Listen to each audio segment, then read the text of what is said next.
Breakdown.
Breakdown.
It is the final day of competition here at One Win Bombshell Volume 6. Of all the teams that have been here, only 3 remain. ZP here with Jason Kaplan. And Jason, the 3 teams we are left with, it is no surprise. And yet the journey to get to where we are now has still been filled with a lot of interesting stories. And a lot of 1v1 Mo and Krills to determine how City will work out in the playoffs. I don't think I expected to have a 3-way tie at the top of the table at the end of the group stage. But man, it is the teams we expected. It is VP winning 5 straight 1-win bombshells. Could it be finally them closing out a 6 or potentially a new victor coming through? Because the matchup we have coming up here to kick off the day with 1 win up against Abrahams, that one, I honestly don't know how I feel like it's going to go. I think for me, it comes down to, well, is ABL going to be playing Paradox once again?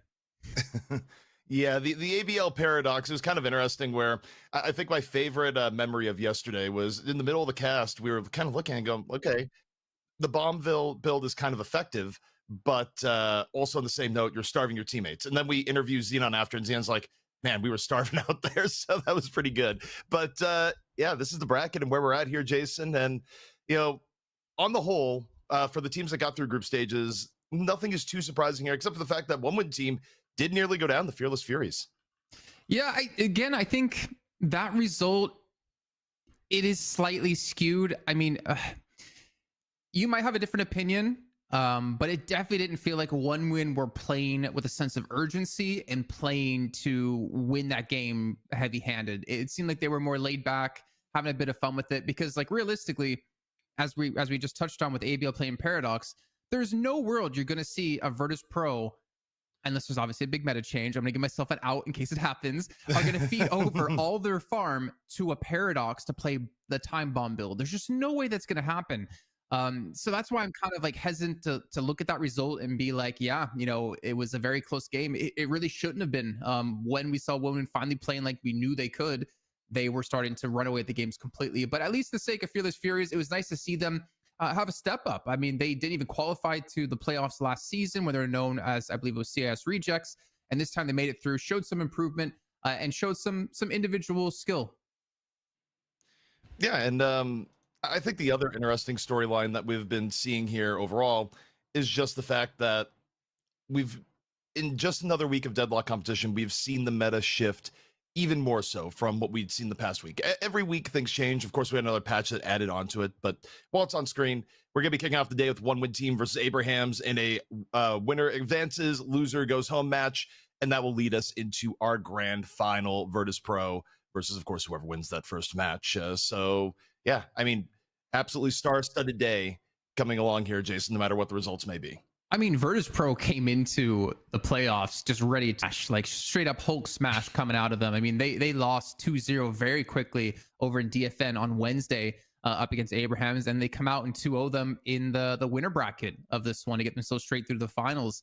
I think they're coming with a vengeance. I think they're coming in prepared here, and I do feel a little bit for any team that has to match up against them. But if I'm perfectly honest, I feel like both teams have a decent chance to do so, which is kind of surprising to say, considering One Win have consistently lost to them for weeks and weeks and weeks now when it comes to DFN in particular. They lost them as well in the group stage here, but they looked much better yesterday, taking it to 3 when they played against Virtus Pro in the initial upper bracket match. So there is signs of life within the One Win team.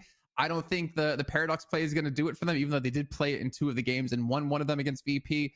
But it's going to be a tough match for any of these teams to go up against pretty much our king of Europe. I think the secret sauce to VP, to an extent, is just the fact that they're a team that has a very good structure in the sense that they have great coaching behind them. And generally speaking, they have one of the most flexible hero pools in all of Europe, or I mean, at this point, really all of the world. So for VP, I think they get very dangerous when you give them a long tournament format where they're able to just continue to adapt, refine, and get into their best shape right before the grand finals. But we got our prize pool in front of us here. And, you know, Jason, a lot at stake here today where everyone is in the money, but some people are in the money a little bit more than others, depending on the results here today. Yeah, every team you'll see a minimum. Well, every team, I guess not even every team, right? Because VP has a minimum of 3,000 they're going to win from this event. But our match coming up here to kick off the day, it's all about who's getting 1,500 and who's getting a minimum of that 3K with a chance at 5. It's a lot of money, man, and I think it's a nice little like reinforcement to the teams who are putting in the time, putting in the work, and putting in that effort to be one of the best teams in Deadlock here. I just hope we can continue to have more bombshells in the future, so we can keep more money going to the teams and hopefully keep showing off more of the tier 2 teams. Even though there might be like a clear distinction between like tier 2 and tier 1 right now, at least in EU, it is nice to give a ground for all these other teams to play and show off what they can potentially bring to the table later on.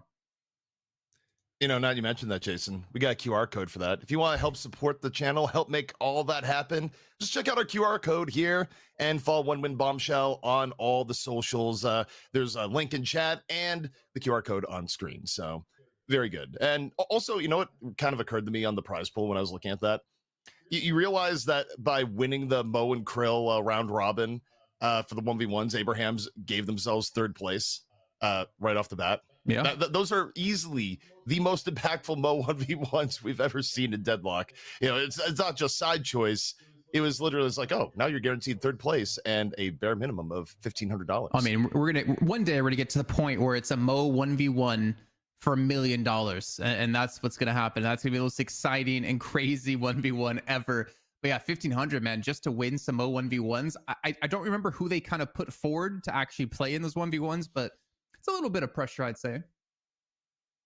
Yeah.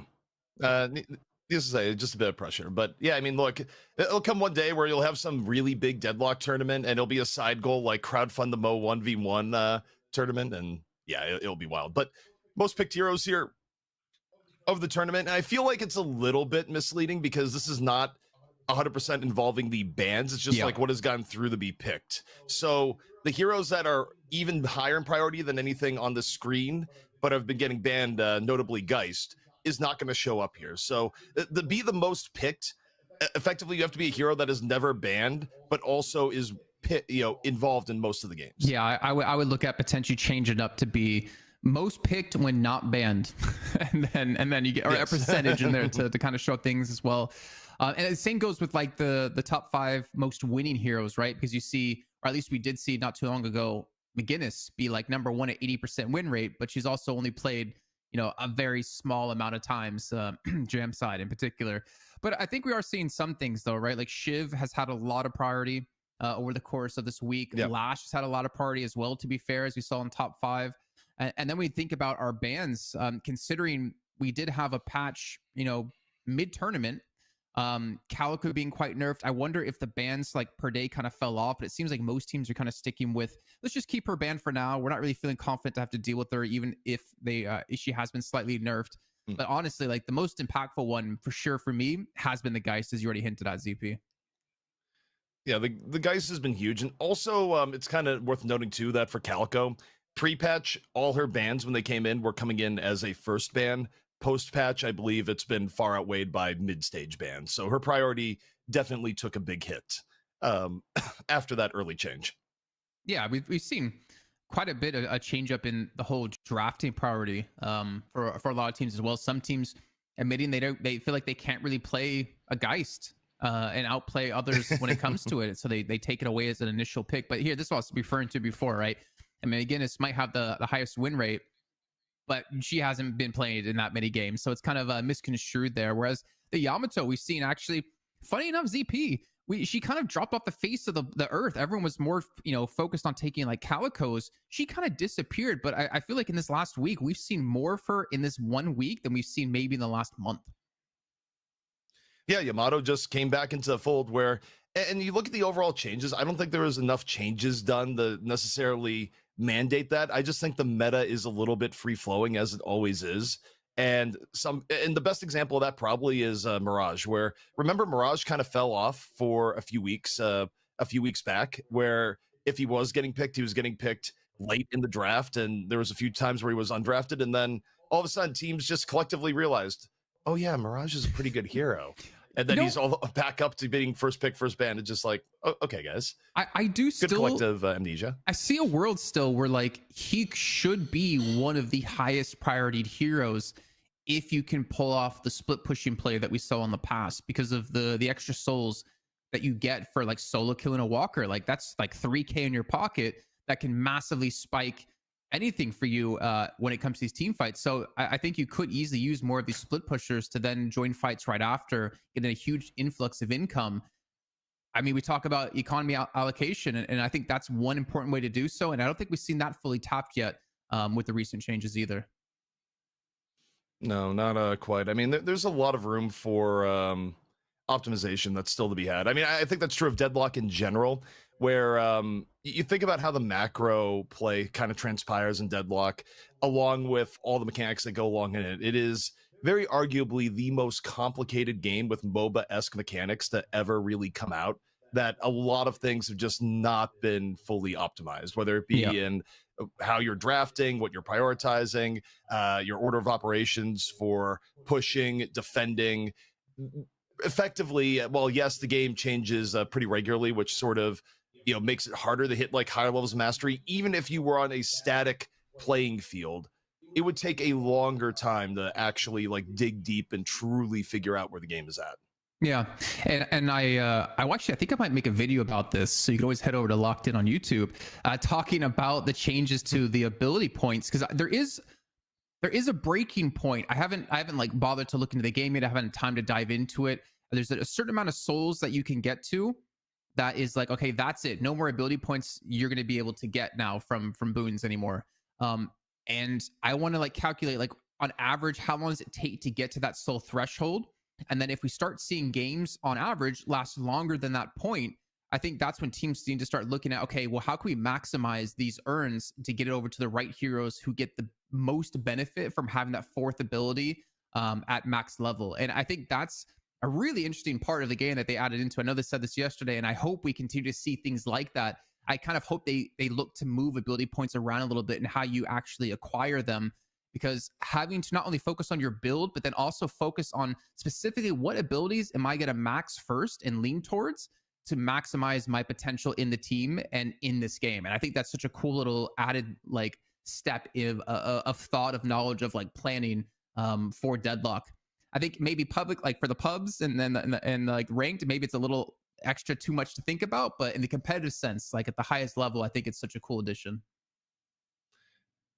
Yeah, I mean, it just, as time has gone on, like little layers have been added to, oh, you can min-max this, you can min-max that, and it just continually adds on to make the game deeper and deeper on the whole, where you're right. I mean, I think that's something where people look at and it's like, okay, well, I don't think they've like thought super deeply on it, but very well could be a factor in the future. And, look, another example of things that people have just gotten better at out of the blue, because it's existed in the game for a very long time, but it's been very noticeable on broadcast, is the entire idea of denying people some mobility or in fights when people go up and down ledges, right? The entire mechanic of being able to do a light melee to, temporarily stun someone as they're in the middle of a mantle animation.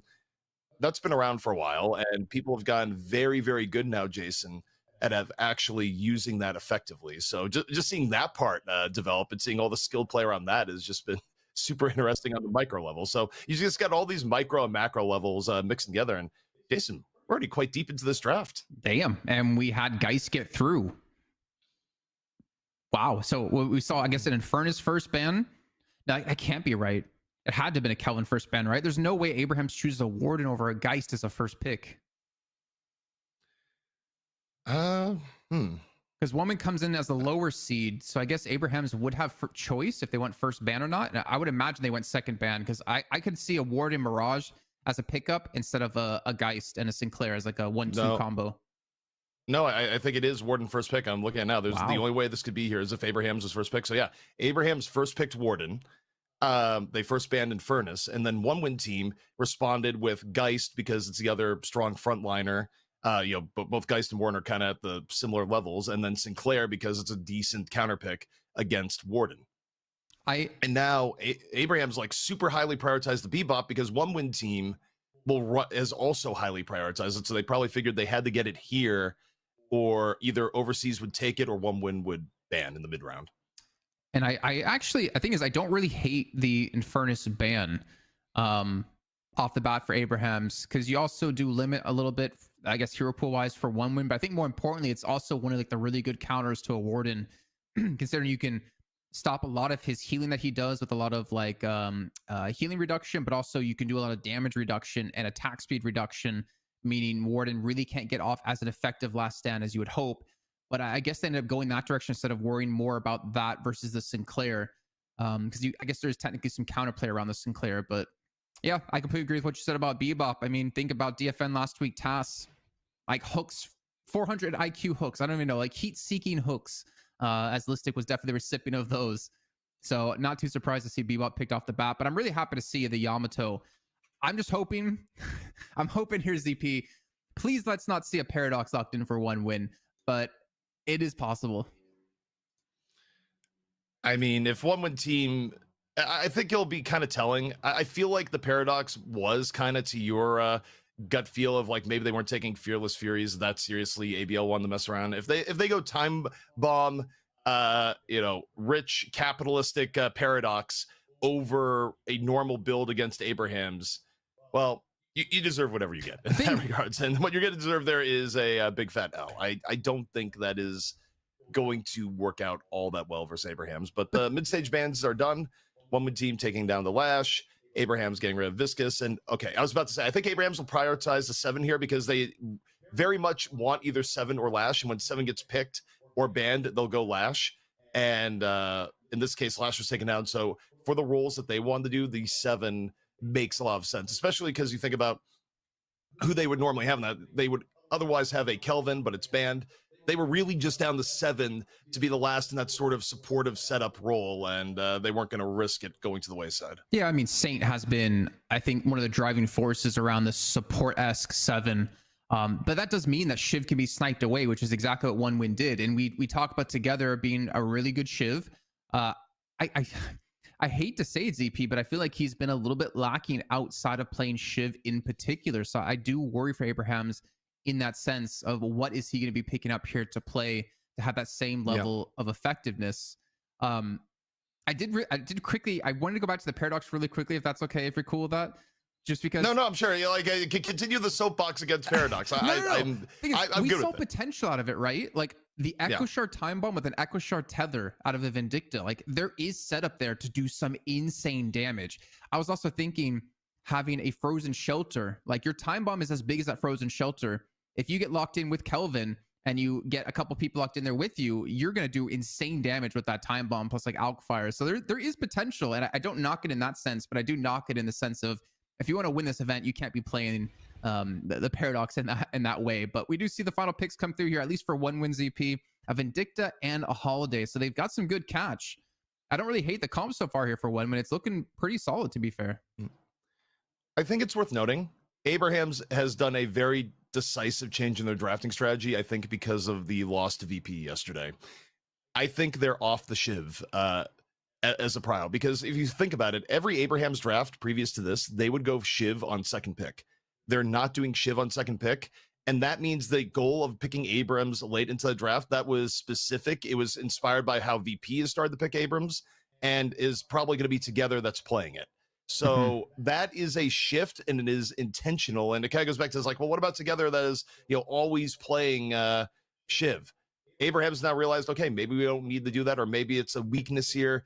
We think, VP has kind of unveiled that you can do a better style. So they've made a very intentional shift here for their first map of the final day of One Win Bombshell. It's kind of crazy that Abraham's and Virtus Pro and maybe Hydronation are like the only teams who are actively playing Abrams, and every other team is like wanting to avoid it like the plague. And I find that like super weird why they're actually going that route, or not weird, sorry, interesting that they're willing to go for that route, and maybe they understand how to play around the Abrams much better than a lot of the other teams out there, and they have the confidence to be able to play it. But confidence, ZP, Jamside's got confidence bringing out the McGinnis once again here for Abrahams. Yeah, I mean, look, okay, the win rate stats are a little bit misleading, especially given the games it was brought out in. But on the same note, given the fact that Infernus is unavailable, given the fact that many people just think Wraith is in the gutter at the moment, if you want something that can do well, reasonably well in lane and carry a good amount of gun damage, McGinnis, as it were, is a reasonable option.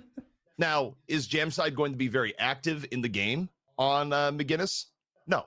Is Jamside just going to be basically doing lane control and then eventually showing up for some of the very pivotal fights later on as gun damage?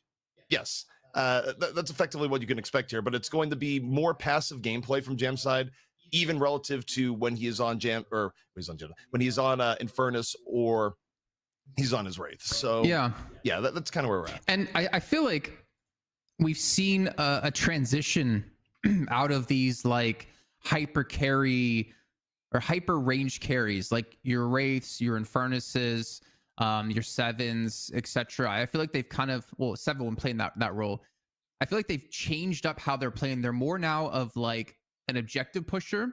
Because even thinking back to Infernus yesterday, we had some like insanely high objective damage out of Infernus. McGinnis, you're just looking to push down objectives for the most part, give you a lot of control, build up a lot of souls that way. Wraith, we saw as well yesterday, act similar to that kind of role. It seems like that role's transitioned to not necessarily being a carry, but being like an objective pusher and a debuff applier for your team. And you depend on like the more skirmishy kind of players to carry things through, like your Wardens, your Shivs, your Yamatos, your Geists and stuff. Yeah, I mean, watching it evolve has been super, super interesting. I am a little bit worried for Abraham's though, in the sense that I think going to Abrams as a hero does require a little bit more execution than where the Shiv is at. And I think they kind of put themselves in a little bit of a box over the last few weeks where, yes, they've been number one in EU across the overall entirety of competition, but they've really done it on the same comp basically every time. You can go back and look at the stats, and it's just Together is almost always on Shiv. So if it is Together coming in and playing the Abrams now, I do have some questions in regards to how effective it's going to be, because it's more variable too. Abrams of all heroes, kind of runs into that feast or famine dynamic where if you have a bad early game, if you get significantly far behind, suddenly you become more of this like, well, I guess I'm a support Abrams now. And it's not usually a great deal. Whereas on the other hand, it can work out really, really well. If you do stay even or get a little bit ahead, then you're just a gigantic threat for rotations around the map, catching people off guard and, pretty thoroughly bursting people down. I think they have a pretty decent like catch comp though. Just imagining, I guess McGinnis and Kelvin are the only heroes technically in the game that have the ability to create I don't know what the term I'm looking for. Like the wall and the frozen shelter creates land, not land's not even the right word, terrain altering abilities where you can hook someone in, throw up a wall, and it's very difficult to escape from that. And then you think about the binding word, the static charge, and a shoulder charge. There's a lot of things that they can do, even tornado, that if they hit one hook on you out of TAS, they have 5 other players then who can stack up CC on top of that to confirm a kill. And I do worry in that sense for One Win that if someone does get caught, like if the Shiv gets caught, he's almost certainly just going to die. Even Geist, if they pick up like a silencer or something, there's a very good chance like Geist just immediately gets destroyed off the back of this. So That, or yeah, even like a slowing hex, man. If we get like a slowing hex picked up, almost anyone you pull, like Shiv can't get away, Sinclair won't be able to get away, Vindicta won't be able to get away. I believe McGinnis can't drop the launch, the bounce pads. I'm not 100% sure on that right now off the top of my head. There's a lot of like kill potential for Abrahams if the hooks do land. And as we saw last week in DFN, the hooks are gonna hit. Like it's gonna happen. Yeah, and the other thing too is that I think Abraham's macro play with this draft, they gave up, I think, too much macro power. One Win team did, because think about this, Jason. Not only do you have all the generalized macro advantages of having a Mirage and being able to split push and go from there, but to give up both hyper, like, okay, on their own, I mean, they're reasonably good, but I think you actually have a stacking effect if you have both Bebop and Seven, at least the way that Abrams has been playing it, where when you go in on a walker or you're defending a walker and both a storm cloud and a hyper beam come out, it's really, really difficult to deal with. You're not going to stack knockdowns or anything like that on the other side. And if you don't fight in those situations, you'll often just outright lose a walker. And if you do fight, you have to walk into what is a lot of area damage that isn't easy to deal with. And you think about how it's built, right? Where the Seven will usually be rushing unstoppable. So there's very, like, you're not even going to be able to lasso him out. The Bebop oftentimes is building tank build on top of it, so you can't really fire on the Bebop in this. And Abrahams just likes making these macro power plays that you can't really fight into. And this is on top of the fact that you're still, like, you know, dodging imminent death with Tass looking for hooks every now and then before these fights even begin. Well, you also don't forget the fact, ZP, that a wall could come out of nowhere and lock you in to all of this AoE that could happen, or lock you out. So yeah, if you're Abrahams, I mean, the thing is, like, one thing I do love about McGinnis is that wall, because you can create really good advantageous positional team fights almost anywhere in the map. If you're fighting the jungle, you can lock down areas. You can lock down escape paths for a lot of players. You're fighting out in the open, you can like lock people into these ultimates. You can lock them, or sign on the open, into objectives like walkers and stuff. You can force them in or out of the fights to give yourself easy objectives. Same with defending, right? As well, like you can wall them in so they have to stay near the walker, and you can let the AoE ults come through. I think we are kind of seeing like a new meta of, I think even meta is a stretch of the word, a new kind of like comp develop within with what Abrahams is running here in Deadlock. You know, we've seen a few different, comps come out.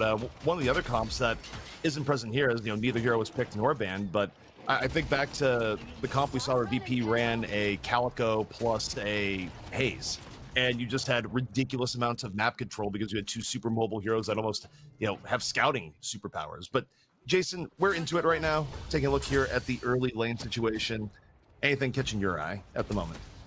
I think, let me see. I'm looking at Abrahams and I'm like, these are so strong lanes. Like, this is insane.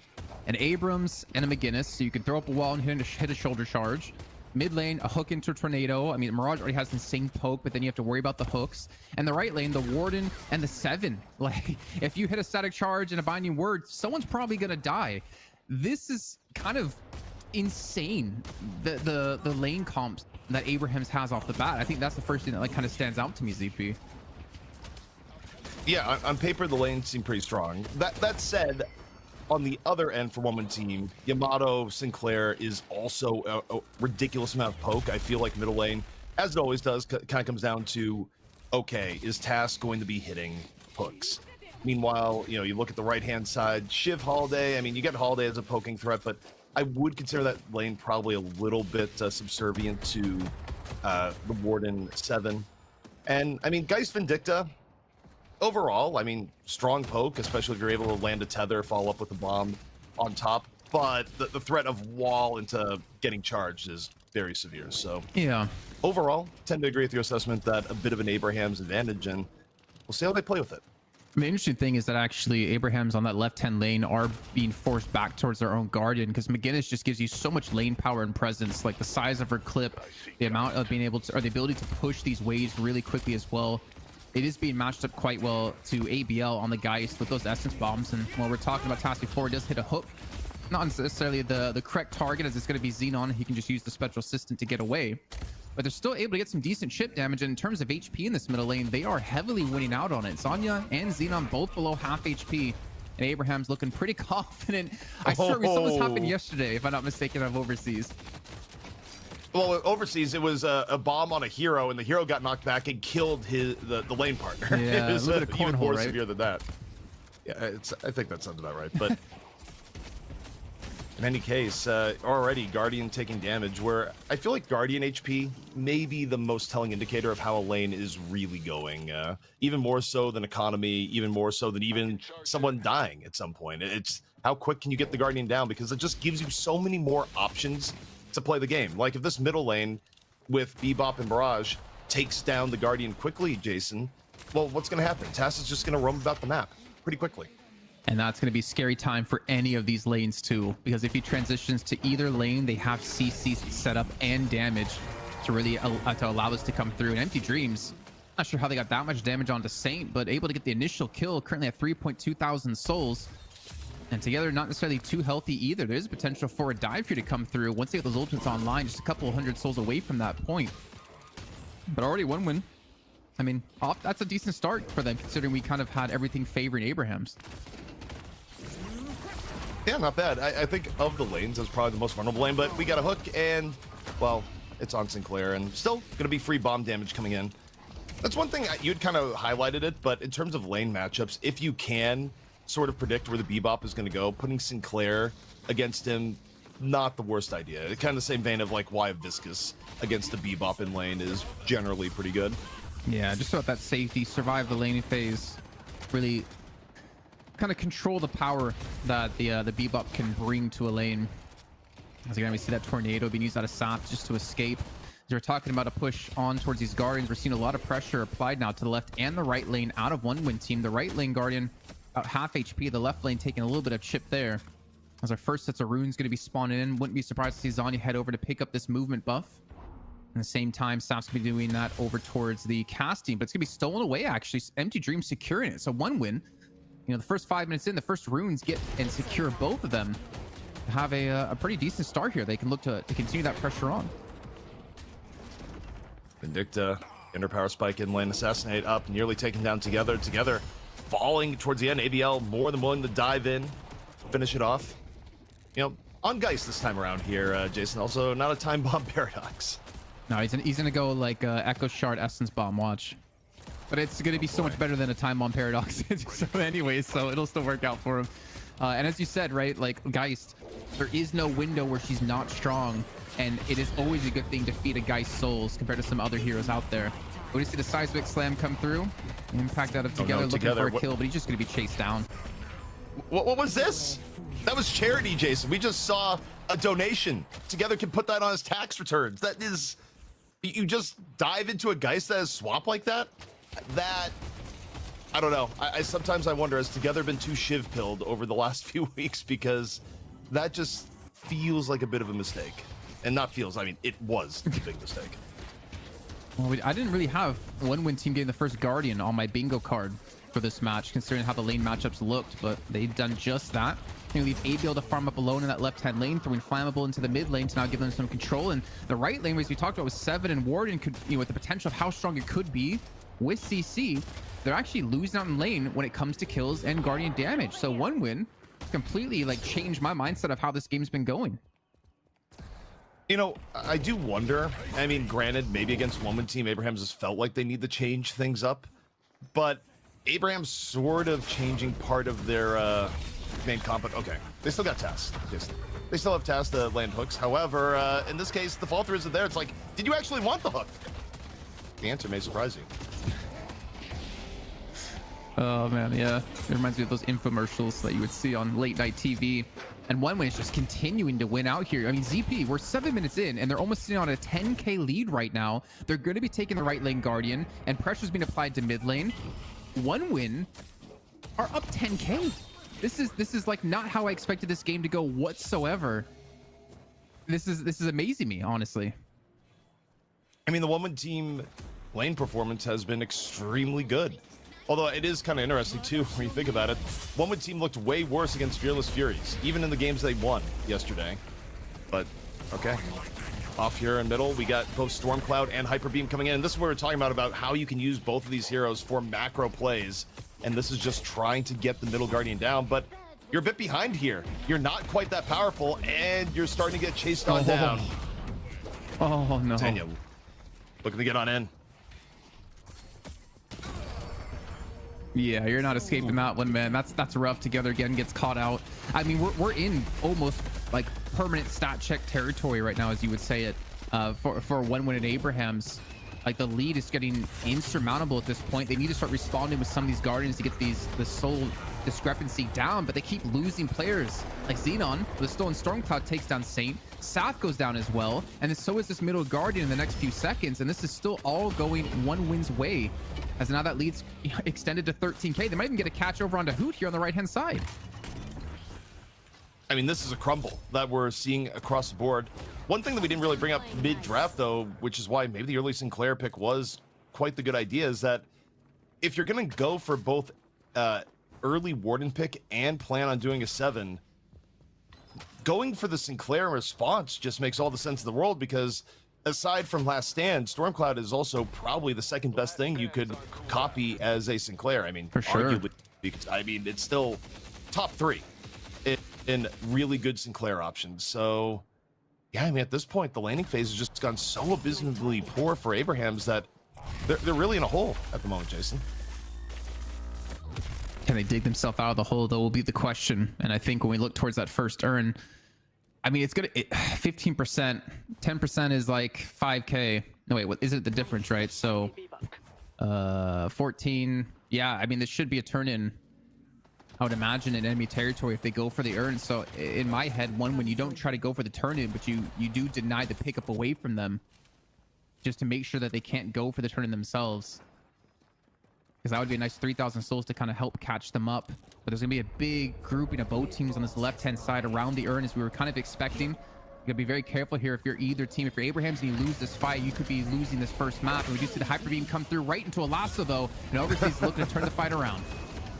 Oh, the positioning. They knew Task would be going for the long-range hyper beam, and you just hide in the back, lasso, go from there. Stormcloud, though, up in the air, doing reasonable damage, but this is going to be enough to turn the fight. It's enough to take down ABL, but the rest of one team diving in response, getting a little bit of cover. 3 members of Abraham's down, so it's not able to get the tide of battle the way they want. But also, this happens. Abrahams didn't necessarily full commit to the fight either. They just had Saf go in, grab the urn, and start running.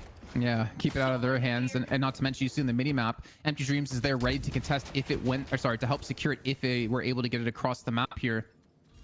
Actually, sorry, he's there to contest it. My bad, I gotta change the way I'm thinking for some reason. But Saf does pick the urn back up once again. It looks like they will not go for the contest. Instead, they're gonna go for a walker push on this left lane with just ABL and with Zanya.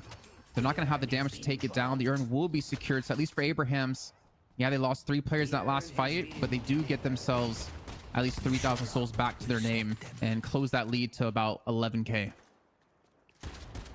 What are we gonna call that, Jason, when your first urn is in your own territory? I feel like, you know, urn of shame, something along those lines, because, you know, I like it. Yeah, you don't see it all that often, and it does mean you just got completely worked in the early game. Yeah, it's just like it's like a freebie, little handout from the enemy team, like the food stamp urn. I like your term better, though. Let's be honest. But at least for Abraham, food stamp urn of shame. Yeah, you know? we'll workshop it a little bit. Is where we're at. We got time. We got time. Is that a knockdown picked up for Flammable? I'm assuming that's to deal with Saint, because he's not going to have. That's an anvil. He's not going to have. Help me out here. Why am I forgetting the term for some reason? What are you looking for here? He's not going to have what specifically? The item. Oh my god, why am I blanking? Unstoppable. Oh my god, thanks for the help, ZP there. He's not gonna have unstoppable yet, I believe. So okay, I didn't know where you're going. Were you talking about like Vindicta items, or you talking like Saint won't have unstoppable until Saint doesn't usually have unstoppable until at least like 15k souls, generally speaking. Yeah, we got there eventually. But yeah, so maybe a decent pickup, and I think that's like a very big snowball item for them right now, knowing that they won't have unstoppable anytime soon. So it can really limit the damage, because Saint did a lot of DPS in that last fight. Look, they're only able to get that 1 kill. I see Holiday. Not completely out of reach right now for Abrahams. I think if you're watching this and you're going, okay, Abrahams, how do you get back on in? Within 12k and tasks on your team, you definitely have options. But also, your 7 is getting hunted by Zanya. See if Saint is able to get away. Looks like someone's able to make a little bit of distance now. Got a little bit of Bebop disruption coming in, but with Yamato being this tanky right now, Jason, going heavy green items at the start, hooking doesn't matter, but just barely able to dodge the lasso. I think if you're Zanya, you kind of want to be the one at the forefront of your team eating those hooks, because you do have your get out of jail free card with your Shadow Transformation, mitigate a lot of the damage that would be done to you, and it buys time for your team to get in. Obviously, Xenon would be a good choice since you can get away. I haven't yet seen really a slowing hex or a silence come through just yet. And finally, with this Storm Cloud being used to take another objective, that's the first one here for Abrahams. But Saint still, it's going to cost him his life, only taking that right lane Guardian up against the flex slot out of One Win team. It's still only a 10k lead, so it's not like One Win's been able to grow their lead just yet. But this next urn, I think this is where we're going to look to see One Win say, this is our urn. And they do have the tools right now to deal with Saint, to deal with tasks in the air. They have the lasso, they have the knockdown, and obviously they have Xenon to go for a steal on the Storm Cloud when he wants. I think that's a good point to touch on as an aside, the fact that that was the first Guardian down, and also the amount of options to just set up picks and have access to the enemy side of the map has been limited by pure virtue of the fact that, okay, you have not taken out any Guardians until not just then. They're going to be able to force Guardians with Storm Cloud and Hyper Beam, generally speaking, but it still may come at trades like the last one just did. But at 14 minutes in the game, you are starting to get to the point where not having a flex slot could be slowing down your preferred item build a little bit. So it's not just the souls that are kind of giving Abrahams trouble. It's other structural parts of the game now that are starting to catch up to them. So their window to even things out, Jason, maybe a little bit smaller than people realize. Well, I mean, they're in a tough spot here. Hopefully some time to think things over with this pause. Not sure if it was tack or tech. I kind of want to assume it was a tech pause, to be honest. But then again, Zanya's playing, so it definitely could be a tech pause with his internet problems. But it is becoming a very tough point in the game, and I feel like this next urn could be what decides how this game's going to actually play out, especially if One Win can secure it and can secure it cleanly.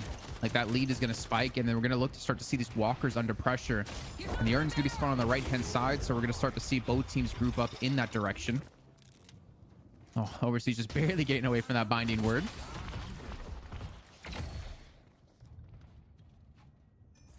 So game is unpaused. First pause of the day, by the way. Wouldn't be the opening to any EU Deadlock day without a pause at some point. But I think Walker on the left is kind of going to be a bit of a bellwether for the game. I think if you're Abrahams, you definitely need to defend. But already, you see the damage coming into it. A little bit of a slower rotation here from Abrahams, as we see guys again up close and personal. The Taz able to land the soul swap, but gets punched into the Walker, ends up going down. See if they're able to save the Walker here, and no, the Walker ends up going down. And they're going to lose 2 players too. They're not going to be up right before the urn spawns in. Empty Dreams is already there to pick it up, though, if they do end up going for it. And while this is happening, Overseas even applying some pressure onto this mid lane Walker, which is kind of surprising, considering they know the objectives are going to be coming up. And look at Together, he's so deep on the enemy side of the map. Ends up going for a teleport toward the right hand side. He's going to come from behind them here. And honestly, look at the way Abraham's is set up. This could be a very good fight for them to pick up this urn. This could be a lot of kills and a big turning point for this team. Abrams out of nowhere is going to be successful. Came in from the back. Fight starting to be engaged. Very quick shout transmission in from Zanya, but just getting focus fired all the same. Getting super low. Abrahams quick on the focus. Going to be forcing Zanya back. The urn control, in the end, though, will be had by Abrahams. Zanya, and it's on their side of the map again. So it's just barely within range that they get the beneficial urn turn-in spot. And it's kind of a race to the turn-in where I'm not even sure if One Win team can catch them in time. I didn't think they would even go for a contest. So they're going for a mid-boss. I was going to say, Zanya, he has fortitude, so all the damage he took isn't going to matter for him since he's able to heal it back up just over time. And the urn will be turned in. I think it's too late to go for rejuve now. You just kind of give this up completely to the enemy team. Like, if you go for it now, they have the ability to contest it. They have Storm Cloud. They have a lot of the ultimates they're going to need to lock you away from this one. But a lasso through the floor. What? Saint escapes with his life, defying the laws of physics. That lasso, just like Yamato's flying strike, and Overseas will be the one to go down. One of the weirder interactions that we've seen that also led to Overseas just instantly dying.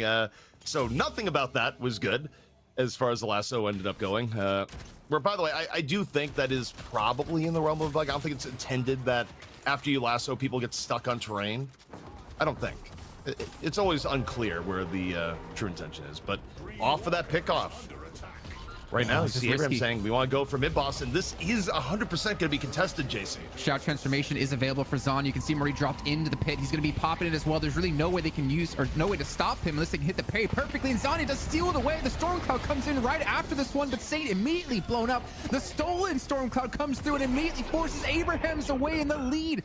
The gap that they had just closed on by getting the catch on overseas, by getting the urn turn in, has completely been thwarted. One win, pick up 5 kills and the rejuve, and that was exactly the play that we're looking for. Okay, can we just review what was going through Abraham's mind there? It was, we're going to do mid boss because we got 1 pick, and we're going to ignore that the other team has Sinclair and Yamato, 2 of the best heroes at contesting mid boss. That was absolute lunacy, and not the good type of lunacy. That was the you can never do this. Your ability to make logical decisions has been clearly impaired. Even that, I did not like that at all, Jason. Even D-Mob in chat, man, is and Enlistic. They're like, Sinclair Yamato, good idea to force mid. Like, yeah, a very definitely a questionable decision. That's so funny. I'm just like, oh, look, from Team Comp, we know what heroes are good at contesting mid boss, and it is like 1-win team has them. Abraham's does not. You need more than just 1 person dead to go mid. And now we have a definitive difference in the game state. 122,000 for 1-win team. Abraham's 100K. Now gonna have to fight this from behind. Not easy. So crazy too, ZP, because they got 2 urns that were on their side of the map, and they got them really well. Like, I think the first one was the more difficult one, where I believe they lost 3 players, only taken on ABL, but they got the urn, they got away. The next urn, they actually came out with a huge advantage and get the urn turned in for free, right? It was Warden who ran it in Hoot to secure it. And then they just go straight into that. They had a pick. I mean, I maybe look towards objectives, because the thing is, they still don't have a damn flex slot, ZP. Why go mid boss when you can get a flex slot unlocked for your team and some control around the map? Again, knowing what you're up against. This is tough times, and there's gonna be a hook coming through. Only catch on to a trooper though, not the ideal target. But man, this is rough. I mean, genuinely, that mid boss call, given the comp that 1-win is running, is one of the worst shot calls I've seen in the last few months. It is genuinely atrocious. It is. I don't think it's very defensible. I mean, it's kind of one of those things where you give into your baser instincts. I feel like, as a Deadlock player, of we got to pick, go mid, and then your brain just, your frontal cortex just completely shuts off all other thinking and disregards all other factors as to why that may be a bad idea. Like, actually, kind of unbelievable. What's also unbelievable is we have to start paying attention to the souls Abrahams have. When you see Saf at 4K, no flex slot.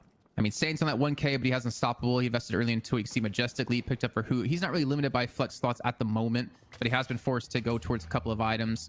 Same for Together at 1,300. So actually, there's not that many souls stored up on Abraham's side, as they are like invested into tier 3 items. But man, they would have loved to have more items available for them to pick up here. The urn going to be coming back down. Abraham's going for the contest. If you lose this fight here, you might as well just lose the game at this point. And that's going to be the last one coming through, pulling Hoot directly under the Guardian. But the last thing going to keep him alive for now. Yeah, Hoot just kind of pulled out of the fight. Stormcloud going to be dropped. See where Xenon is right now. Who's going to be able to clone Stormcloud himself here in a second. Abraham starting to get forced back. Urn just stuck on the ground. Empty Dreams now looking to get a killing blow chain going. 1 down here already. And Abraham's in full retreat. Very low. Tasking Together on the brink of death. And Xenon's just going to be able to walk over, pick up the urn. A little bit of fighting here into the tunnels. And even on the verge of death, Overseas getting saved. Everything going 1-win's way. Everything is. This urn turn, you can't contest it. 3 players down. These should be the shrines going for the way of 1-win. They have all the lanes shoved as well. There's no jungle to pick up on the map either. There's just some small camps. This is for sure going to be a push coming out of 1-win, because you have the Rejuvenator all gone now. So you do have to be a little bit careful that you don't want to overcommit and lose out on players. But you should know that with 2 players still not available, should be a relatively clean and easy take here. And taking a phase 1 shrine, a phase 1 patron would be the most ideal situation, because then you can back off and you know you have the Rejuvenator coming in, but who goes in deep? What is he doing? Last stand out, one versus the world as he tries to change it, and he goes down. I think he knows this game's over. Feel like I can change the world, and then the world was completely unchanged. Yeah, the entire situation completely brutal, and one win team just gonna roll up, go for the patron, and finish it off with ease. So yeah, overall, really the game was close up until one tragic call, and the call was so incredibly bad, Jason, that we didn't have much of a game after. It was just done. I mean, okay, I'm gonna hit you with something though. You said the game was close. Okay, I mean, to be fair, Yes. it did get to a point where it was much closer than what it was. Yeah. I'll say that. We were 10k difference 7 minutes in, don't forget, for one win, because they snowballed so hard in lane, picking up so many kills. Yeah. But Abraham's had the opportunity to get back in there, but yeah, that mid boss just completely ruined any chance. Yeah, like the early game was out of pocket, but they had brought it back within that point and had hit a point where it's like, okay, they got a really important pickoff. It was, still winnable in a decent spot. But then you just overcommit in the mid boss against a comp that is very, very good against, non-secure mid boss attempts. And man, oh man, it just wildly escalated from there. Yeah, it's kind of crazy too, because we looked at the draft, right? And if I'm honest with you, ZP, I was heavily favoring Abraham's. Like, I was talking all positive about them because the laning phase looked like it would be insanely good. The matchups they had were very favorable for Abraham's, but it didn't matter. Like, you think back to Together, comes actually back into lane and goes straight after AB on the guys, gets health swapped and killed. And I felt like from there on, it was just a downward spiral. There were so many kills unanswered coming in for one win.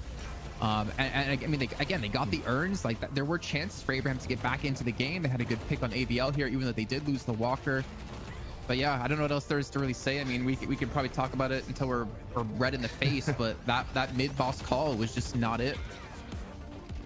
Also, I'm kind of curious in the in-game stats, how often was Jamside actually fighting people? Because I feel like we didn't, on either end, either Jamside being attacked or Jamside fighting, the Jamside point of view. I just feel like we didn't get it over the course of the game. Like, how often did you think about McGinnis in this last game, beyond just talking about early lanes?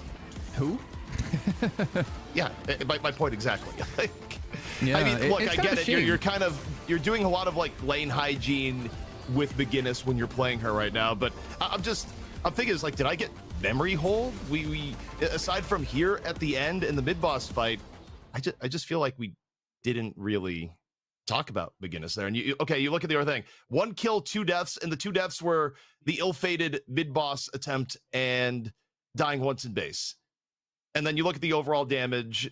Well, also, okay, while it's lower for Jamside, Together perhaps should not be playing Abrams right now. It's been a while. Well, and that is, I mean, look, there's a lot of other factors that have gone into it, but the fact is that Together's mostly played nothing but Shiv in recent memory. Made a few very ill-fated decisions as Abrams in the game, particularly when he dove onto the Geist. And then you look at the end-game stats, and stats aren't the end-all be-all, Jason, but that's not good combined with the eye test. But I don't even want to say it's him necessarily, right? As you did point out, like, yeah. Abrams is very feast or famine, and as we saw in the laning phase, they lost their Guardian first. He died a couple times in the beginning. The game didn't really play out in a way for him to catch back up, and I feel like that's just what's going to happen as an Abrams. I mean, at that point, I don't really it doesn't matter like if it's Listic on Abrams, Hydration on Abrams, Ido on Abrams, whatever. I feel like you just don't really come back in that game. Just based off of the way the hero plays and the way the game played out. So I want to be too harsh on him in particular, but I for sure know what you mean. I mean, a Shiv would have been better in that sense of being able to, confirm some kills at least with your killing blow. But man, it just blows my mind considering we're in the penultimate game of the whole event, and having such a one-sided match like that is I feel like very rare to see. Yeah, and I think this one was a little bit more bombastic just because of what was the definitive moment for the game and how it was pretty avoidable overall. I'm curious to see how Abraham's going to change things up draft-wise, because, I mean, the main thing is, here's what I think. I think if you're going to go Warden and particularly prioritize a 7, you probably don't want to give up the Sinclair. Like, there's a world where that mid fight is a little bit less of a disaster. Probably not too much, because I think they're giving up Rejuve either way. But being up against a Sinclair that can nullify effectively your Stormcloud advantage, actually beat you over the head with it because your Sinclair's ahead of the 7, was really, really painful. On top of the fact that you could also, use Sinclair against Warden on top of the early laning advantage. Like, the giving up the Sinclair for the draft that Abraham's trying to go for was probably a very big mistake, Jason. I will agree with you. I think if their intention is to play a 7 Warden, I feel like it's more worth it to ban Sinclair over Infernus. But I think if you only have the intention of playing Warden, I think banning Infernus actually is kind of better. I think Infernus, when he gets to his late stages, it becomes such a nuisance, especially if you go like the Ricochet inhibitor build. The amount of debuffs you apply is crazy. And it's really hard to kind of fight into that because your damage just being nerfed outright across the board for your entire team. Not to mention he can be really annoying to kill. He can be very good with the split pushing as well. But yeah, I think definitely have a little bit more foresight on the direction they plan to go would have worked out better for them. But I don't know if the Sinclair ban would have changed the way the game played out completely. But it's always difficult to kind of determine that because you can't really go back and play the exact same match with changing the heroes. I think for Abrams here, there's significant amounts of money on the line. Where within the series alone, no more. If you win the series, you double your prize money from the overall tournament and get the chance to go for the full 5K. As the team that has been the #1 team in Europe coming into this tournament, you're now facing elimination, Jason, where one more map, you lose, you're gone. I feel like this is where Abrahams, more than anything else, will try to clutch on comfort heroes and just go to things that they've historically been good at. I will be shocked if the #1 thing I'd be shocked if they went back to was the Abrams in this case, where even if they were practicing in the heads up to this with scrims or something late yesterday, I don't think they'll go back to that. I think they will 100% pick Shiv in their first 2 picks if it's not banned or picked away. And overall, I mean, maybe we'll see a return to something like Hoot on the Calico, but given the fact that they've gone Warden, they have done the exact same draft, Jason, so far. So I'm expecting to see Mirage come through out of Abrahams as the next pick to kind of keep true to what we saw before. But then do they go Bebop as their 3rd pick, as we were talking before, expecting maybe the Bebop to be banned as the 2nd round of bans out of 1 win? Or do they go Shiv early on to get that together to put them on something he's more comfortable on in this match? I think that's a question they're going to have to ask themselves. I don't feel like they can go and put together on the Abrams again. Not in an elimination game. I mean, maybe they will. It didn't seem like a good idea. But picking the Shiv early has always been kind of a bit of a power loss for Abrahams relative to normal draft strategy, because I would say that going Mirage Bebop probably is the right play here. But they're going to go with the Shiv, Jason. They've kind of realized they would rather deal with Taz not being on Bebop than deal with Together not being on Shiv. What this probably means is that 1-win team, they could pick the Bebop here if Abrahams doesn't ban it, because coming out of the mid bans, it's going to be 1-win team with first pick.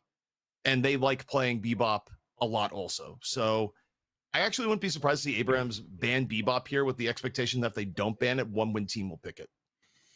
Yeah, that's such a weird concept too, because I think we would expect 1-win to ban it on the 2nd round, but the fact is that they can also choose it themselves. They kind of control. If the thing is, if they don't ban Bebop, then Abrahams is kind of like forced to ban Bebop, since 1-win can secure it for themselves, or they can hope maybe 1-win won't pick it. It's a little bit of a rough scenario. I mean, 7. Do we potentially see even maybe a 7 ban come out to not have to deal with Saint on 7? Because to be fair, like 7 was pretty spot on. Like there was really not much you can do more than he was already doing in that last game, and it's definitely one of those things you have to worry about. But again, this Sinclair, it's like, you know what, pick 7. We're more than happy to see it come through, considering we have a Sinclair to steal that away if you go for it. But our final bans have come through. Lash once again for 1 win, and then Vindicta at Abraham's taking it away from Flammable. Yeah, the Vindicta ban, not too bad, but it is probably going to mean that they get hit with the Bebop here. Because if you're 1-win team, you know the Bebop is available. I think there's probably global respect for TAS's Bebop because everyone has been watching the games, having to play against it. So for a one-win team, when you like playing Bebop yourself, picking Bebop as your first pick after the mid-round bans probably makes the most sense, because not only do you get to play it, it also is going to deny it from Abrahams, who I would guess would pick it. I mean, if you're Abrahams and you look at your recent games, you would pick it here, Jason, on your next two picks. So yeah, one team, they do go for the Bebop. They did not for Abrahams. It just had to happen. So that means we're forcing a holiday pick for Abrahams. Yes. Or are they going to go Paradox potentially, and then ABL's going to get jealous and then throw the game so then he can play Paradox next game. I mean, you're kind of forced into one of these pick heroes, especially with Lash being taken away, and with Kelvin not there for a dome. I mean, technically you could run out of team with a McGinnis, but let's be honest, we didn't really see much of McGinnis in the last game. But it seems to be the direction that Abrahams is probably going to be going once again. Yeah, I think what's probably going to come out here, I would guess, even though against the Sinclair, probably 7 and Holiday. I think Abrahams wants to very likely secure both of it, because you think about it on the other side, you don't want to give up the Bebop 7, which has been run very effectively by Abrahams. If they give up the 7 here, they're going to have to deal with that themselves. But okay, the Haze is actually, maybe they're not going to go Holiday. Haze is, of course, another sort of hero that you can run in lieu of a pick hero. You can still run the Holiday too with it, but I don't hate the Haze coming back into the fray. I think it's probably been a little underpicked the last few days relative to where we saw it at the beginning of the group stage, or going back to things like DFN. Could we see like a Haze Calico though come out, ZP? I'm almost at the point where they're like overwhelming with a front line, because you have like a Warden, Shiv, Calico. No, we won't. I don't think we'll see it, because I think Hoot would have to play the Calico, and Hoot is going to be playing Warden. Yeah, I think so. I think Calico is actually out of the picture here, unless they're going to really warp who's playing what in their hero pools. But I'm worried now, because like, does McGinnis fit into this for Jam side, or is he going to be going Wraith? I'm almost at the point where I'd be happier seeing McGinnis than a Wraith, and there that actually comes through as a McGinnis. Okay, so we will have McGinnis picked up for Abrahams, and now they got one pick left here, and so do have Holiday and Pocket locked in for one win. So the real pick potential, it's just all going to rely on Haze, unless they lock in a Paradox as their last choice. Kind of interesting that one win decided to go with the Holiday here. I don't know if they kind of saw it as somewhat of a deny pick, but I think the reality is that Abrahams kind of signaled that they probably weren't going to go Holiday regardless once they locked in the Haze. So if one win wasn't picking that for their own purposes, that may have been a misfire on their end, because I don't think Abrahams is necessarily going to pick it. Final pick here. I mean, you have to look at this, Jason, and go, what is Saint going to play? And Dynamo. I feel like when you look at Saint's hero pool, Kelvin is out. Lash is out. It's got to be 7. It almost has to be the 7, right? Yeah. 7 or Dynamo. But I don't expect Dynamo to be coming through whatsoever in this comp. Yeah, so the 7 comes on in. It is funny how predictable that gets, where you stop and wonder, it's like, okay, what would Saint play if 7 was gone, Kelvin was gone? You know, all the heroes we just talked about were out of the table. I almost would rather see Ivy. I think we got treated to some really cool Ivy plays yesterday when we were casting. A lot of zone control with Ivy, which if you use that wall to your advantage, you sleep dart, like you're gonna have the potential to really like mess with people. Stone form as well to help alleviate, to add in some additional CC. I think Ivy has some potential, but honestly, like, I don't even want to hate on Saint's hero pool, even though it's predictable, because I think 7 is a really, like, he plays 7 extremely well, and 7 works in the role that he plays him really well.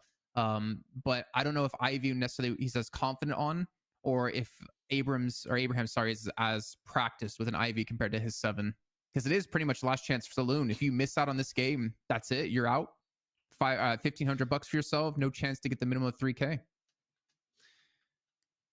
You know, I'm looking at this here, Jason. I don't know if I love the laning phase for Abrahams here. It's not completely unfightable, but they are going against some pretty top tier power, because between you stop and think about your top class of laners in Deadlock: Sinclair, Bebop, Holiday, Yamato, and it's not like Geist or Pocket are bad. They're still like on the upper echelon. It's a little bit worrisome for Abrahams. I feel like there is a non-zero chance that the first two Guardians of the game end up going towards one win team, unless Abrahams just plays absolutely perfectly going on in. Well, perfect play is what they're going to need here, ZP. If they want to take it to a third map, and they're going to have to do it another time then if they can get there to have their chance to get VP once more. As we already see a little bit of a fight breaking out here on the left-hand side. Sinclair getting stunned up here by the static charge. Sorry, the right-hand side, I guess. Getting stunned up initially. But Sinclair Holiday, that's a lot of poke. Bebop Yamato, that's a lot of damage and poke. And then, of course, the pocket and the Geist. That's a lot of poke. Poke is a word I'm probably going to end up saying a lot here. You're just making me hungry, Jason. Usually I'm the one that's making you hungry. I'm just saying, like, yeah, you know, that's not a bad idea, actually. You know, I could go for some raw fish and rice at the moment. But, yeah, as I look at this here, I feel like it's one of those objective survive situations for Abrahams where, I mean, the Warden Mirage lane, not bad, but definitely outgunned in firepower by Yamato. Bebop looking off to the right, the 7 McGinnis lane is going to have to be defensive. The Shiv Haze lane is going to have to be defensive. None of these lanes necessarily have priority here. They're more of a just hold tight and look to punish mistakes. I mean, let's be fair though, ZP. Last game we were glazing Abraham's lane setups very, very heavily. Those were looking like some Krispy Kremes. So I kind of don't want to do that, you know, reverse curse here for one win, as we're talking about them having a very strong phase with what they currently have. I think when it comes down to dissecting the lane matchups is even when a lane is good on paper, execution is so incredibly key in Deadlock. It's probably the number one thing that stops evolution of the macro game at times, is the fact that you have to just be at a certain level in lane to even get to play the game. Yeah. So some of the deeper macro tactics and options in Deadlock that probably exist, you don't have to develop them as a team if you're just so good mechanically that you win lane. Yeah. A lot of the time. So, and that's why I say a lot of the time, like, comp doesn't really I mean, it does matter. It 100% matters, but it doesn't really matter as much, I think, as people give it credit for. Because if you just have a really bad laning phase and the team gets ahead, it doesn't really matter most of the time. I would say like 90% of the time how good your comp is, because the enemy team, if they know how to play, are going to be able to punish you with the lead they have.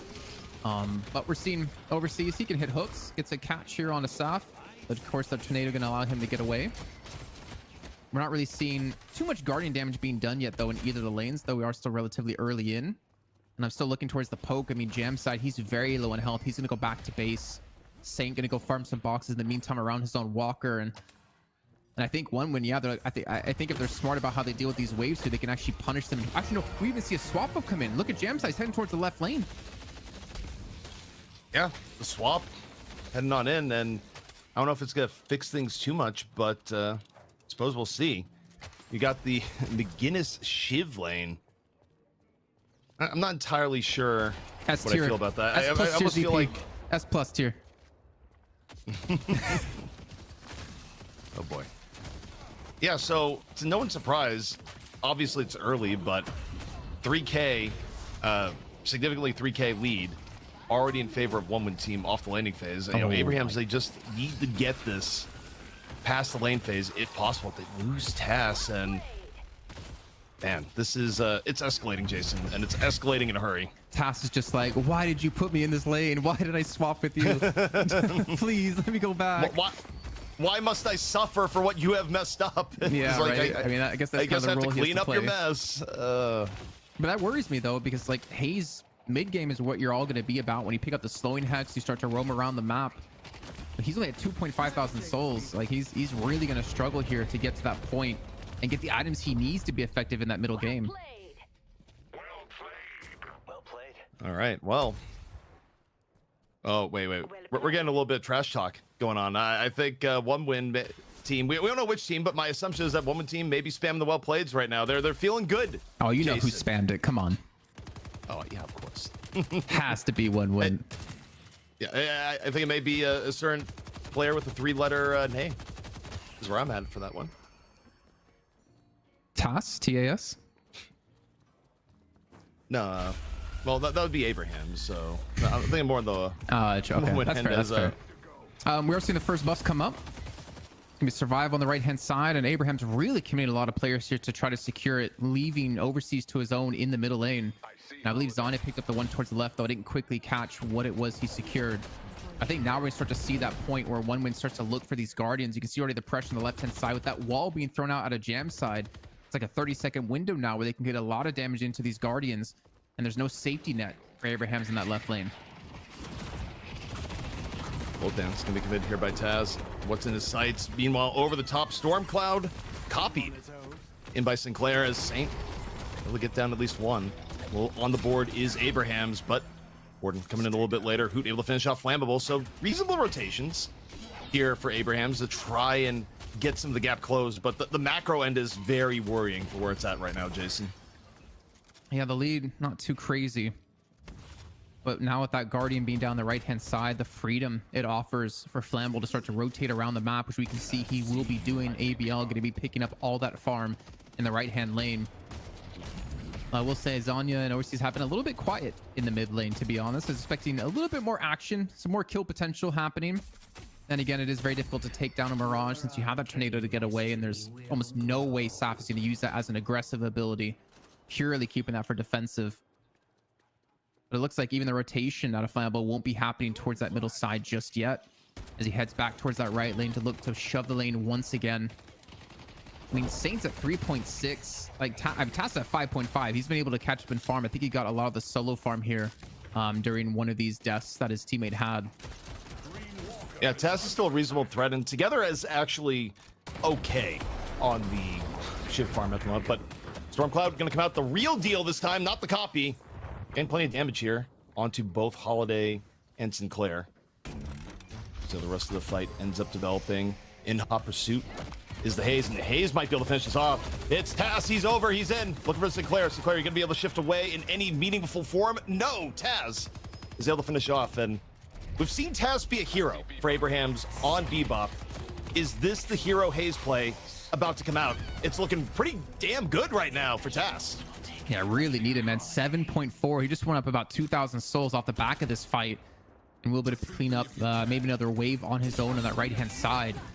It's definitely the silver lining for the team. Like, can he turn those souls that he currently has into more kills for his team? Like, there's no way he's going to be able to single-handedly carry this game.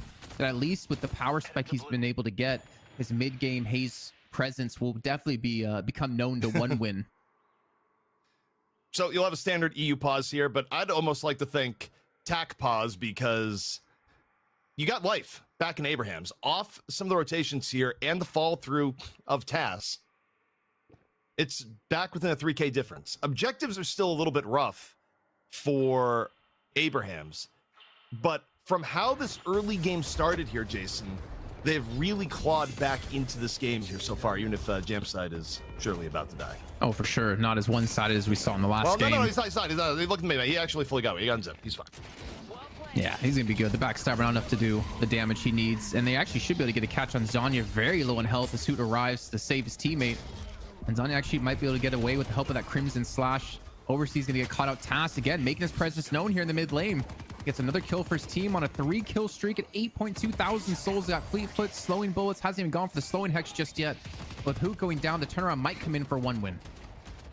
Taz is just pumping damage right now in middle. This is actually unreal. He's on the chase down once again. 300 HP. He has to be a little bit careful on the chase. But you look at who is low on OneWin team right now. Yamato gonna get caught here with the static charge. She is gonna fall. And all of that poke was heavily set up by Taz, who's just been roaming around and just being a demon. The actual cleanup crew for what was a miserable early game for Abraham's. Well, they're not clean out just yet, though, ZP.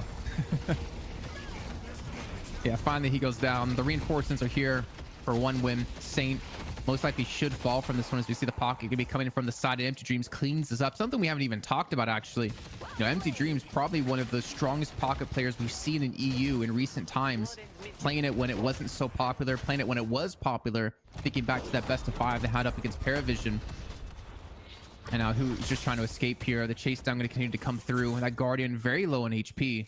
But we're about to hit that 10-minute mark, and I do wonder how both teams are going to approach this urn that's going to be spawning in on this left-hand side. And even taking a look at the ultimates, we're basically going to have most things up that will be needed.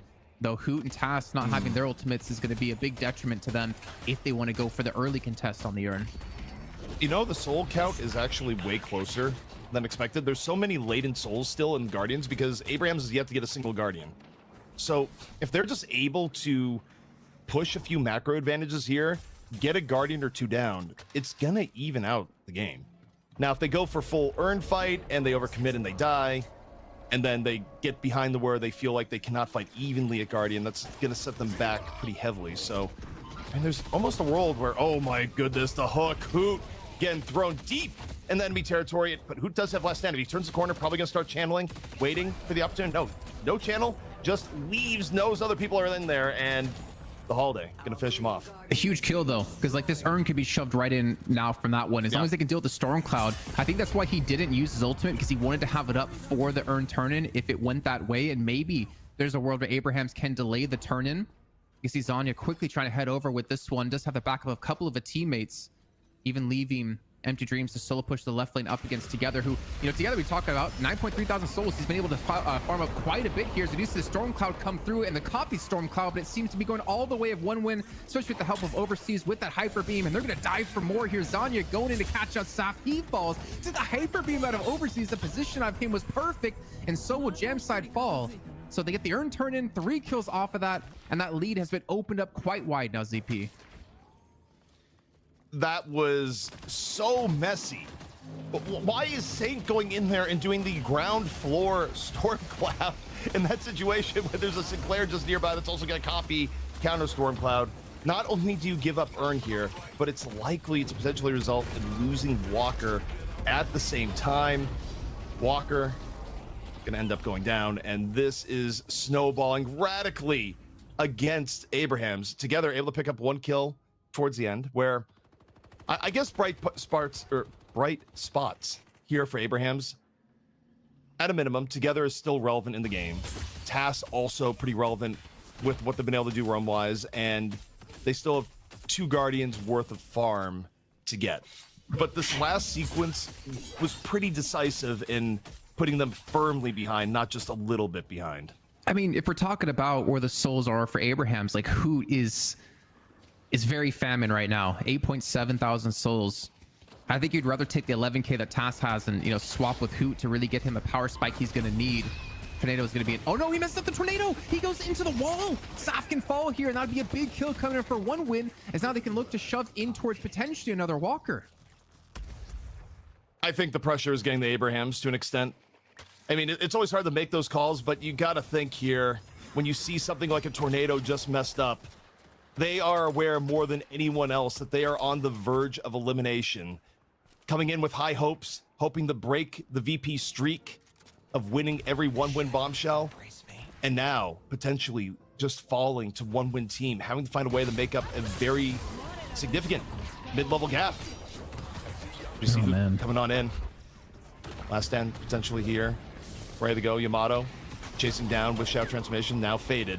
And now looking for Sane, and they just burn him down through a storm cloud. Absolutely no care given. And I guess Jamside's running. You just see the wall and the cloud of McGinnis. One of the few times we have seen McGinnis escape. Yeah, that storm cloud ain't much of a storm. It's more of like a light drizzle, to be honest. It just doesn't have the damage behind it to force 1-win to respect it. And the snowball is really hitting hard here.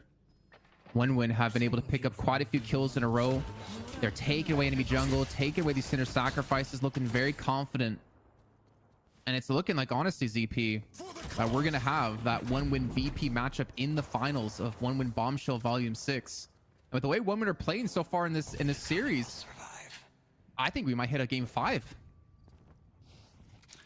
Yeah, it would not be the first time we've gone to Game 5. 1-win looks so much better today than they did yesterday. The difference is palpable, and that just means, Jason, I believe your theory of they were taking Fearless Furies a little bit easily yesterday, which was almost to their detriment, but they came in as a very, very different team today against Abrahams. And you take a look at how everything is unfolding right now. While Abrahams is not over yet, their paths to victory, Jason, are quite limited at the moment.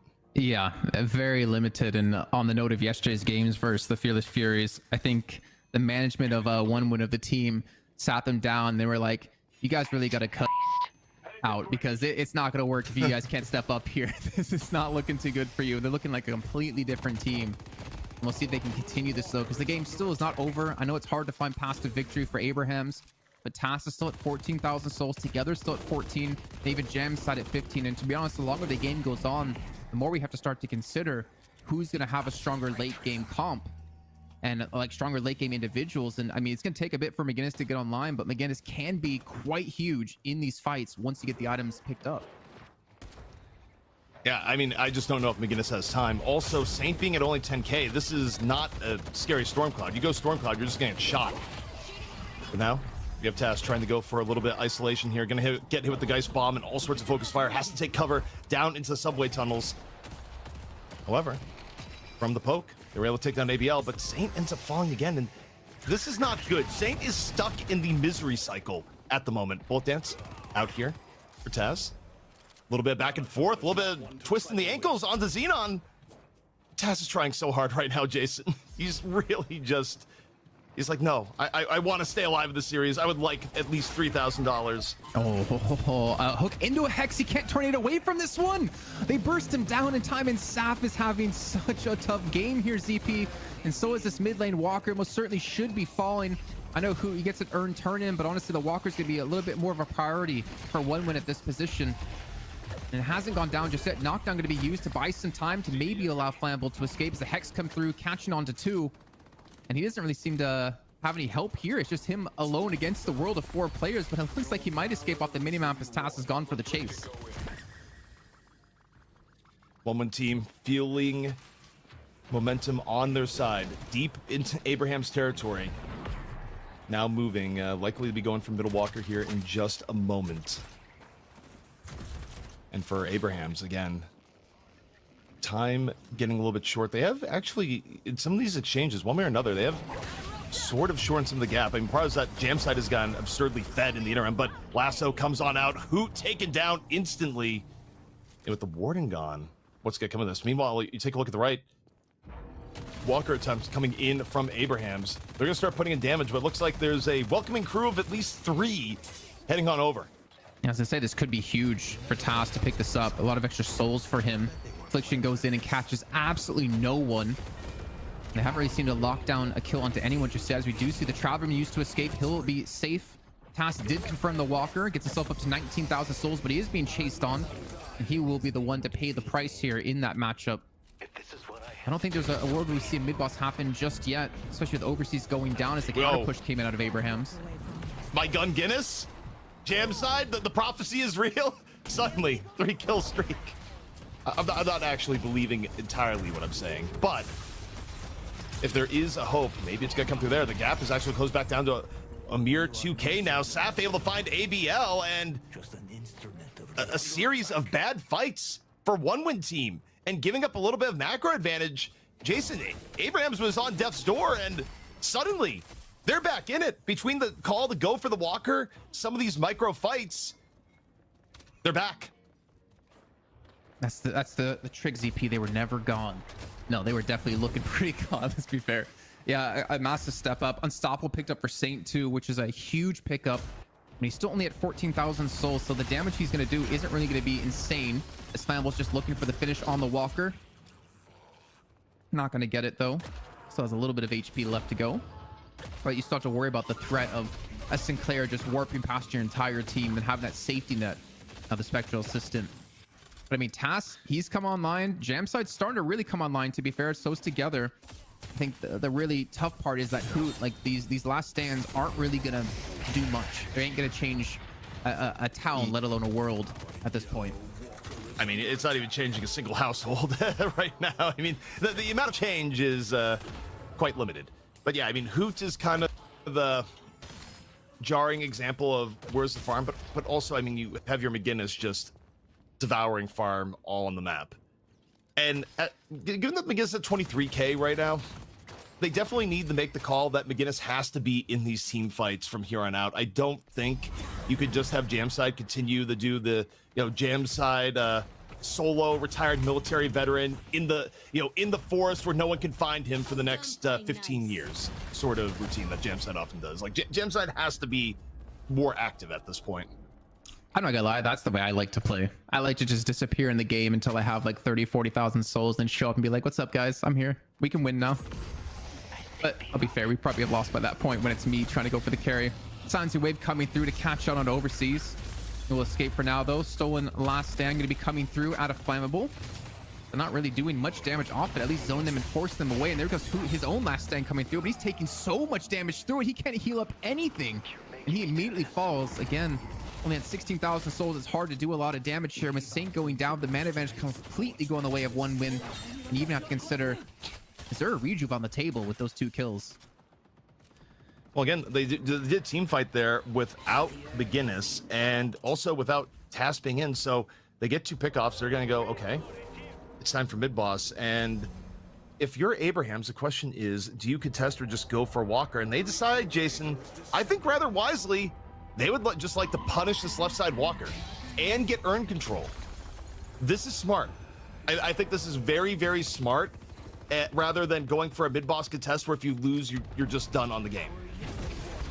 Yeah, I completely agree. I'm just gonna say as a side note, they really need to get rid of some of those positions that you can just sit there and hit the Walker for free. As you can see Empty Dream struggling to deal with it. Task will pay the price once again, take another Walker, but the damage has been done. I don't know if they're gonna get the urn turn off this, but at least they can deny it away from one win. But with Rejuvenator in the hands of the entire team, I'm looking at this left lane Walker and I'm looking at it falling. I'm looking at another flex slot opening up for the one win side. They're going to give it up, actually. Here's ZP. Abrahams, they're going to say, you know what, you can take the Walker. We're going to go for the urn turn-in. I feel like this is a bit of a mistake. I feel like they could have gotten Walker and prevented urn turn-in to an extent. I think one win team could have played this a little bit more cleanly on the macro decision. And they give up Flammable. Like, why is Flammable here in that instance is just one ZP, when everyone's missing. Behind oh, him. wait. Look, they're TPing in. Wait. The chase down. This could be huge. They had the strat here, Jason. Are they going to be able to catch here in time? Instead, counter TP everyone through the subway. This is the most ridiculous team chase down, like team versus team, everyone in the afterburners that we've seen in a while, and it does end up with Abrahams able to get away. Difference between the teams now a mere 9K, though the Walkers, as you say, paid the toll. I'm not gonna lie, that was very smart thinking out of Abrahams there to realize, oh crap, they're teleporting behind us. Let's go in the teleporter and get away from them. Very, very smart play. I can understand Flammable being there though, keeping his presence on the right side to see if they're gonna go for like a solo turn and a contest. But I think, yeah, once you saw the urn coming and no one contestant left lane Walker, you probably just give it up for free and don't let him get that kill. As we see the souls once again and the allocation across both teams. Zanya at 27k with Jamside at 27k on the opposing side. Hoot, yeah, I mean, he's not really falling further behind, but he's not really catching up either, unfortunately for him. And that's going to keep his last stands to really not do too much damage, not really be too impactful on the fight. Capacitor even picked up for Jamside here. This is interesting where we're at. I mean, the actual battle power between the teams is pretty close at the moment. Abrahams has done a phenomenal job of getting back into a game, and they've done it actually multiple times where there's been several times where the gap has been just on the verge of being unwinnable, and they've brought things back. However, most of the latent souls on the map now, Jason, are gone, so their mulligans in that regard are going to be less varied. I have to ask a question. Sorry, continue. Yes. No, ask the question. You said you must ask the question, so because I'm confused, right? Is that there's still a guardian up, so they don't have a flex slot from that. They have two walkers down, so they have one flex slot for Abrahams, right? That's how it should be, because there's still a walker and a guardian up, and the base guardians are there, so they only have one out of the 4 flex slots. Okay, so it's a visual bug on our side. We're seeing double items because we see like double berserkers there. But yeah, one flex slot, 24 minutes in. Abrahams really needs to get this guardian down. I think maybe that's why we're seeing one win start to reinforce this mid lane guardian, because there are 2 flex slots in quick succession that could easily happen for Abrahams. They're going out of the way to defend it, but I do wonder if it's a bit of an opportunity cost loss, because when you look at how Abrahams is playing right now, they're kind of anywhere but middle, getting a lot of the free farm on the map. So yes, you want to prevent the flex slot, but if you're overcommitting the middle and giving up the outskirts, it might be a little counterproductive. Yeah, I know what you mean. That's something that they're going to have to like figure out what to do. To be fair, it's not very often you play games where you have your mid lane guardian and walker still up like this. And I saw Tass It's a little weird. It's kind of like the 7-10 split in bowling, right? Where it's just like you don't see it happen all that often. You need a particular set of circumstances for it. I do wonder though, is Tass just going to backdoor the middle guard? Like, okay, look at him, because you can just backdoor. Yeah, it should be. And oh, well, not really much of a backdoor if they're going to push the lane as well, but they're going to take it down. This is maybe an opportunity for a woman to look for the fight, though. Yeah, one is coming in. They're looking to extract a toll off this, but it's going to be a full retreat. McGunnis, you got to get over there. It's turned into a full team fight. Stormcloud, you got to come out here from Saint. Saint likely about to be bursted down. Okay, Saint was just a sacrifice. Saint was the action movie. Go on without me. You know, your family needs you. That was Saint. Sacrificial lamb. Yes. Okay, silence wave. I think it does not connect on a Xenon there, who does get away. They're still looking for a fight, get a catch onto Together, and if Together goes down, that's a big chunk of their damage and ability to solidify these kills. Chase is still continuing his on. He's going to need to back away from this one. They did have the urn picked up, and they could go for the turn-in. As you can see as well, they need to deal with the minions hitting the base guardians on the left-hand side to make sure they don't lose another flex thought to the enemy side. But the turn-in will be there. The lead's going to continue to grow now for one win, sitting at about 20k. But they are very hesitant to go for any sort of finish or any sort of engagement here. I think we're just waiting for that rejuke to spawn back in. I think one win, you think about one win's overall weaknesses over time here as a team in Deadlock, and finishing off teams when they have an advantage has not always been their strong suit, and I think they're aware of that, Jason. So I'm not saying that means they're playing optimally by being as cautious as they are, but I think that's a little bit of the psychology where they're not trying to force things as heavily at the moment. They're just hoping to passively get ahead, where in the last few minutes, they have been getting more farm on the map. They have been slowly advancing their lead, and maybe they can drag this out until next mid-boss, next urn. But also looking on the right-hand side, a little bit of chase potentially here on the Xenon. You got 3 members of Abraham's there. Now, more rotation coming on in. Still more yellow than blue on this right side of the map. So if you're a one-win team and go for an engage, it gets a little bit risky. But now you look towards the middle here, Jason. A little bit more pressure coming on in, turning into a skirmish. In mid, does Abraham's actually want this? I'm not sure they do, but who goes down? Yeah, the fight's going to continue. You can see was that Zanya looking for an engagement. They get a catch out to Saf once again. Was that a hook opening things up another time? And now a 2-man advantage, and mid-boss is right around the corner to be picked up here. I was just about to touch on... the timing. The timing on those picks is absolutely tragic, and I don't think you can contest this. I mean, look, if Jamside was naked, you could go in and potentially get a steal. I don't think Jamside is that guy on the McGinnis, unfortunately. Also, the phrasing there was a little bit rough if you're not like intimately familiar with the Deadlock community. It's like, if Jamside is what? Hey, I mean, I'm all for it. Who knows? They're continuing to fight this mid-boss, though, even though they know Abrahams are here to contest this. This is risky, man. I would fall off mid-boss. I would go as a full team into Abrahams. Why are you actually splitting things up here? Giving the opportunity for Abrahams to get back in this game, but Jamside, he's gone down. The potential for the steal, it's pretty much not.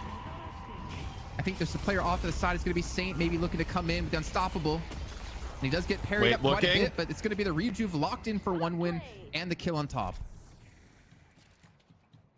Man, that contest may have...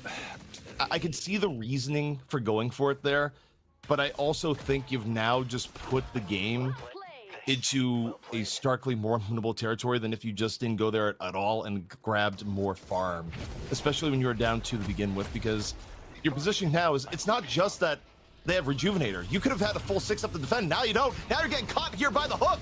And the punish coming in hot and heavy on the Together. Still may be able to get away because Shiv.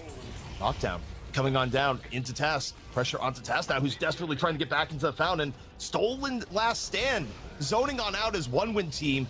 Look to collect the prize of some base guardians, shrines, and potentially first stage patron. Oh, the hook again! Overseas catches Hoot this time, and Hoot's gonna fall!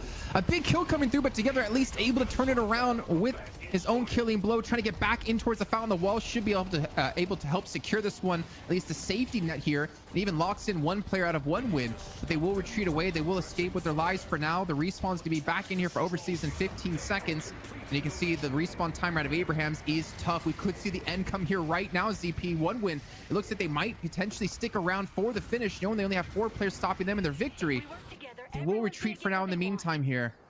But very close, and Overseas coming up huge with these hooks, man. I think it's smart for One Win Team to back out in this instance. I think One Win has too much of a history of cursed all-ins. Yeah. And Abrahams is a good enough team that you absolutely do not want to give them this map, give them a chance to get back into this series, because I would not want to face them in a map 3.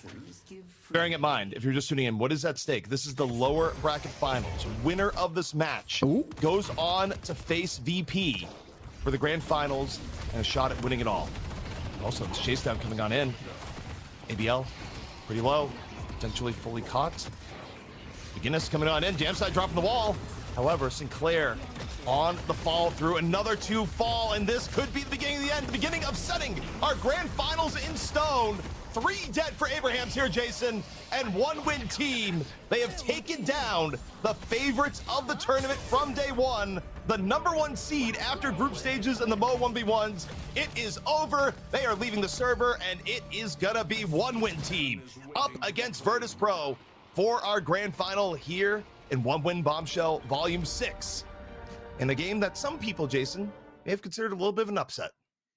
You know what? I respect the push. I respect Abrahams trying to go out. You had Curse on task. They had a catch on Holiday, and they looked for that opportunity on ABL to go for the kill. They throw the Curse on top of him, but then together it gets grabbed. He gets pulled in. He gets out of position. And then immediately Abrahams were kind of torn between going in or trying to escape. They knew they couldn't sit there and defend against a rejuve pickup another time. Either they had to contest the rejuvenator, or they'd have to fight at their own base. They had to make some sort of play happen. And I think they tried to hope, or they try to force a mistake out of One Win there on the retreat. But really well done by One Win, man. Like you look at yesterday, they really played kind of, no offense to them, but down to their opponents in the Furies. Yeah. And then they come into today looking like a completely different team, manhandling Abrahams quite a bit in this series, going 2-0. But they still have a tough match ahead of them. They have a best of 5 up against Virtus Pro after this to see who could be the One Win Bombshell Volume 6 grand final, or winners, I should say. Tough games, but I think One Win showing some very good signs for them as a team. Yeah, and I think to me, this still solidifies in my mind that, you know, looking at the results of yesterday and looking at the results of today, thinking about the last 2 months of competition in general, I think One Win team is probably the most variable of the top 3 teams in the year, where you don't know what version of them you're going to get not only day to day, but game to game. I mean, think about it. In this lower bracket run, Fearless Furies came closer to taking out One Win Team than Abraham's. The One Win Team also played significantly better today. A way better draft strategy that took away things that Abraham's like, and in general, far more solid play when you look at the laning phase. I mean, the draft alone, if you look at the bans, were so different than what we've had for the majority of this event. Like, there was no Geist ban. We saw a Kelvin Infernus as like a first round of bans out of both these teams in both games. Like something you wouldn't really expect to see. Then we see like a Geist and a Warden get through. He's had Warden get a bunch of bans as well.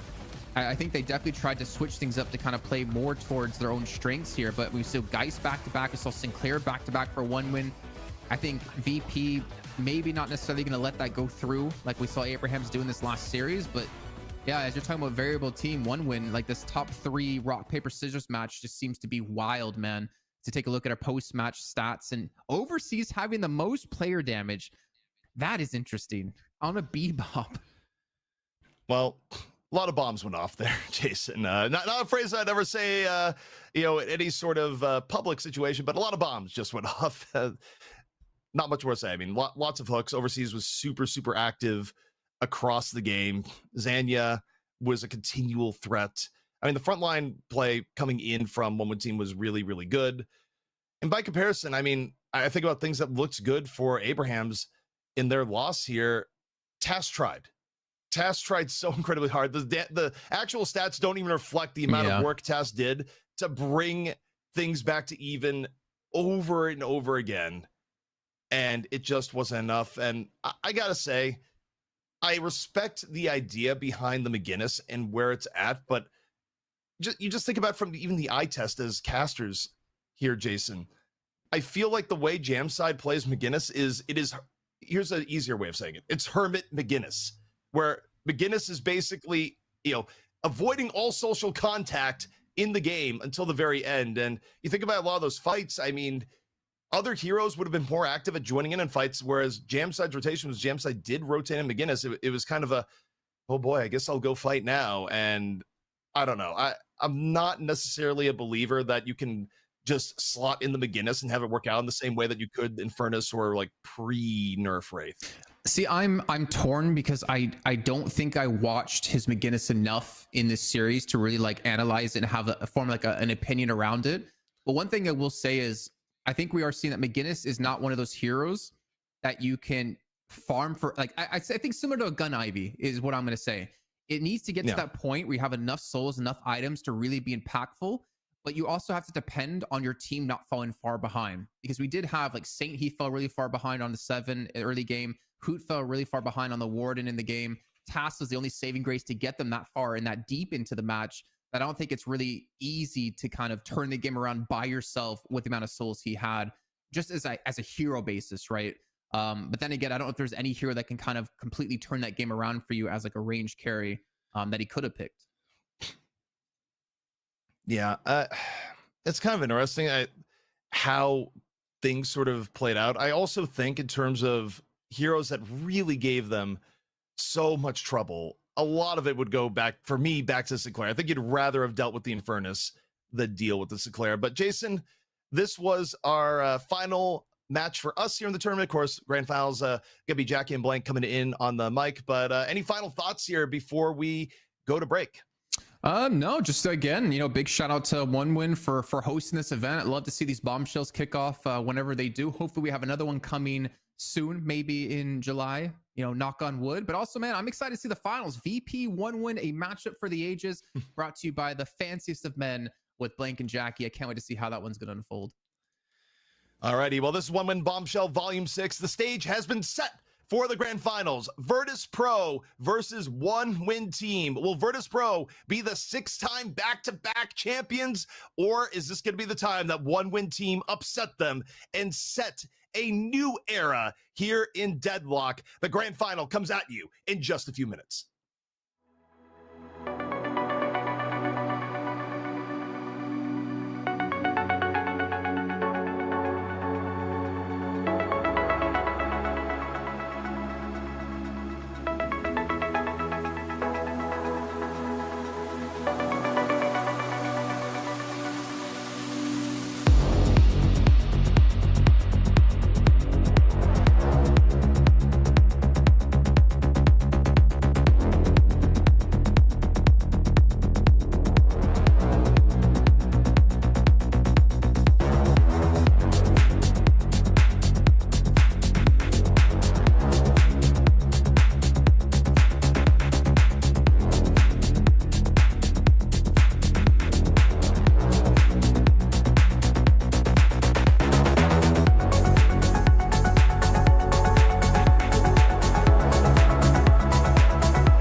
Oh yes, welcome back gamers. So much more Deadlock to go here today as we are dialed in for the grand final of One Win's Bombshell Volume 6. Blank, it's been a hell of a competition up to this point, mate, and it's culminated in what should be a fairly exciting grand final. Chance for some sparks to fly, but of course we'll see how it goes with the results through the group stage, and every time these teams have gone head to head before, having a mixed bag of exchanged blows. Yeah, it's been a weird one as we've gone through this. I mean, One Win as well as Virtus Pro, a lot of times in the past, One Win's kind of just about got there. It's gone back and forth, but right now, Virtus Pro, the reigning champs throughout the entirety of the One Win Bombshell volumes, all of them, right back to the beginning. Crazy stuff. Slight roster changes here and there, but overall, it is the same. But we are here, finally made it to the end of the road. We get to see our grand final. Virtus Pro up against One Win. Is it going to be another 2-minute series like we saw last time, or does One Win have a little bit more in the gas tank this time around? You'd certainly hope so. You'd certainly hope so, right? Best of 5, grand final territory. It's all on the line now. Lay it all out for you. Hope you give us something special. But yeah, bro, it's terrifying. You think about some of the results we've seen between these two teams. It feels like VP always have a little bit of an edge in the draft. They've been able to make One Win feel very uncomfortable time and time again with some of the picks that have come through. And yeah, if you did miss it, that matchup Blank's talking about there, of course, miraculous scenes with the sheer rate at which they just decimated every lane. It was absolutely grotesque. I think what were we looking at? First Guardian fell like 3 minutes 25. All it was three 2 dead minutes at 30. 5 minutes. Was it 2 minutes 30? Yeah, oh, it's probably I think it's the fastest Guardian. I mean, if memory serves correctly, it is the fastest Guardian we have seen. Probably not in public matches, but at least in comp, that is a nuts marker to find there. I think they had all down by 9 minutes first flex slot there. So yeah, disgusting stuff. Again, I think from yesterday, what we saw from Virtus Pro was a much more big emphasis over towards having this stomp comp, right? Where you were just roaming the map. You had unbelievably strong laners across the board, and that seemed to work out fantastically well, where, you know, even though they didn't have that pick potential, they starved One Win out the entirety of the time. And a lot of it did come down to draft. Things got slightly spicier as we headed into draft 2, where One Win realized that something was afoot. And they had to figure out how they want to play again. So we had an Abrams ban, we had a Geist ban as well. And then Virtus Pro throws something completely unorthodox out the window with the Warden ban. They were banning Zergy off his own Warden into the Bebop ban and getting TAS off that. And I think that is the simple scenario for them was, don't allow TAS to be on the Bebop, or if Bebop is open, we pick it ourselves. Because honestly, Overseas. If Overseas isn't on Bebop, it's a huge amount of work done. Well, like what we saw from that last game. So terrifying stuff there. I'm very excited to see what happens here. I'm hoping that we don't see more Saint picking the 7th Sinclair, though, Jackie. Yeah, I don't know about that one, bro. I feel like it did kind of leave them very susceptible for some rough encounters. It was basically like the alt bot 7 maneuver of just trying to dive for Guardians. And exactly. Outside of that, the versatility that didn't go well there. for Abrahams. It did not. It did not go well for Abrahams. I mean, One Win not really brought out too often. They've been dominating against it themselves. But that is pretty standard for One Win. We saw that yesterday. You know, the Sinclair Yamato pickup almost immediately, and the Kelvin ban, which Virtus Pro, they loved having that Kelvin. Got a huge amount of work done in their first match. It was taken away by One Win team in their second. So Virtus Pro can comfortably play without it, but you have open Zergy on the Warden here. Yeah. Ideal stuff. He looked very good with it. Obviously, building into that Spirit Warden, being able to just harass with a last stand, taking full confidence into the team fights, just ran down their front line, made it rough for them. Like you say, though, that is actually going to be quite nice to deny what we were talking about with those explosive openers in lane. It was Obikim that just ran away with the laning phase. As soon as they got control of Greenwich, right, him on Kelvin, he just started to mass rotate, absolutely annihilated him with the early rotation. So the macro there, removing Kelvin, could be beneficial. Fast picks on this one, Blank, actually. Yeah. All right, so we get the Yamato into Bebop. So One Win do get Bebop.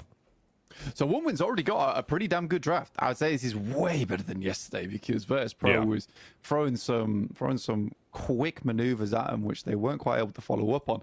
So this is much better than yesterday. Virtus Pro, though, grabbing the Vindicta. So Vindicta Warden lane is available, as is the Abrams Warden lane that we saw yesterday with MKLS, as well as Listic doing a hell of a lot of work. And CP was making a good point earlier where, Abrams is very much feast or famine, and having that Vindicta in the lane allowed him to get ahead, but never really truly lose that lane where things got out of control, because MKLS was always supporting him with the tether, getting some good follow-up damage with the assassinate, so that works out well. But I will say that for one win team, having Sinclair, Yamato, Bebop right out the gate, I think they've chosen all of the heroes that they really wanted to pick up there almost immediately, and a lot of times I think we have seen, at least for one win team throughout the majority of this tournament, the Bebop pick is more like a four through sixth pick. This is not a third pick for one-win team, so they were desperate to get it on side. Yeah, they've massively accelerated how early they've picked it up here, which I think does make sense, especially in the head-to-head between these two, with how it has been a bit of a look. If we don't get it, Dimov's going to be able to play it. He was very effective on the aggressive Bebop as well, like laning phase. He was super strong. So fair enough. Already, man, you've got a lot to play with here. They've banned out the Holiday, so there's no chance for the lasso over on VP. You've got Lash, Bebop, the Sinclair as well, viability to counter back onto Zergi's last stand. Again, this sort of is reminiscent of what we've been seeing when these two teams go head-to-head, where VP do build into less pick, more of just, look, we'll sort of starve it out and then dive, death ball into you. And literally with the viscous pickup, you imagine probably Dimov there going in for the big goo man. Yeah, absolutely. And I think that for one win team, I do quite like this draft. And, what we're looking at right now is pixels on a screen and hero images been brought up, but this feels like a battle and a half already, just in the draft phase. We've got the lightning bolts going in between these teams' eyes, which is very, very fun. I feel like I'm in a match of Yu-Gi-Oh, but it's just draft for the boys. It's time to draft. It is. They're throwing them out, bro. No, you can feel it. In defense mode. Zergi with a pot of greed, just smiling away. Oh, bro. No, it's nice. I think that's why it's so interesting, because especially with this being a best of 5 as well, like we will actually get the full length of how far can you push it. Already we've seen like the countering and the drafts between these two have been very down to the margin, like min-maxing it, very good aggressive counter picks to force you off heroes. Ooh, okay. So you start to get our last few picks in here as well. It's Infernus for one win grabbed in, fair play. Man, super viable right now. Again, as well, starving out any real potential for stolen ult versatility back over onto them. You've got everything you want for compounding damage. Abrams, though, for VP. No strangers to making it work, Blank. Seismic impact to your face, get that crowd control off. Bit of a different move here. Yeah, I think with Virtus Pro, it's a weird way to close this one out, because they banned the pocket away from themselves. There's no Geist, no Infernus either for them. So I think if it's anything to go by our previous drafts, like a Calico could be thrown in here quite comfortably. You've got the two good carries over on the Mirage as well as Warden. You've got the Vindicta as well as the Abrams lane. So yeah, we'll see what happens here, how they want to play it out. Because Warden Calico wouldn't really work all that well, and you sort of want to throw that Mirage with the Viscous just to have yourself in a situation where you've got a lot of overwhelming presence. But no, they close it out with the Haze, actually, to finish things off. So you're curious who's on what here, right?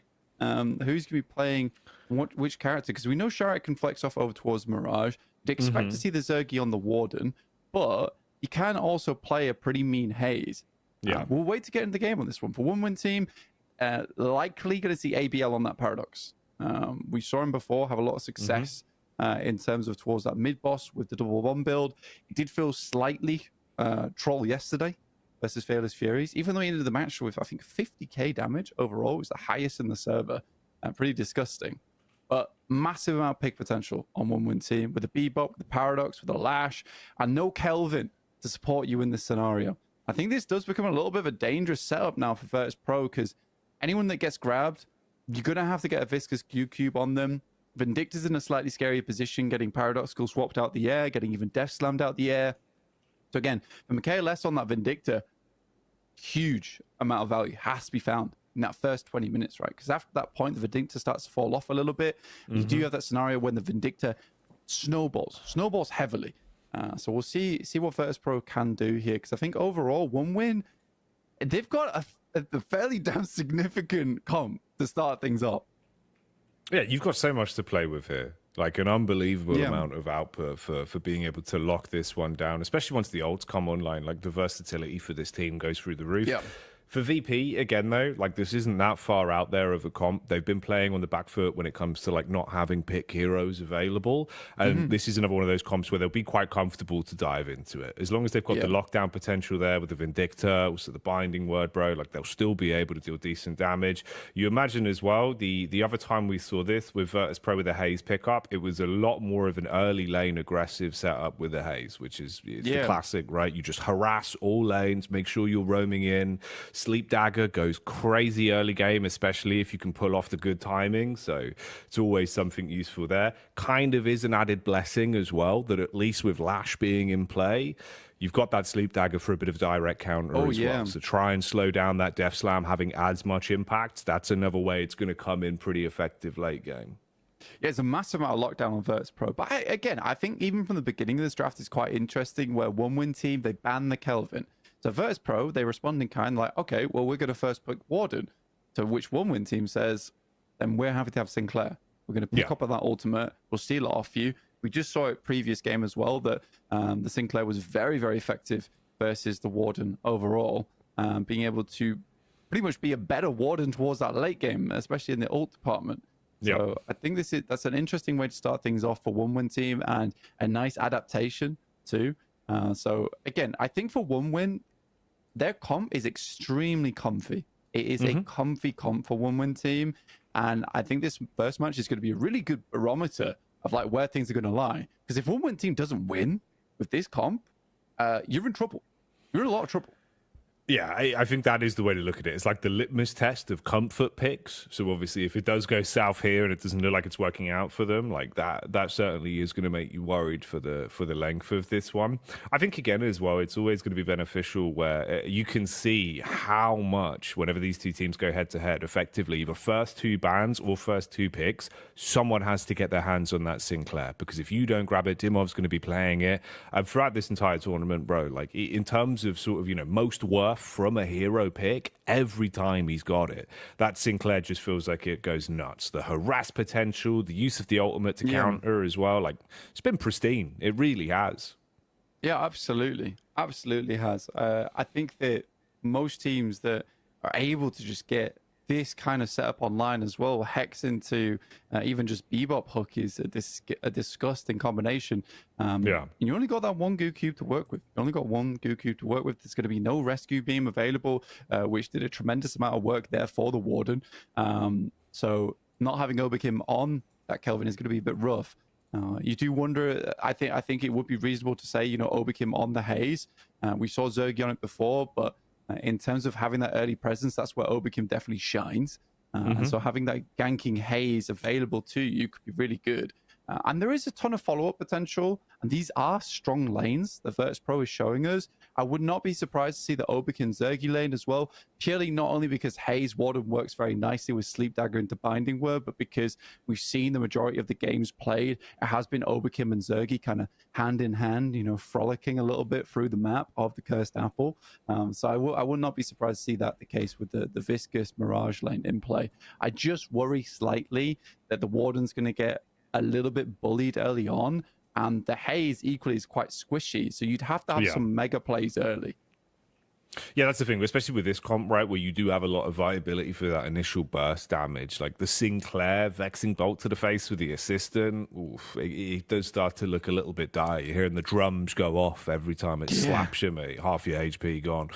Same again as well, right? Obviously with the Bebop, like the early potential to get those bomb stacks off, where as a Haze, it feels so uncomfortable. You're finding the balance, man.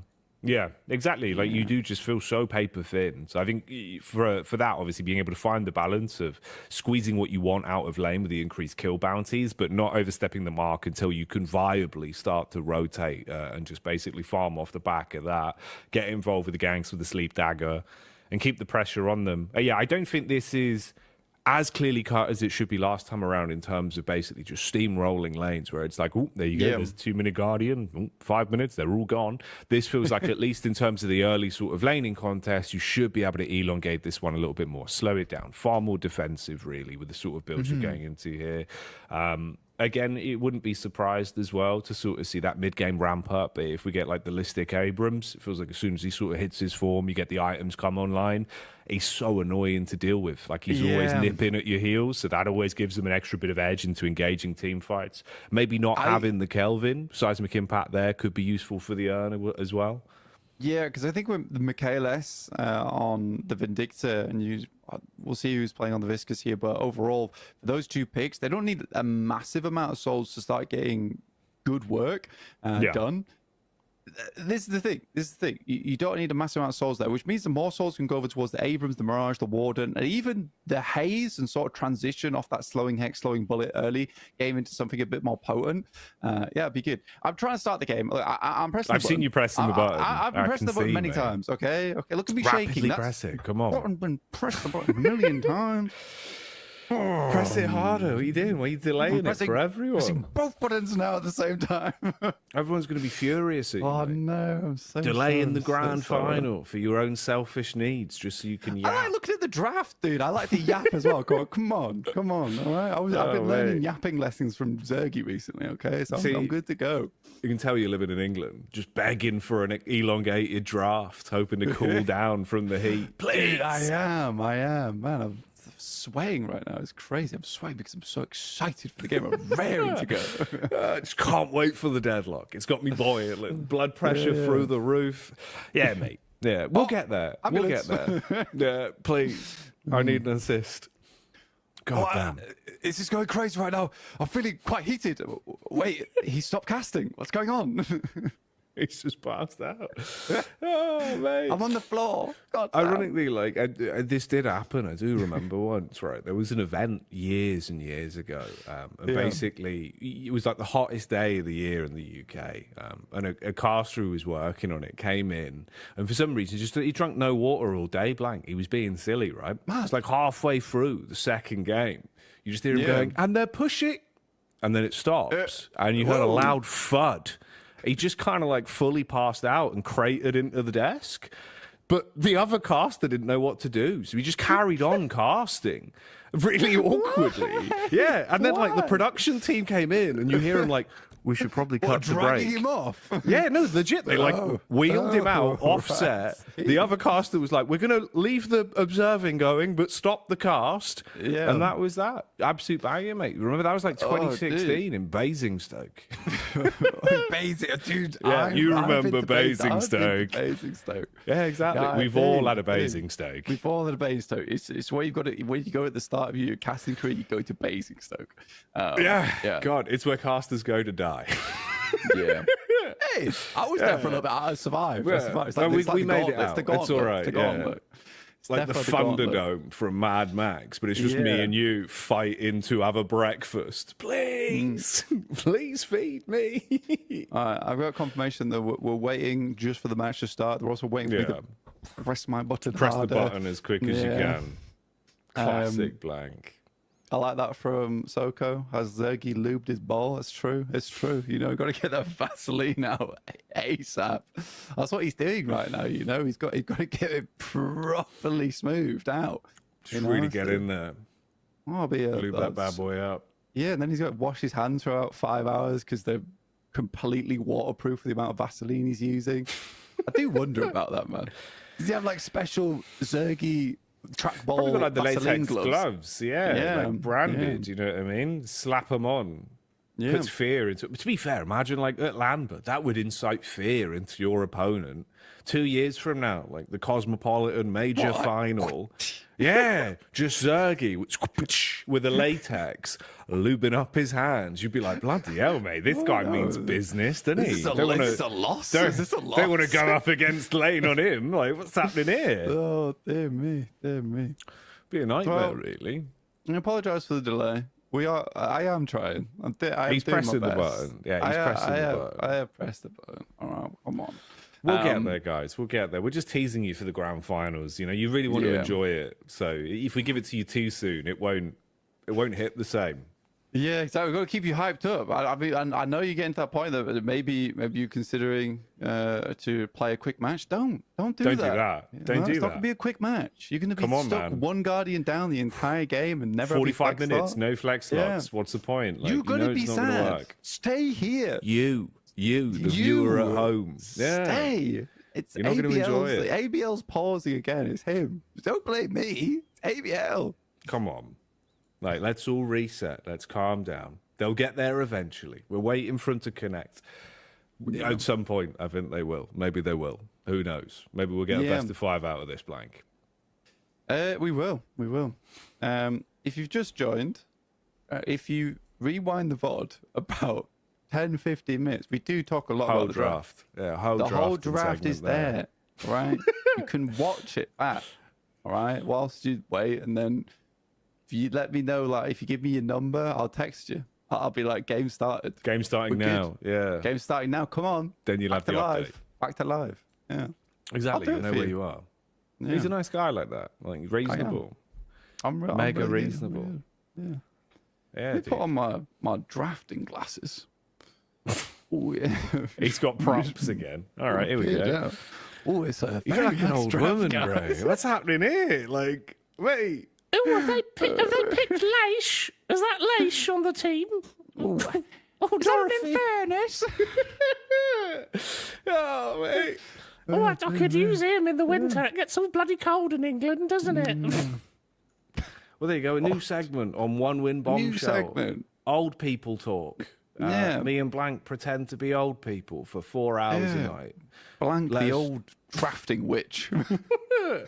Let us know if you enjoy that, and we'll workshop more of that in next time. We'll bring it back, you know. Yeah. It'd be good. Maybe we could do that a bit differently, Blank. Like, we'll go out on the street, you find like a pensioner, and obviously be like, look, here's a picture of the draft for Virtus Pro versus One Win in the best of 5 grand final at One Win Bombshell. What do you think? And then see what kind of insight they can give us. Community engagement. Yeah, community engagement would be good. Right, yeah, that'd be bad. I'd like a bit of community engagement, you know. And we could get like get ideas on what people think about it, and then we'll workshop that into our capacity. It'd be like great work. Yeah, it could be good. Right. Well, apparently, I've just heard. Actually, we're going to have a break. We're going to get things fixed, and then when we're ready, we'll come back. So, like, rewind the VOD, listen to the bit where we seriously spoke about the draft, or the bit where we were being funny, and then come back, and we'll see you with a game in an ambient amount of time. See you in a sec after the break.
Breakdown.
Can you smell what the dead is cooking? Blank, we're back. We've got more games to go here. Grand final territory, right? We've already had the draft. It was like 20 minutes ago, so don't worry about that. We'll get you up to speed. We'll recap where we're going to be going. Thought I'd catch you off guard, get you back in the mindset, mate. You know, we've had a bit of downtime. VP needed a tech pause, but we're sorted. We can kind of get our heads in a line, get our ducks in a row, if you will. Yeah, heads in a line, ducks in a row. All good here at the Deadlock. One win Bombshell volume number 6. It has been 5 previously. VP has been dominating all of them. Looking to do the same here. That is how maths works, yeah. You do need 5 into 6. Oh, we can start, man. We can start. Yeah. We're ready. Yeah. Like an ethereal voice in my ear telling me it was the next game was ready. Love to see it. All right. My God, they timed that nicely. Oh, I was not looking forward to another 10 minutes of that. But we're here. We're in. Beautiful stuff. We are. Happy to see it. We are ready. Virtus Pro taking on One Win, the grand final. Best of 5 on the line here. $10,000 prize pool. First place will take $5,000. So you know they're going to be mean on the streets of the Cursed Apple. You got to give it to them clean blank. No trivia. Let's see how this is going to go down. It was an interesting draft. We'll set you up with who's on who as it develops and start to get a good grasp on the game here. Current POV over towards Greenwich side. You've got a bit of a shove clearing out that wave. Infernus looking to get them playing underneath Guardian. Looks like Oberkim on the old Haze with the backup there as Zergy Warden. Saw what we expected coming into this one. This stick, he's got his lipstick on. Zergy, all is lubed. They're ready to go. Oberkim, ready to sleep yet. But overseas on the bebop, and right now One Win looking a bit terrifying, but there it is, the opener with the binding word and the sleep crouch spam, as well as the body block. Keep him alive in this scenario, but taking heck of a lot of damage. And that's the opener. Zanya's down, empty dreams also falling, and VP coming out with a cracker at the start here into overseas, dying. It's all gone wrong, Jackie. Oh, mate. In the coffin, shipped out overseas because that bebop's been reduced to just nuts and bolts. VP not only claiming the first blood and painting the town red, but keeping the pressure on early. Nice soul lead established. Net worth trickling upwards off of the opening frags. Room to push out these lanes as well. You get deep control onto Greenwich and Broadway. And a bit of a fight developing here. Listic looking for the engage. Round on York. Pressure back over onto Flammable. It's the classic duo of him and MKLS. They've been making this work very nicely throughout the event. That has been an unbelievable start. Virtus Pro. We said that One Win, they need to kind of win on this comp, right? This comp was their comfy comp. You know, the old reliable sofa you've been working with for 4 years, that is this comp right here for One Win team. It starts off poorly.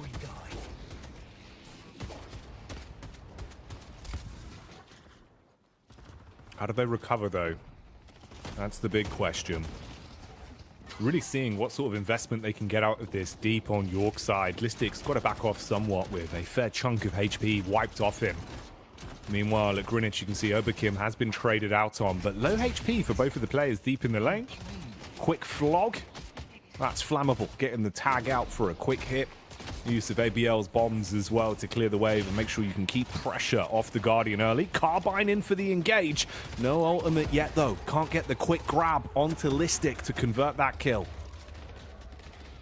A fade away coming through from the Listic MKLS lane.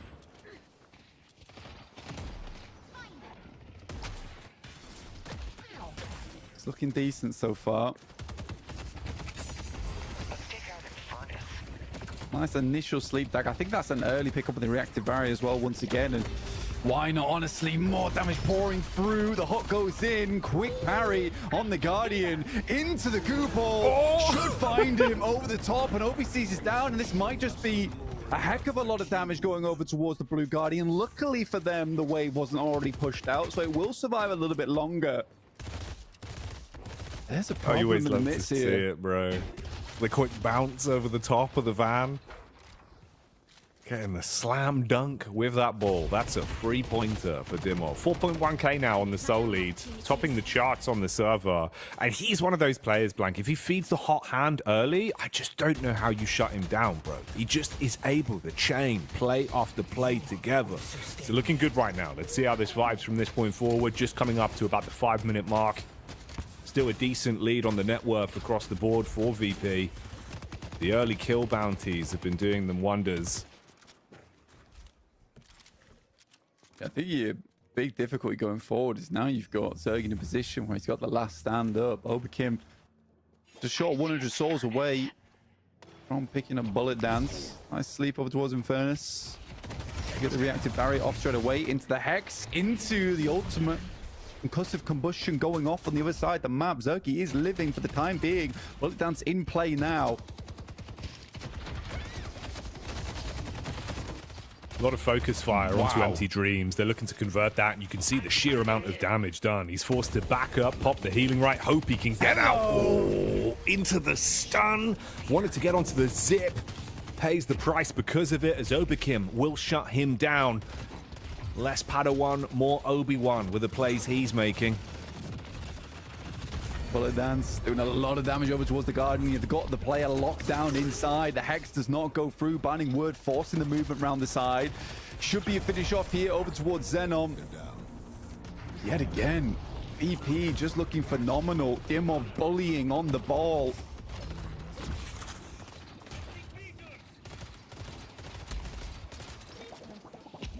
The Dimov Zorb of Death. Always horrific to have it rolling towards you. Puddle punch around the back into the roam from Oberkim, so you're able to get the assist off with a sleep dagger. Oh, overseas, trying to dip out, but no survivability left. Meanwhile, we cut to the POV of Listic. Quick punch baits out the shadow transformation. Slap to the face, Yamato. Arigato to the fist. The dodge as well, and Zanya's struggling. Awkward on the seismic impact. Maybe he was just going for the low impact there, potentially. Tevez in, assassinate. Look to follow up on that one, but instead, Michaelis put into a whole world of hurt on that side of the lane. But Blue Guardian is taking damage right now. Flammable here, trying to whip him off the objective, but it's not happening. Get a good shot back from it. They called in for that rotation, so you had the additional pressure there. At least the response back now, sending Oberkim on spawn with assist from Michaelis. Low health for Sharik, though. That Mirage has got to get a move on. Nice use of the distract with the tornado. Made it look like he was going left, throws it off towards the right, keeps the crosshair guessing for Xenon, and at least gets back safely. He can reset towards base. Oh no, mate! God damn, the splatter from down under. That's gross. The predict on it as well. Glopzilla in the building. Good damage over towards Michaelis. Is forced to retreat here. No flight available to get the quick movements out of position. And a sleep that prevents the slash last second. Mate, Oberkim's always there when you need him. Never out of position. You can never pin him down. Dimov keeps the damage going as well. 8.1k souls in the bank right now. The harass potential, but it's a double grab with the Death Slam. Puddle punch for the getaway, trying to create space, but overseas is quick with it. Hits the hook back, drags you in. Listic trying to run over the rooftops. Ooh, the mantle giving him a couple of seconds of freedom to make a play onto the bounce pad. The chase is still coming. You got a bit of backup there from Michaelis as well, so an overstep on this one, you could get some pressure out. It's crows to the face. But on the chase back over, it's a bomb on Listic, and you look to convert that one. 2 kills. Yeah, it felt like a struggle of a chase there coming through from overseas. Finally finds his bounties mark over towards Listic. That could put a lot of delay on him as well, right? That's a lot of time where he could have been farming, going to get some damage across the map. Assistant is in play, but Teva will keep him locked down, and that's over towards the Guardian as well. Michaelis forced out towards that backline once again.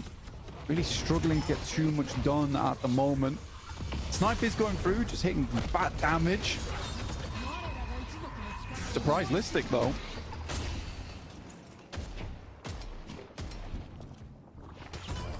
Ball up top, Listic down below, and in the end, It's Zanya that's run over. So Yamato out of commission. 3 dead at the minute with staggered respawns as well. Quick shot into the face of Flammable.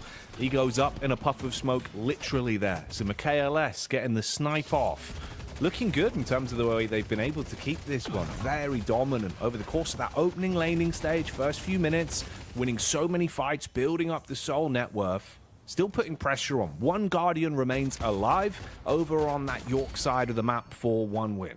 Whereas on the flip side of things for the objective control, VP have only lost their York Guardian. Yeah, trying to maintain control over towards this blue Guardian as long as possible. That really did give a hiccup over towards 1 win for quite some time. Zanya doing a lot of damage into a shoulder charge. Forces out the fake parry into a tether, which keeps him knocked down. But luckily ABL is here on the backup. The carbine does come through. Delays somewhat. The steal over towards the camp will set them a little bit better in their stead. On a box run though, Dimov.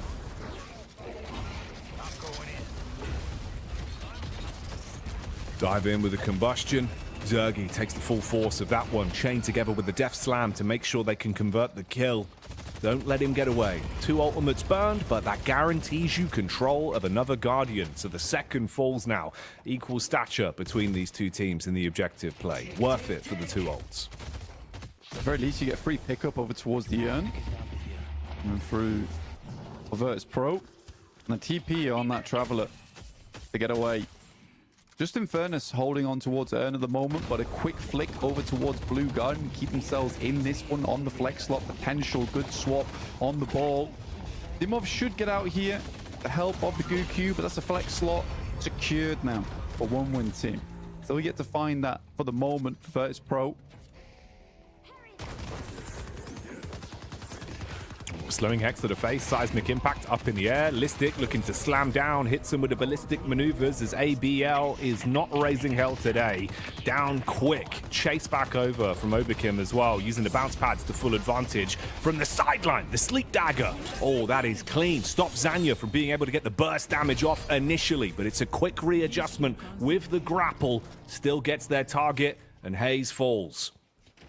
Yeah, a bit of an overzealous chase there. I think Overkim was feeling himself a little bit, but the backup does come through. Nice parry on Zanya, but it's not quite enough. The Assassinate doing a hell of a lot of damage just to clean up on the kill there. Last Stand also invested, Jackie. A bit of a slowdown now on this one. Ballistic. Oh, dropping 500 souls as well. That's brutal. That is brutal. Take that one to the bank. Cash in the extra souls from Listic, who's been fighting as good as he gets here on Broadway. So a bit of a resurgence back over. 1 win, at least being able to convert a few kills to give themselves a fairer balance in the net worth. 68 to 65k. Roam from Dimov and Obikim.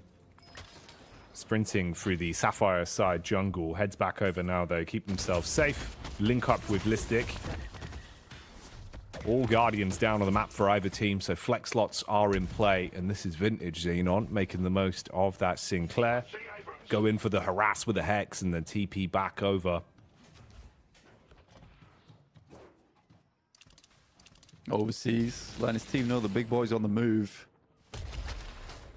Him on the other hand, stacking up that net worth. 14k now. A lot of stock over towards the Spirit Ball Viscous. Certainly does do a lot of damage, and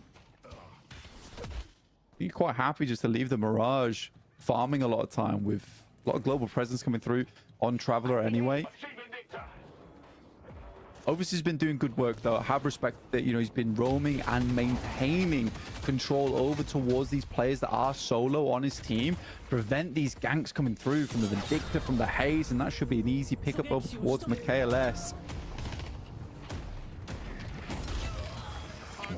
Trade on the flip side though is Listic getting the buckshot off. Yeah, reinvest that one from the conversion onto ABL. So just the 1-for-1. Ooh, maybe a little bit more to be done here. I mean, you'd have to chase through the TP on the adjustment. Hooks being thrown out for the grab, trying to rip them out from underneath the secret shop with Overseas connecting that one onto Listic. Meanwhile, Wrap over the top rope with Zanya arriving on the Yamato. This is all so awkward with the displacement of players. You find Sharik isolated on the ropes, punch in from the top, quick dip back down. Listic tries to create some distance between them at least. They don't want to throw their lives away being in an uncomfortable spot. Yeah, I'll give it up to One Win team. You know, they are playing a pick-heavy comp, but they're happy just to try and stay together a lot here, understanding the advantage of the comp coming through from VP. Listic doesn't want to keep applying the chase here. Oberkim taking a lot of damage coming through from the Infernus. Zergy comes in to try and assist here. ABL up front and personal with him. Trying to change the world, but I don't know if you'll really be able to get away with too much hell here. Forced back over the top of the roof, and the damage from Empty Dreams is good to drop him. Zergy's teeth go flying as his soul bags drop to the ground. Another staggered respawn there, so 20 seconds on the clock, giving you a 6 versus 5 with pressure to try push off the back of this one. Listic locked into a fight down on York's side, but of course it's Xenon on that Sinclair, so always got the jail jail free card. You just piece back out. Meanwhile, the Urn's in the back pocket as well. It's Paradox making the rotation, so ABL on foot towards the drop-off point. Lash and Sinclair there. Yeah, honestly, it's been nice coming through from the boys on One Win team, and what a setup over towards York side. They know that once that Urn starts to go through and VP, they're not investing. They're going to send the Mirage straight over towards that Walker. So they force out Traveler, but this works out quite well in the favor for VP. They're grouped up over towards this Urn hand in at the moment. And it's dropped towards them too. So realistically, the way it goes is that either VP get themselves the Urn or they get the Walker. And great decision making from Sharik. Immediately sends back over to that Walker instead of helping in the fight. His presence alone kind of pushed them off the objective. But I like how One Win is trying to follow up on a lot of these chess moves coming through from the back of VP. I think that's the key context as well, though. They're trying to right now, but it's been nullified really nicely. Not only do they get the pick, you get the Urn and the quick rotate from Listic to assist Sharik over towards that Greenwich Walker. Fighting up towards the roof, instantaneous Sleep Dagger, slowing Hex. How'd you like that one, Zanya? Near miss on the Bebop hook. It's not actually going to connect for the quick save. Zanya forced to drop down towards Secret Shop, hoping you can get out. The strafe is good to delay, but not clean enough. Fixate builds up. Zergy slaps you in the face with a flask full of lubricant, and you are down and out. So actually quite a lot off the back of that blank. That 45-second sequence there works out way better for VP. You get a magnitude of kills, you claim that soul urn as well, and keep the Walker alive, and still convert on the staggered respawns for Zanya. Yeah, it's really, really well played there coming through from Virtus Pro. And a lot is coming off the back of Sharik on the Mirage as well. I mean, it hasn't felt like the most prominent hero inside their roster. Once you get the Ricochet inhibitor online, it starts to do some real work in the late game, just in terms of teamfight potential. But the use case for Traveler here is fantastic because it is baiting One Win into a lot of these scenarios where you either lose your Walker, you try and go for a gank, but he's happy just to have the survivability alongside with Traveler to get out of there. Zergy gets to the point in the game now, though, where he is living for a long while and has the opportunity to get this last standoff. ABL lives on a sliver of HP. He is cleaned up by Sharik, though. Ooh. Zergy with full use of the last stand. That one's expired, though. Back to the basics, using the weapon as he chases down onto Sinclair. Crows over the top, and the KLS attempting to line up the snipe, and it's Listic with a final blow. That's free dead blank. Room to take some control of the map from this. You could actually push down, see if they can grab themselves a start on the mid-boss. I mean, at least Empty Dreams is being able to find the damage here over towards that Walker. So get one of the 3 off the back of what's otherwise quite an uncomfortable setup. Zanya has Shadow Transformation.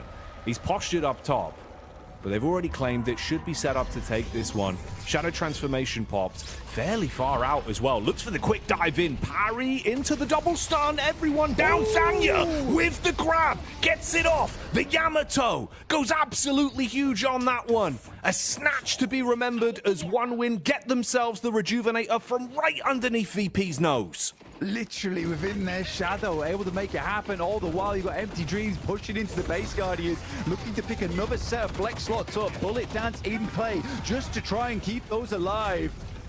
They will find one of them. But that is a tremendous clapback coming through from One Win Team. Again, a dangerous scenario to be in. Good parries, good assembly.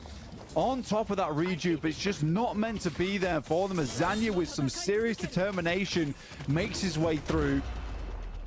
Very, very rough there for the boys over towards Virtus Pro. They took their chance. All the other times they've gone for that mid-boss play. Zanya has been down on that Yamato. An overzealous moment without the Sinclair Hex either to try and make things work.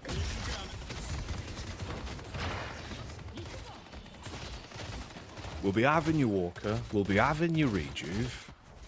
And you know what? We might be having a fair amount of your farm as well off the back of this. Also an Infuser being purchased there for Empty Dreams. Let's push Broadway. My oh my. Worst case scenario for VP. Just Zanya with the heads-up maneuver off the back of the Shadow Transformation. Giving them so much more stock. Movement buff going to be claimed as well for overseas on that Bebop. And with how aggressive he can be. Loves those hybrid hyper beam builds, tries to get some damage from this, but it's nice from Listic to force him off from the high ground, shoulder charge him out of position, and the fight is breaking out. Deadlock Fight Club on this one, as you don't want to be talking about the plays that are being made. Lash over the top, looks for the dive strike in, good upfront damage, keeps Zergy pinned in place, wrap over the top from Dimov to create at least a gap between the both of them. Parry onto Listic, keeps him traps on the stairs, there's the punch back, low HP, Zanya taken out, Rejuve's being burned, only 2 left in play at this point. Zergy on his last legs, Dimov looks to try and keep him alive over the top, the punch comes out, and the trackball slaps him in the head. Empty Dreams will find himself another Walker in the process, up to 32k. Jackie right now for One Win Team. An incredibly fed Infernus. Lovely fight though coming through off the back of that one for VP. Super happy about it. They get most all of those rejuvenators down. For Zergy, a really important moment from in that fight is slightly tankier on that build. Able to survive those moments where it starts to look a little bit drastic.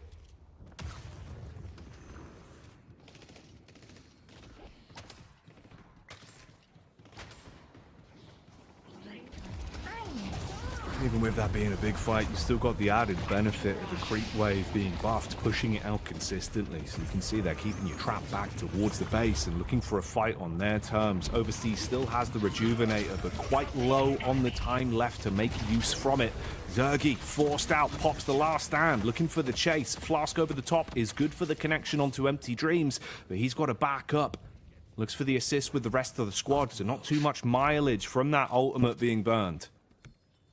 These flammables down here, so no Death Slam. And then we're going to go for this urn pickup. Still on cooldown. Quick sleep over towards Empty Dreams as well. Prevent the chase over towards Oberkim. Gets the 4-2 buff rolling as well, so should heal up fairly nicely in preparation for this next engagement. Still just hovering the urn, juggling it between players. Maintain that timer. Yeah, Empty Dreams get into a very scary position in this match. Phantom Strike on Dimov. Very nice pickup. Not only just the capability to get over towards that backline, the disarm over towards the Infernus is going to be very nice. Overseas. Clean pickup over towards Mikhail S. That's the engage. It's Empty Dreams you need to be aware of as well. Man's been farming non-stop, raising a whole herd of goats. 33k in the back pocket. Soul Lead absolutely blossoming. So much damage output, so focus fire on him. You've seen a lot of the targeting from Zergy to try and lock down that Infernus, but here we go. Fight breaking out on the streets of Broadway. Hyper Beam up top. Overseas looking to provide cover for the oncoming assailants. Ooh, you get the dive over from Zanya as well into the use of Flammables. Death Slam, quick grab onto one, but countered out. He gets cratered down from the sky. Combustion over the top. The chase from Zergy, nipping at their heels so low. Flammable should be traded here, and they can dump their damage on Empty Dreams now. Listic calling for the backup from Zergy. Turns his attention. He gets him low. Needs one more flask or a quick shot. You can't quite connect the bullets. He gets away back towards the subway and survives on that. 2 kills. It's ABL and Flammable, but the fact Empty Dreams and Overseas stay alive is pretty influential. Quick grab on that Soul Urn for Dimov though. At least deny more stock. Yeah, still in play in ABL on a 40-second cooldown alongside with Flammable at 26. You have to admit, going into this game, Virtus Pro target prioritization has been gorgeous. And Dimov with that Phantom Strike now is a real terror in the front line. And Zergi's coming online massively. Spellslinger dropped up. Spirit Resilience giving him a massive amount of survivability.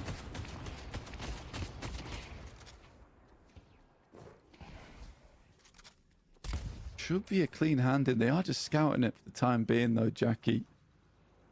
Sharik's forced over towards the other side of the map right now, maintaining control of that singular Guardian. They do not want to give that flex slot. Keep that Walker alive for as long as possible, but it's war keys right now for Zanya as in comes Zergi with the world's quickest last stand. Man's all speed and aggression. The Pulse just dealing so much damage now. Absolutely eats through the first. Follow-up is clean as well as Warden says war done to Empty Dreams. Throws him back in the cell. Infernus out of play with a staggered spawn. 10 seconds off him and Zanya until they're back in the fight. So room for VP to push the initiative on this now. Yeah, looking for at least a pickup over towards a Walker or another hand in on this urn. The back of a steal on a Rejuvenator looked bad for the side of one win. Nice pickup over towards Sharik, though. Will immediately find him. Tornado goes through. Quick counter spell to keep himself alive, but not enough. That's all it'll be. Waiting out the time bomb. Rejuvenator is up. Zanya's down. They're going to be quick with this one, Jackie. It is going to be fast on the take, but bear in mind they have the swap. You've got the Death Slam. They're calling for the rotation. It's only Zanya that's slightly off position. Bombs dropped on the Rejuve, trying to grab it, but Listic is quick with the fists as it'll connect, and they grab that one. Low HP back. Death Slam softens them up, but no conversions on the kills. All the Rejuve still up. That's the last stand being utilized again, and the kill streak keeps on coming. Zergi up to 8 now as he absolutely annihilates them. Chase back towards the ropes. Zanya is done, out of commission. Say goodbye to the Yamato as she's back to the 7th moon. They've lost 3 of the 1-win players, and the Rejuve is tanking everyone up. Zergi just looks insane. Zergi Verstappen, a lot of these fights went fast like F1 on this last stand. Just can't shut him down here. Empty Dreams was shouting and raving about he was on 32k, but only 2k found in the last 5 minutes. It's rough, Jackie. It's very rough out here. Another urn hand in. Overseas is able to pick him up at least. Doesn't really matter as Obakim's immediately back out of there. This is painful now for 1-win team. 174k, even with the Rejuvenator steal. This looks bad for the set here for 1-win. That's the thing, that was their big lifeline. That steal could have been the difference, but the longer it's gone on, the golden balls have been taken away. Oh, trying to make a fool out of Lash as Flammable is blown to bits. And gets removed early by Dimov. Everyone focuses fire onto that Broadway Walker, and the first of the 3 is claimed. You've got Sharik trapped in Mortal Kombat versus Empty Dreams. TP's out swift. Doesn't want to linger on that one. So frustrating to deal with Sharik as well. In comes the ball, a Phantom Strike on the disarm, looking to keep him stunned down. Cannot keep Dimov off him. Oh, mate. Trapped in the veil. Goes up. See you later, Empty Dreams. Full on nightmares. That's what he's living at the minute because VP are piecing this game together. You've already claimed that Broadway Walker. Grouped up deep on Greenwich side. Have the potential with 2 dead with a 30-second stagger on the spawns as well that they could take more map control from this. Dive back in from Sinclair. Xenon trying to make him disappear with the magic tricks, but unfortunately for him, Zergi's there, and Warden does it straight back. Give another across as well. It's painful. Curse as well prevents the bebop hook coming through. Mid-animation. Damn. That's tough stuff for overseas. Trying to get in position. That's another one down. Quick maneuver across towards mid lane as well to make sure that didn't push out over towards their Walker. Lose another flex slot. Understand the Empty Dreams. Yeah, he's got all the money in the world, but no slots in the backpack to invest into. Dimov again looking to send up top, create some space for the rest of his team to pick up these Guardians. Time bomb definitely slowing them a little bit, but not enough. That's all it is, mere delay tactics, but they're living it large right now. You know, you've got 5 of the 6 rejuvenators available to play with, and the only one that doesn't is Sharek. The getaway potential with a tornado means he's got survivability to work with anyway. Overseas, it's a predictive hook round the corner, hoping for an isolated grab so they could try and convert on one of the VP players backstepping. But they can just peace out blank. Free room to farm up now. Take the map. We see Listic here as well, picking up Unstoppable on the side of the Abrams. Nice for getting inside a lot of these fights as well, preventing any debuffs whilst he maintains that frontline pressure. But not only that, is he's going to get the added time on the Unstoppable with the seismic impact over towards mid-boss, and then be able to confirm thereafter as well, no matter the duration over on Zanya. So even more added threat when it comes to the mid-boss into a quick curse. And the sleep. Will this trigger actually? No, it won't go through. I was wondering if Assistant might have ran out there and just locked him in place with the chain stuns. Yeah, it was nicely played. You can see the heads-up call of how he's utilizing the sleep dagger. That's why there was no shots through. Meanwhile, though, Hell in a Cell is breaking out, and it looks like ABL is going to be going down. Ooh. A bad life for him. That's what ABL stands for, because he's quickly finished off. Lash with the death slam. The KLS flicks back up. Extinguishes flammable, so he's got no chance to assist now. Deep dive from Overkim up in the face. Firing out the bullets and seeing if he can get another connection from this. Meanwhile, with all the commotion in the lane, they grab themselves that walker and remove all the map objectives, leaving just those base guardians to contend with, and they've gone down quick. Could hardly even finish the sentence before VP had claimed them. It's a good hook, at least, into the base. That should be a kill on MKLS. Oh, the cube! Oh, the clutch cube! God damn! We'll punch him out as well. MKLS living on borrowed time, but he's able to get out of there. Dimov, last minute goo cube, keeps his boy alive. MKLS is just going to get out of there. Empty dreams in a heck of a terrible scenario. And they are just shredding this base apart. Patron goes down, 50 seconds on Empty Dreams. This is feeling like potentially even a finish here. MKLS coming back into the party. Peeling up off the back of the Fortitude. Inhibitor picked up as well. Oh man, what a start here for VP. Oh yeah. Virtus Pro. The vicious polar bears have brought the claws out, and they're slicing through the face of one win right now. Just the consistent harass as well. Like, let everyone respawn. Just commit Dimov to be a pain in the backside, knowing he can probably get away with the cube. He will pay with his life, but look at the grand scheme of the game. You are ridiculously far ahead. We will probably get earned from this, and whatever jungle we want to take, also spend the other net worth that's in the back pocket so that the item slots are fully capped out, and then just go in for one team fight and close it down. They're feeling themselves and know they can play a bit of a longer game on this one. Chase over, it's deep from Flammable. You want to fight? Enjoy that slowing hex, mate. Bye-bye.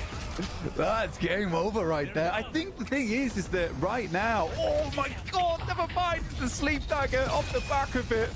Into the counter spell, finds one, curse over towards Zanya. Huge amount of damage going through because no shadow transformation, giving him the buffs on the spirit resilience, the bullet resilience, and he just keeps going.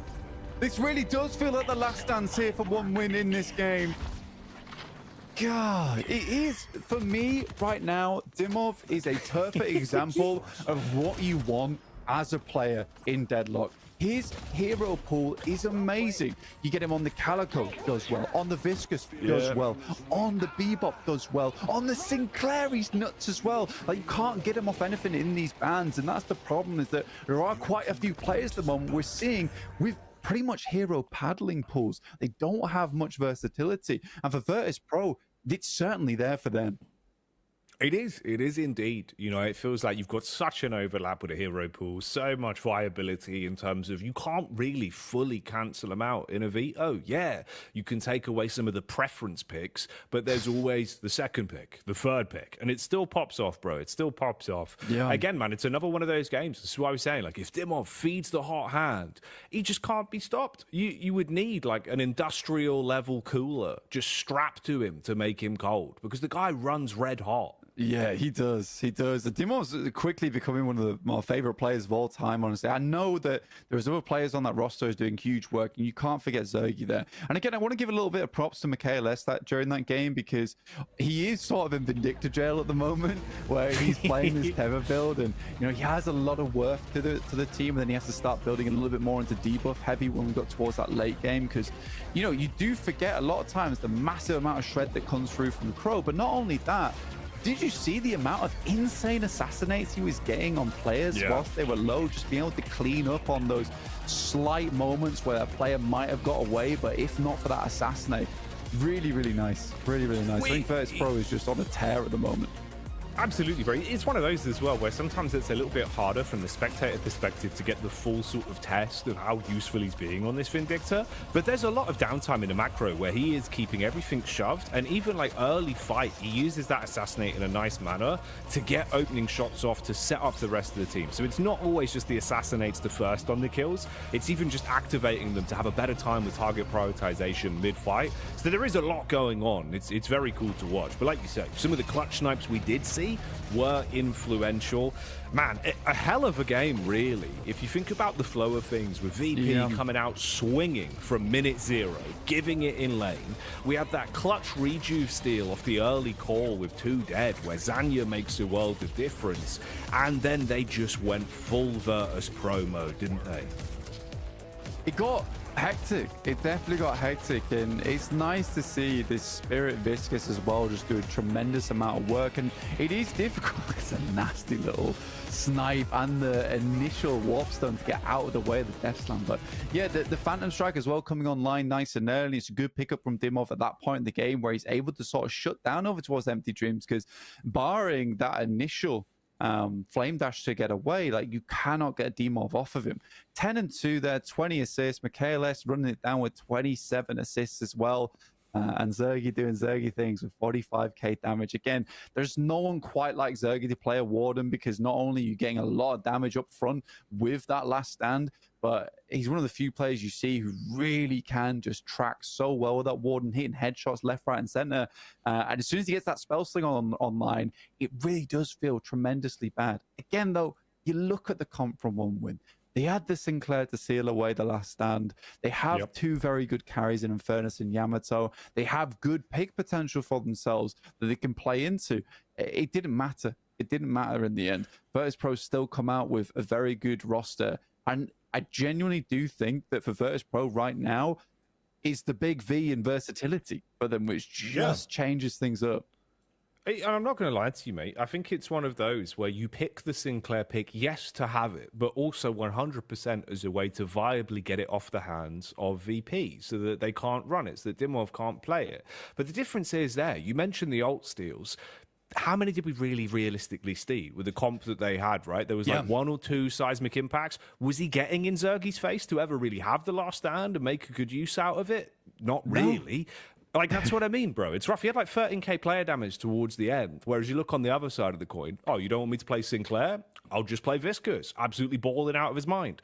Anyway, let's see if they do it again. No, this time we actually do get the Sinclair pick for VP. So, all right, big man's going to be having an even bigger day, isn't he? He's going to be living his movie on that one. Yamato, that's for 1 win. Also for the bans, quick context, obviously, they've done it again. They self-ban out Warden, so they show you just how good he can be, and then go, yeah, but you cannot play him, by the way. He's gone.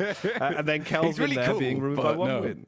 Yeah, that's what I mean. It's mental. The Zerg is always so like, hey, did you like that? Do you see how good I am on Warden? You can't play him. Not for you. No. Sorry.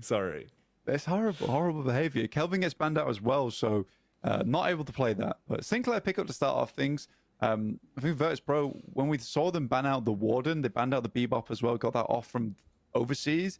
They went for, I think it was Mirage, Infernus, Vindicta, Calico, Viscous, and Pocket. Obviously, this time around, slightly different because we should have Demorph at least on the Sinclair. I'll be furious if we don't. But likely we'll see a Mirage and Infernus, get Zergy on the Infernus, get Zergy on the Mirage. Either or works. But we do see the Mirage come out straight away. Vindicta taken away from them. And for 1 win team, Geist is open here, so they'll happily pick that one up. So this is definitely an interesting start for 1 win team. Trying to go for a little bit of something different. I respect it, and I like it. No, it's not bad. Not bad. I appreciate the fact also, like, again, in some ways, as a sort of non-biased third party, we'll get to see what MKLS is able to bring out with not being sort of shoehorned into the Vindicta pick to have the tether. So that'll be a bit spicier. We'll see how they sort of counter it. But for one win team, I think you do need a bit of lockdown. And as much as every game, we've seen them having an unbelievable amount of sort of pick potential. You've got the hooks, you've got the pulls, you've got Paradox, right? They're never really able to keep you pinned in place. And VP, I don't think they really give a damn blank if you drag them into your comp. With how we've seen them just sort of dive on response, feels like if anything, it's like, all right, you've made our lives easier. We do get the lash actually as well. Okay. Yeah, so I think Shark's been kind of flexing over towards the lash quite frequently at the moment, so picking him up is good. I mean, Death Slam, if you get a nice juicy Death Slam into a big hex like that can be sometimes just game over in terms of the fight. Now, Bebop is open. We'll wonder if Virtus Pro goes for that as their second ban. That's what they did last time. They went Warden and Bebop ban that came out shortly afterwards. But yeah, we'll see how it all breaks down. A one-win team banning the Kelvin away. And it is funny because it sort of was the factor both times, the common denominator. The Kelvin was such a pain in the ass for one-win team to deal with that they've not wanted to deal with it since. Oberkim is ridiculously good on that, and the Warden Kelvin lane, if allowed, is disgusting. So they get rid of that. They don't allow that to be played. The Warden ban comes back through from Virtus Pro. They take away the Vindicta, which again is another thing that every single time Virtus Pro has played it up against one-win team, they've lost. So I think that's a reasonable way to take that out of the picture by not banning it, but picking up for your own team. We'll see who on one-win team actually goes to play that.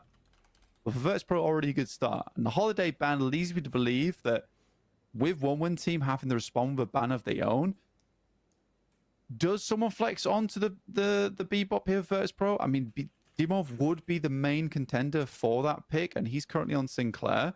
Or maybe they just don't care. They just don't care about it. I mean, overseas, in a lot of the games we've seen from him, one-win team, fantastic pickups, great picks across the board with that hook. Last game, it kind of felt lackluster, right? A little bit dull. Yeah, no, I see what you're saying. I think it's more... he goes for that kind of like hybrid investment into the ult build, right? Where he wants to be able to use that to shove and help out in team fights. But they didn't really have that many fights where it was beneficial. Yeah. And then the hooks itself was only super useful, like laning phase. Outside of that, there wasn't any crazy ones. When he did hook people, they had so much survivability because of the soul lead. That, like I was saying, like the VP just didn't give a damn. You know what I mean? Like you could hook us in. What are you going to do? Try kill us? What are we doing? What are we doing here? Why are we banning Bebop? Oh, he's gone. They ban their own Bebop. All right. And then they get a free pocket. So we know probably where MKLS is going to be going with the no Vindicta. I don't think I understand the Bebop ban. Maybe I'm not reading into something here properly, but I don't understand the Bebop ban because you already have Dimov on the Sinclair. Yeah. We haven't really seen anyone else flex off onto the Bebop either. I think the pocket would have been a much better ban and just keep overseas on something he's comfortable on. I don't get that one because you're right. Like, it's not. Yeah, like if they didn't have Sinclair, bro, then maybe fair enough as the hybrid pickup. But am I wrong in saying that? I don't know. I feel like that's fair enough. Like the way you're looking at it, kind of feels like a bit of a shoot in the foot, where there would be more viable bans as well outside of that. Like Vitkus has been going dummy fick for him. Yeah, because I feel like you banned the Bebop for the fourth pick. But again, like you want Dimov on that Bebop, and if they're not going to grab it, they're probably not going to pick it up. I'm curious to see where Listic goes, because it could be a Listic Calico game, man. It could be a Listic Calico game. I'm not a massive fan of, honestly. It is a bit aggro. It is a bit aggro. Like he does love a scrap early lane. Yeah. It doesn't work as well, especially being a bit more squishy. Like that 50 HP gone probably did help him out a lot for the early fights he likes taking. I think he didn't quite get the memo. He's like, oh, I can't just keep banging my head against the wall of the Calico. Is that right? Is that right? So yeah, interesting. I mean, really, viability-wise, it probably would be the Calico coming through for Virtus Pro. But yeah. Viscous picked up for one-man team, so taking away all the specials on side for Virtus Pro. I mean, fair enough. I guess it's kind of like what you've gone for there, then, where it's like, we don't think they're actually going to pick up the Viscous with having the Sinclair for Dimov. Someone else could have played it, but viably, if we ban out the Bebop, we can then pick into it, so at least we have Viscous. Still feels like it's a bit of a drawback in the potential comp for this one long term, though. We'll see what they clap back with, I suppose. Yeah. I'm thinking as well, like for the Sinclair, I will preface it at least where it doesn't matter as much in terms of like the stealable ult viability for Dimov, because even just with his normal play style, he'll find some usability from stolen ults, but he will just harass you with the base kit. That's where he does his best work, right? Like he'll keep you pinned in base, he'll push out lanes, always split-second decision-making on like the TP, so not as bad. Okay, so Shiv there, I mean, a little bit better. Like, I'm kind of liking the comp a little bit more for one win this time around in terms of some of the damage output they have. VP do go for the Calico, so probably is listed Calico lane. Yeah, probably the listed Calico lane right there. And for one win team, it's a slightly odd-looking team, I guess, but it has a lot of potential in Shiv, Geist, as well as Yamato. Really good front line with the assistance of having the Viscous there as well. Like that's hard to get away from. There's a lot of backline denial, which sort of makes sense to me why Virtus.pro is kind of hesitant to pick up the Infernus too early. But I am kind of curious what they're going to go for as this last pick. Because at this point, I'm kind of confirmed on it being a Zergy Mirage, right? Sharik on the Lash, Michaelis over towards Pocket, Listic on the Calico. So it's going to be an Oberkim last pick. We've seen him mostly over towards that Kelvin, the Haze now and again. So they go Haze again, but Infernus gets picked up. So where's Oberkim in all this? Yeah, it's a good question. Because that would lead me to believe that's a Zergy Mirage. Again, kind of nice versatility here again coming from Virtus.pro, where I don't know how comfortable they are on this comp. I don't know how. I'll put my hands up. Put my hands up right now and I say I don't know how comfortable they are on this comp, but they're playing something slightly different. Yeah. I suppose we'll see, mate. But yeah, that's the only one where I feel like there is, again, it's because in one way it's such a blessing where you do have so many players that can comfortably overlap and deflect on the different heroes. Lash? It does make it a little bit more hard to guess. Yeah, maybe. But then I feel like the Sharik Lash was actually like super clean. He was really nice. Yeah, I quite like his Mirage as well, though. Sharik on the Mirage, I think he's got the macro down. Yeah, interesting.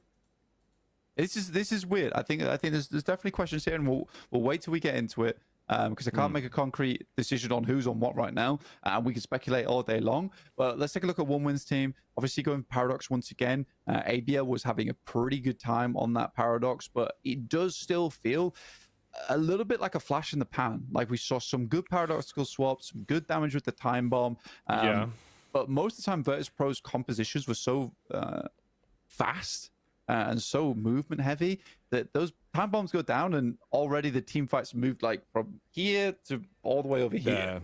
Yeah. I think it's also one of those where in reality you're kind of maybe you might get more mileage out of it here, Blank, than what we saw in the first game, at least in the sense, if you notice, a majority of the ultimates he was using, unfortunately, was onto Zergy. And obviously Zergy was just pre-popping that last stand. So again, like, it kind of doesn't bother you as much, where it feels like the swap, as much as you can get a large chunk of burst damage off, it's still pulsing. So you're still building that HP anyway as he goes. So it kind of just dragged him closer in. Obviously, slight delay in terms of some of the spacing, but it was unfortunate for him where like the swaps weren't actually anywhere near as powerful this time as we've seen them be from him in the past. And again, I suppose the other one is he just didn't look as fed. Like, you kind of, unless you're really getting as built into the game and being rewarded with the soul lead, it's just not coming online. He's not getting that bomb build to actually sort of go sicko mode. So it feels like, it's a bit annoying, but it's not going to cripple the team. Do you know what I do like, though, is that Virtus.pro, their comp is all looking off to the left. Yeah, you're right, actually. I'm part of the Virtus comp now. Look, I'm looking over here. Yeah, okay. Kind of is, actually. Everyone's having a look. There's some big synergy going on there. What's going on over there? Like, what's over this way? Yeah, what are they looking at? Wow, that big synergy. They're looking away from one win team. They're not even giving the time of day. Whereas for one win, they're kind of not sure. Like Shiv and Vindicta are looking away. Who knows where Paradox is looking, really? Viscus is staring off in the middle with Yamato and Geist. Like, yeah, bro, it's kind of... Yeah. They should work on that. They should work on that. They've even got good rivalry in the bands for VP. Like, Warden and Holiday are staring each other out. Yeah. Again, for women's team... I am slightly concerned, but I can see the vision. No, it's Viscus. Sorry. Apologies. Mispronunciation on that one. Sorry. Struggling. I can sort of see the vision. But in the same vein, it's a bit blurry. You know, I might need to get the glasses back on. Potentially. Yeah, I've pressed the button. Maybe. I've pressed the button. Jesus. Thank you. We're in. Sorry. For patron's sake, mate. Wasting all this time so you can yap about what direction they're looking in the bands. Anyway, let's get into it. We're ready. Second game, it's a best of 5, which means first team to take 3 of the 5 potential games walks away with the $5,000 US claimed as winner of One Win Bombshell Volume 6. It's Virtus Pro, 1 game up against Team One Win, and we are back in lane. Let's see where it goes from here. We've got the Sinclair POV. We'll see just how lucrative that is going to be throughout the flow of this one. Virtus Pro, 1 map up in the series, 3 maps total to take it. See how One Win plays here. This has been a bit more of a counter strat over. Is that? There's no way it can't be. Is this the Listic Lash? Am I wrong? Did I miss-see that? Okay, so Dimov Calico, Listic Lash. Hey, mate, this actually might be better than we expected. Yeah, I think that... So we get it up. Obikim on the Sinclair. I think there's a lot of speculation in chat about whether he would be on the Sinclair or not, and I think that's a reasonable thing to think. I did not expect the Listic Lash, though. I did not expect to see the Listic Lash. Dimov on the Calico. I'm kind of happy about that, though, because I don't want to see another 0-10 Listic lane. That would have made me cry. But saying that, Dimov is taking a hell of a lot of damage, getting sparked out right now.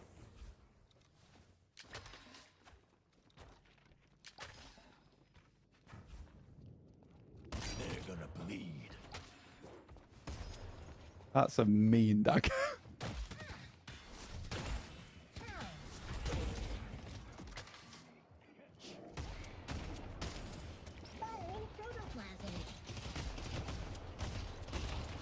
We're looking towards this one at the moment.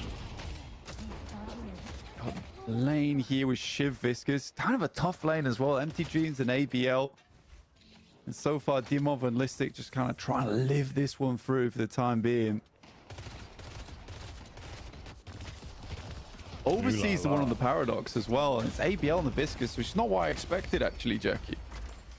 No, bro, a bit different, really, because obviously we were kind of assuming you'd continue with this hybrid bomb build that he's been investing into. He clearly enjoys playing the Paradox a lot, but switching him off onto the Viscus, we'll see. There's been a lot of good things to say about Empty Dreams whenever he's thrown out the Shiv pick as well, so there's possibilities here. I do think this comp is a bit more interesting for either side. So we'll see what sort of flavor of Deadlock we get out of this one. Yeah, we get Michaelis heading over towards the Vindicta lane with the Yamato. Yeah, a hell of a lot of bullying going on right now.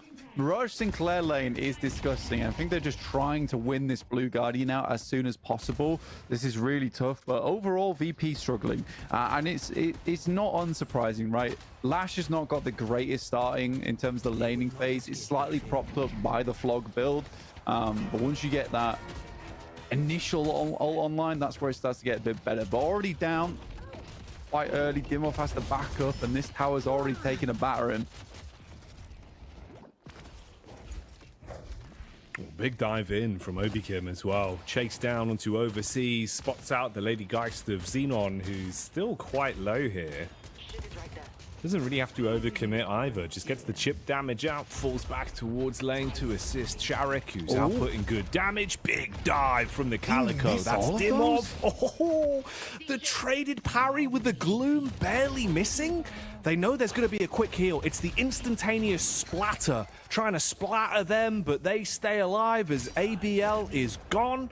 Shiv from the sideline knows one of them's low, but can't get the tag in. Quick dive over the top, slice back from Empty Dreams, but no kill on Talistic. They get 2 for the price of none. Xenon goes down as well in the process of all this. And again, this is what we're talking about, the Sinclair Mirage lane being extremely strong. And honestly, getting Dimov as well as Listic back into this game is very big news. Zergy goes down to a beautiful little dive there coming through from Zanya.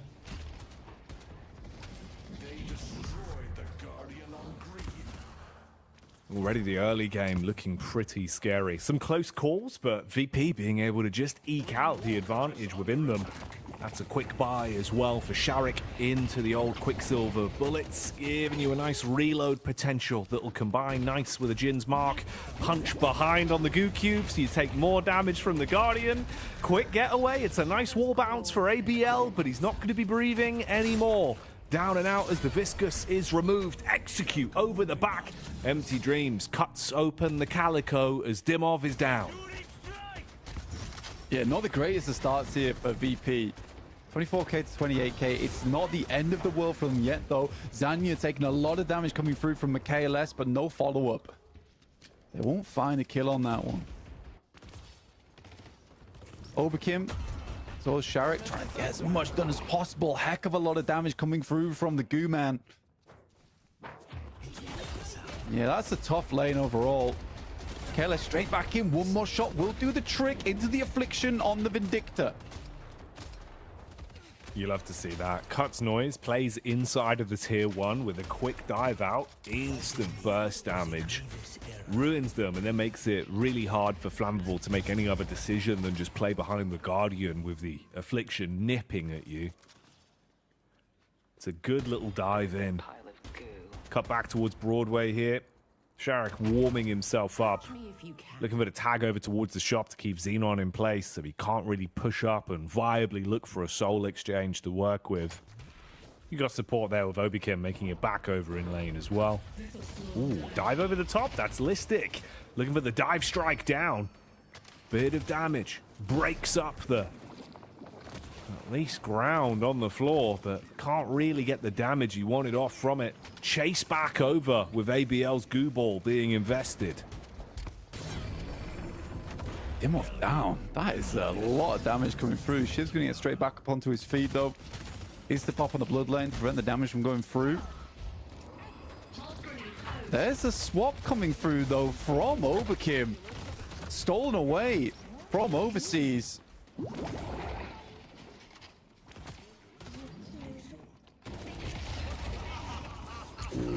Wanted to get the dive strike in, tried to fling himself over, but it's so uncomfortable. Overseas into the punch, though. The instant parry on the slide down just at the time. Oh, mate, the trade's there. 1 for 1. Great flow, though, on the choreography. MKLS, unfortunately, is next in line to fall. And this means there's like a 10-second stagger as Overseas comes back out.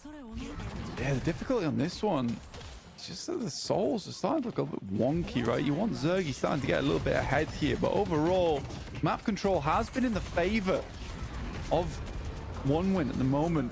Overkim struggling. Does get the soul exchange off, but immediate response there. That was his last hope, his last option. Not meant to be. One win looking much better here. Flammable on 0 HP. One more shotgun shot will do the trick. Zanya comes in. Zergy with a follow-up. Tries to keep him alive. The grapple will take him out of the combustive concussion. That is bad news. Could have been much, much better, but no concussion comes through over towards Zanya. Will get out of the way of it. Sharik's down as well in the process. Listic would have dived in, wanted to parry on the Guardian, but gets 2 off there as Zanya throws out a quick fist and punished because of it. Slam over the top into the parry. They focus fire on that Greenwich Guardian and will be able to take it home. Listic does not give a damn that you are here, Flammable. He does not care about the Vindicta. Gets the objective, keeps harassing even into the Flog for a bit of HP back, so wastes a ton of time with the lane being shoved. They're more on the chase though, over towards Overseas. Not able to lock it down, sadly. Even with the assistance coming through from Backstabber. Try to have the backup. Empty Dreams, though, looking very good on the shift so far. Getting nice and ahead. Always a scary thing to watch. Assassinate. That's Michaelis down. Caught shopping. That's going right in my basket. Free pick up there onto Michaelis. Ooh, potential for a bit of a dive in, though. You consider POV of Obikim as he's moving around the back. Caught whiff of the Vindicta. Whole team's there, though. 4 in close proximity. Getting a read onto them up towards the bridge buff as they're waiting for that to spawn in. Instant punch back over. Lash in the backline, using the bounce pad. Gets the dive down. Focus fire onto Overseas. Good reposition with the movement as well. Saw a bit of Viscous. That's ABL down towards the bridge. Dimov engages. Gloom upon ye. Back up as well over the top from Michaelis. Has that affliction if he gets a close grouping here. But under all of the guise of this commotion, they've been able to grab themselves the solo and start rotating. Forces out that ultimate from Michaelis. You get Sharik on the push down as well, building up the tags. You sort of forced here to drop out the affliction because you let Empty Dreams run amok. He's going to start to do a lot of damage. Still waiting on this Guardian, though. There's the Death Slam. Ultimately finding one over towards the Vindicta, but that's not bad news for you. Oh, big fight from this, though, and it's Empty Dreams with a sharpened steel. The Hanzo maneuver as he chops his way through the first. Alt fire to add insult to injury onto Sharik as he gets harpooned and hung up to dry. Only 1 kill back on the side of 1 win.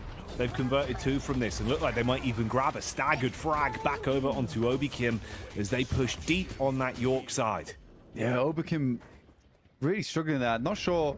He's just caught out, honestly, but Empty Dreams getting this far ahead is really bad news. Catching Zergy whilst he's farming into the swap should be free here. Ooh. Lived a little bit longer than I expected with that one, but still it's a 1-for-1 trade with Dimov turning up, and that cat has claws. Calico slicing through one of them at least. Zanya look for the quick getaway. They're not terrible on the bounty, at least. It's kind of unfortunate about the Death Slam earlier coming through from Listic because it actually looked fairly decent. Does spot Flammable indoors, taking a lot of damage so far, looking to get out.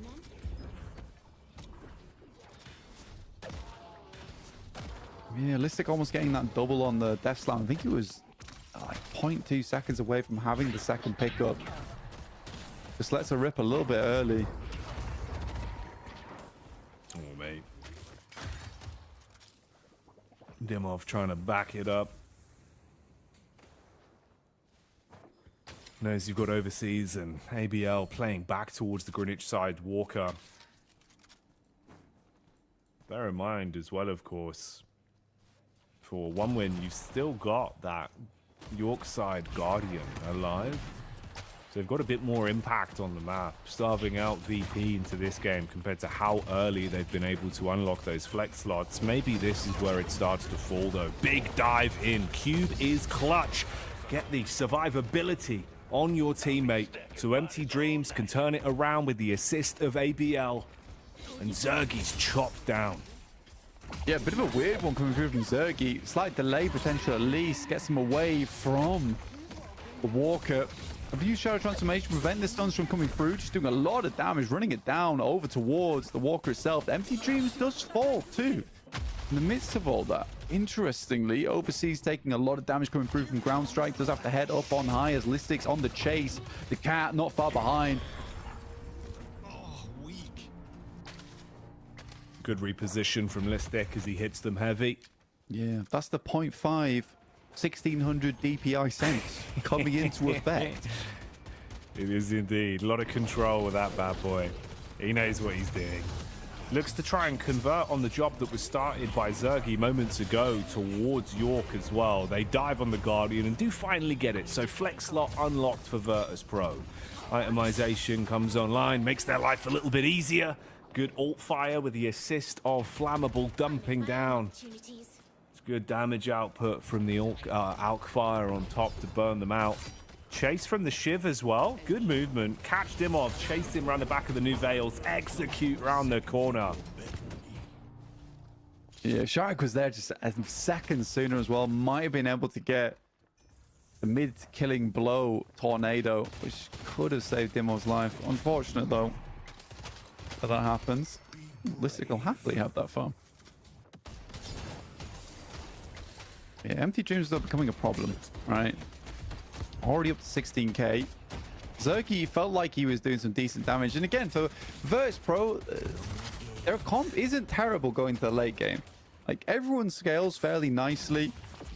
Hex is consistently strong throughout the entirety of the match, even if the damage falls off slightly on the build that we're seeing a lot of players go for on Magician.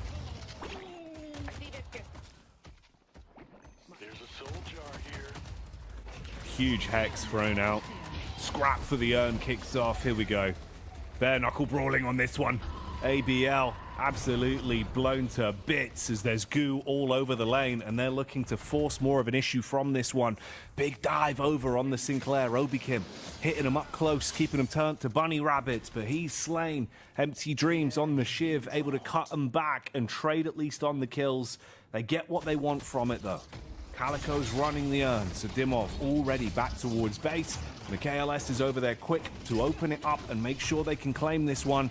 Meanwhile, Zanya so low on health. Burst round the corner, 3 bullets straight to the brain, courtesy of Listic.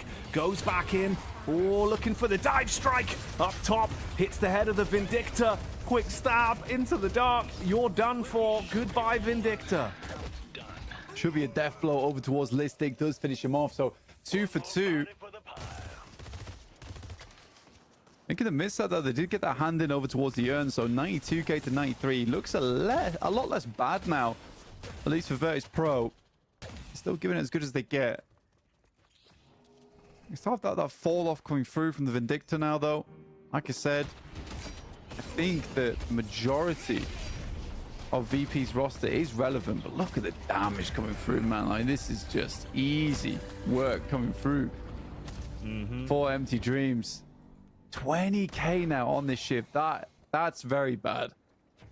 The question now is just about the lockdown potential, because you have to get hexes off on that shiv most every fight, and Obikim's not quite there yet on Echo Shot.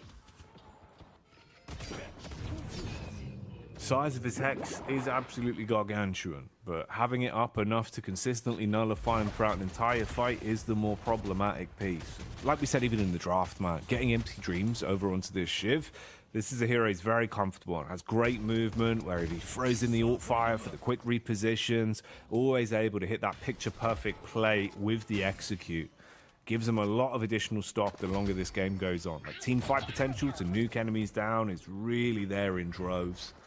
It's a slower one. You know, you look at the kill differential, 18 frags for VP, whereas there's 24 on the team for 1 win. Slightly further ahead with the AP as well, with the soul urns that have been run.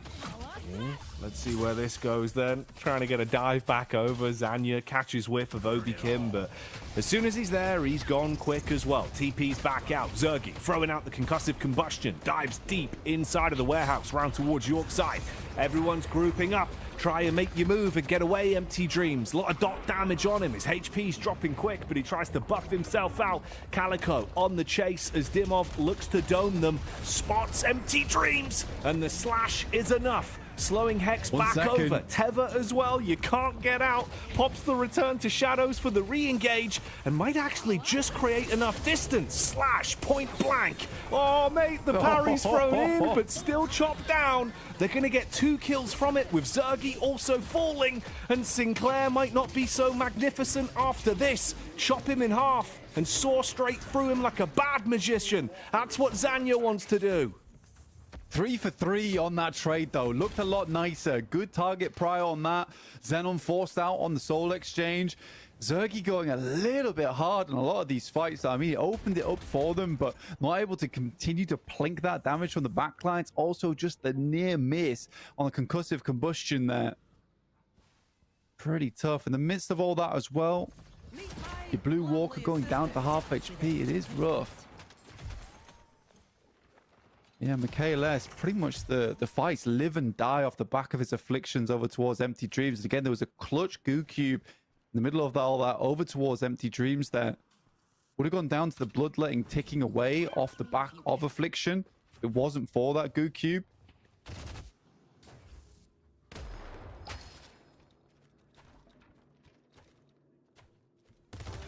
Oh. Yeah, sometimes those butters can be pretty wily.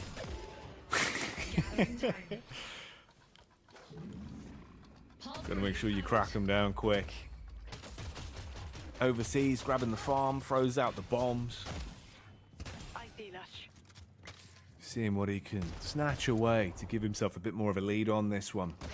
The network finally being closed. The gap on the timing as well. You see that vitality buff come up. And they dive off the back of it, catching Dimov. Dispatching him. Calico cut down. Michaelis forced to re-aggress to try and buy him a bit of time and create some space. But it's one staggered spawn. 30 seconds of difference. You know what? We'll brawl from this. Team fight breaking out over towards the tier 2. Zergy forced to dive back and attempt to at least bolster the defense round towards that Broadway Walker. In the carnage, Obi-Kim does get his hands on the Soul Urn. Yeah, quick pickup there. I think Overseas initially grabbed it, but was forced off it to come back into the fight because it started to look pretty ugly. Zanya going down to very low HP. Similar situation for Empty Dreams. And it does feel like at this point in time for VP, they have a clear winning plan, which is just to remove Empty Dreams as well as Zanya from the fight as quick as possible. But there's the first flex slot found off the back of the Walker. In comes the concussive combustion. There's a lot of damage. Cancels the paradoxical swap in the midst of all this as well, Jackie. Oh, Cloak's clean for the potential getaway, but Overseas is high and dry, and Empty Dreams is not going to be breathing anymore. 2 conversions back from Virtus Pro on that one at the cost of losing one of their free walkers. Flammable might just get out from here. Headed up on high, hid himself away in a little closet, and this way he'll get himself back to safety. And VP none the wiser. Could have been a free for 1 walker trade there. Instead just turns into the 2. But they're looking to get this urn handed in. Timeline here where at least they get themselves the urn hand in, potentially the shove far enough onto Greenwich and Broadway that they can convert onto at least one of these walkers, depending on how the encounter goes. Don't really feel safe to contest deep on Greenwich for this, with the respawns only just coming back up. So they get the first piece of the puzzle they wanted. A slight lead now in the net worth, being up by 4k, whereas they've either been on the back foot or relatively equal throughout the majority of this game. You can see as well, like, not much health left to work with on that blue lane Walker. You're down to about 15%. So a clean fight into a shove could open up some map control for them, equalize the situation in the battle of objectives. Right now, it's 2 that are up for Virtus Pro, and all 3 alive for Team 1 Win. Big emphasis on the slow and hex as well on the side of 1 Win team, and why not? I mean, you're going to be able to stop the teleport from going through. Lash is not going to be able to get those grappling hooks on board. Zergy's not going to be able to flame dash, and Dimov, the majority of the kit gets shut down off the back of that. So you can see even Zanya building into slowing hex, silencing wave, just to lock these very maneuverable targets down. Punches are coming through here from Obikin, looking just to grab this Walker. There's a lot of damage, but instantly back over towards his side of the map.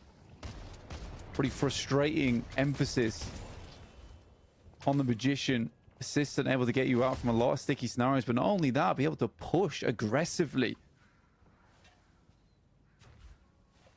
It does also force out the ultimate as well. Obviously, at this point in the game, with the build ABL's going for, it's not the worst thing in the world. You can get Goo Cube back up, rather Goo Ball up pretty consistently. You can see it's already about halfway tigged. But even just forcing it out off the back of a bit of presence shown from the assistant TP is always nice. It shows they're a little bit scared about these dives from Obikim.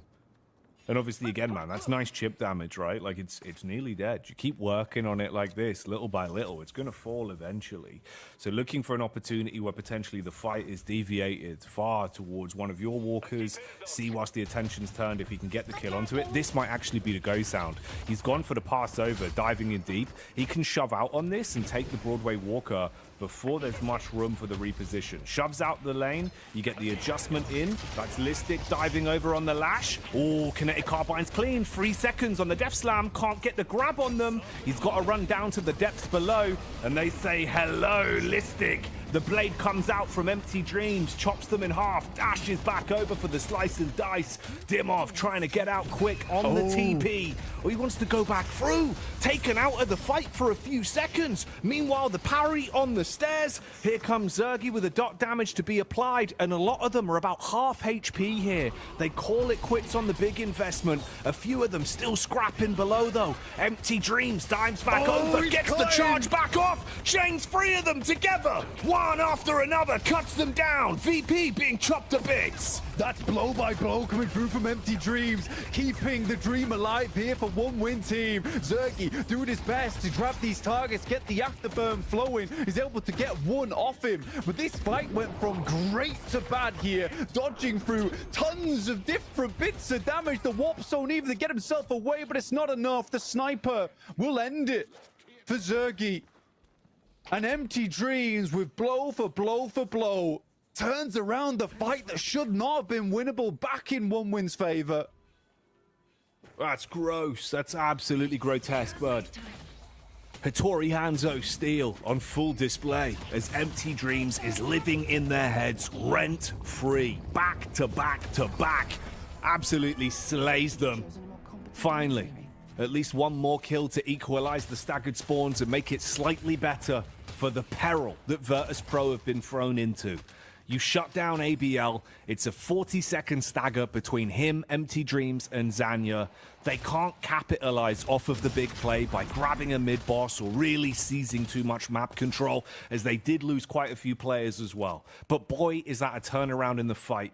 Few K souls ahead now. Only slightly, but it's 3K that they've been able to edge ahead. And the big difficulty right now is just that flex slot coming through. Unable to buy anything, forced to sell and pick up Scourge here. Poor Dimov giving himself a bit more extra survivability in these fights, immediately popping it, getting the value out of it nice and early. Start on the mid-boss. This is pretty crazy coming through here, Jackie. On Virtus Pro. Yes, they've got Hex, but Zanya, he's got the ultimate in the back pocket, but just looking to bait someone in. Does find Flammable out of position massively in an instant turnaround. Throughout the tether to try and keep them pinned, but instead it's Flammable that's pinned into a coffin 6 foot under. So the mid-boss bait works out. It starts things off how they want. They don't need to commit to this yet. Off the back of using it and reeling in one player, they could isolate some kills, but look at this. No. The chase is good. Grapple. Straight on. Zanya gets the connection, but the assistant TP is clean. He gets away from it and drags them miles away from mid-boss. Sideline swipe from Dimov as well. They're scratching their heads right now, Blank. Instead, they're the ones down in the pit looking to open it up, and the rejuve is descending. Death Slam from the top. Listic sends them flying. Sharek with the aggression onto Zanya. Goodbye overseas, and it's Zergy with a claim. One by one, they are all shut down. It's only ABL left, and I talk too quick because it's not a good time for him. Only Empty Dreams alive. Shiv is going to have a dulled blade. He's got to play on the back foot, and VP can start to take all the map control in the world.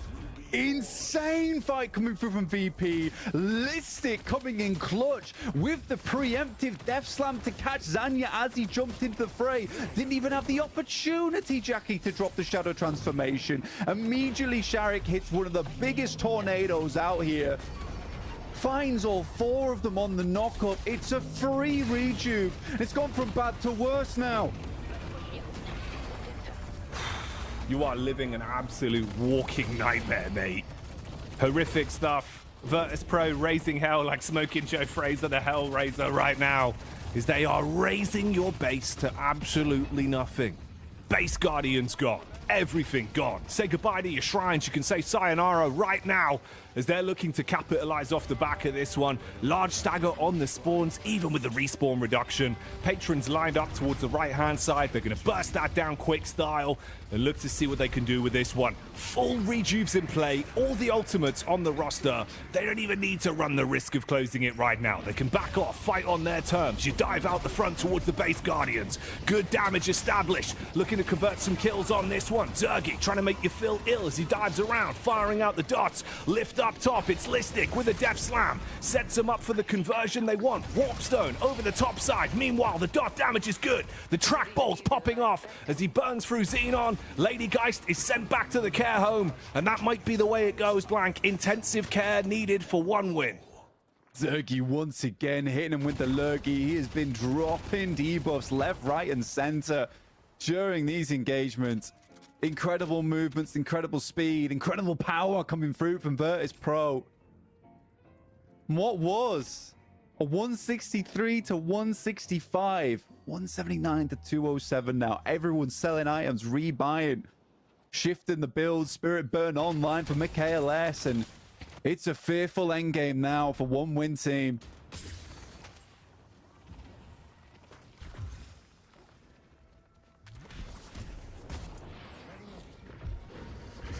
Still got 5 of the 6 rejuves ready for the final push. This is what they've been building for. They're going to dive into it and know this is their opportunity to close down the second game and take a nice 2-0 opener on our best of 5 grand final. ABL has already left the server because he knows it's done. You've been served as VP take the second game and start it off 2-0.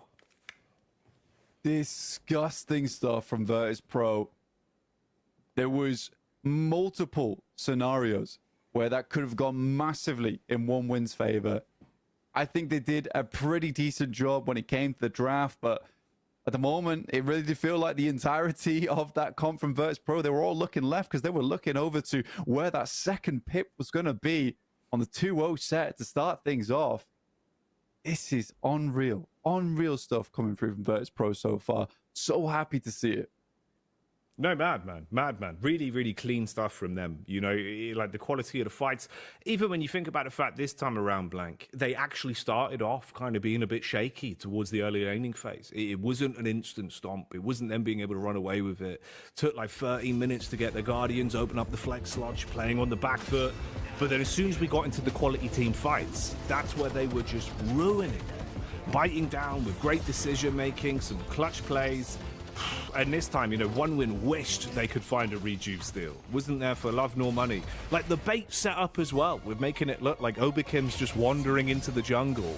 You use so much to chase him down. Suddenly you're out of position by 2, and you've started the mid-boss, so they come in and wreck you.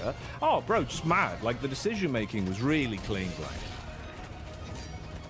It was very nice. I was very, very happy to see it. Overall, insane game, and the macro is really showing its toll here for one win team, because it really does feel like when Virtus Pro's backed into a corner, they always have another option, another get out card to move around with.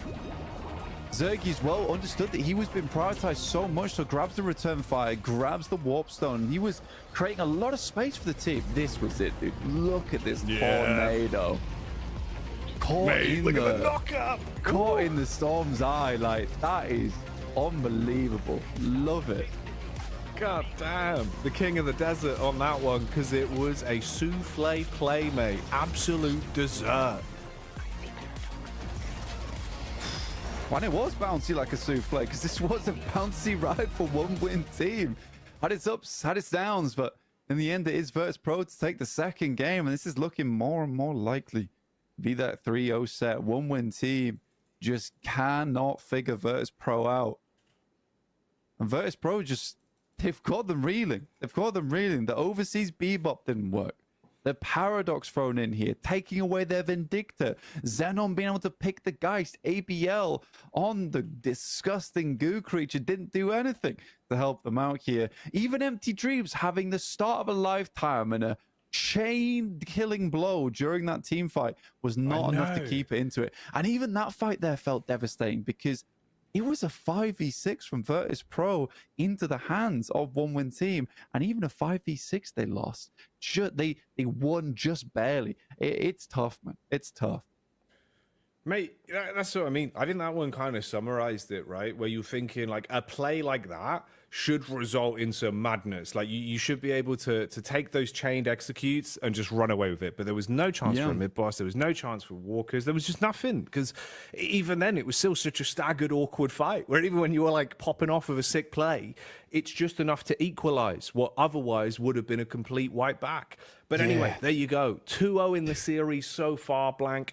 We've got more to get through. It's a best of 5. We'll see if there is a reverse sweep on the cards or if VP can take it in the next game. But before that, we'll take a small break. So grab a drink and join us in a few when the fight carries on.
Virtus Pro are flexing like Abrams right now, Blank, because they punched through the competition with a swift 2-0 start to our best of 5 grand final. And with how these games have been going, I honestly wouldn't be surprised if we see them shut it down right here, right now. It has just been wrong. I mean, we started off the day, if you weren't with us, the first match, One Win looked on a very, very comfortable comp, and still Virtus Pro put them in the locker. and close the door on them. Second game, you know, we get some anti-strats coming through. The takeaway the Vindicta. It does not matter because Virtus.pro's got something else up their sleeve, just like the magician we saw over Kim on last match.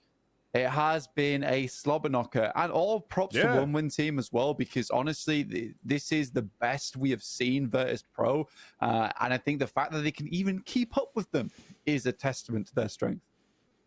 No, it's been mad, bro. It's been mad. Like, the thing is, there has actually been a couple of moments where I feel like the ebb and flow of this grand final could have led us in a different direction. You had the rejuve steal. You've had some clutch moments in the early game as well with the second matchup. It's just not been enough. It feels like the difference is VP have just got that secret sauce. And even when you think, oh, it's looking like the recipe might be a bit off, they throw in the salt. They throw in the cayenne. Out of nowhere, they got veg on the side. And they're just popping off right now, bro. I think they just can't figure out the recipe. And you're right, if we take it to a Michelin star analogy, it is a case of you're looking at the restaurant across the road, you can't figure out what they're doing, you know? They're throwing that cayenne pepper into the mix, like, well, we'll do the same. And then suddenly it's a whole new recipe, something different's coming out of the block, and no one's coming across to your shop. No one wants to see your menu because Virtus.pro's got something different there on the liner, the soup of the day. And One Win Team, they'll ban out Mirage because it was pretty intense for them. And pick up Warden as their first pick. Yamato's off the cards from Virtus.pro, so Zanya's not able to play that. Well, here we go then, mate. Let's see how this goes down. So Zergy cannot have the classic Warden. They don't ban it out either because you've used that on the Yamato. Likewise, of course, starving out the Mirage pick is actually pretty clutch because I think you think about the viability on this roster of who can quite comfortably play Mirage. There's a good set of players, and we've seen how lucrative it's been, especially as soon as you hit that mid-game, mate. Like, the burst damage potential goes through the roof. So getting rid of Mirage, fair enough. I am kind of curious what we get out of this blank because I feel like the comps have been interesting. All right, already I'm thrown into the mix. So we get a Sinclair for 1 win. I don't want to look at it. Vindicta's back. Vindicta's back for VP, but they do get the Kelvin they've been waiting for. Okay, bro, let's dial in for this blank. This could be a bit of a spicy comp. Yeah, so they don't want One Win Team taking away the Vindicta again, so they pick it early, but they get the Kelvin. They get the Kelvin, and I'm going to keep saying it because it is a big deal. They get the Kelvin. They get the Kelvin. Overkill on the Kelvin's a big deal, right? That's pretty large. At least you get the Sinclair to steal away the Frozen Shelter. You can use it yourself in those fights. The One Win Team, they're looking to accelerate that early game. So they have, already pretty decent laners, decent laners there. So for the Warden on side for One Win Team, that's good. But really, it did feel like the Warden in the hands of Zergy is a very different beast. Right? It's a very different beast. And I think that's the difficulty, right? Zergy's running with a whole different engine on Warden and the Bebop. He's got the V8, bro. Yeah, he does have the and V8. the Bebop steel. Okay. This is weird right now. So we don't, no carries have been picked to start off with Virtus.pro. There's still an Infernus available. Likely going to be Dimov on the Bebop, Michaelis on the Vindicta once again, Oberkim on that Kelvin. One Win Team could be really cheeky, ban out the Infernus and cause some real issues in the composition for Virtus.pro going forward because they've already got guys, they've already got Warden, they have a decent front line and damage. Mate, this is kind of spicy, actually, because it feels like, again, the shoe's on the other foot, where, like, viability for Dimov on the Bebop, we've already said how good he can be with it, so it starves out that pick potential for 1 win. Again, though, like, you're seizing away all of the little things that have kind of had us thinking, all right, you're just shy of making it work 1 win with the picks they've got here. Plus, macro's been good for VP, but obviously it's far harder when you're kind of relying on, like, a Lash has to waste F-Slam for comfortable earn takes, or we're using Seismic Impact just to keep them at bay. Instead, now you've got Obikim that can comfortably take those earns, and you know what? 1 win, scared off the back of the Lash from previous games, have to ban it out. They've got to get rid of it, yeah. They don't want Lash going ballistic all over again. And then you counter it with no grab potential, removing Holiday.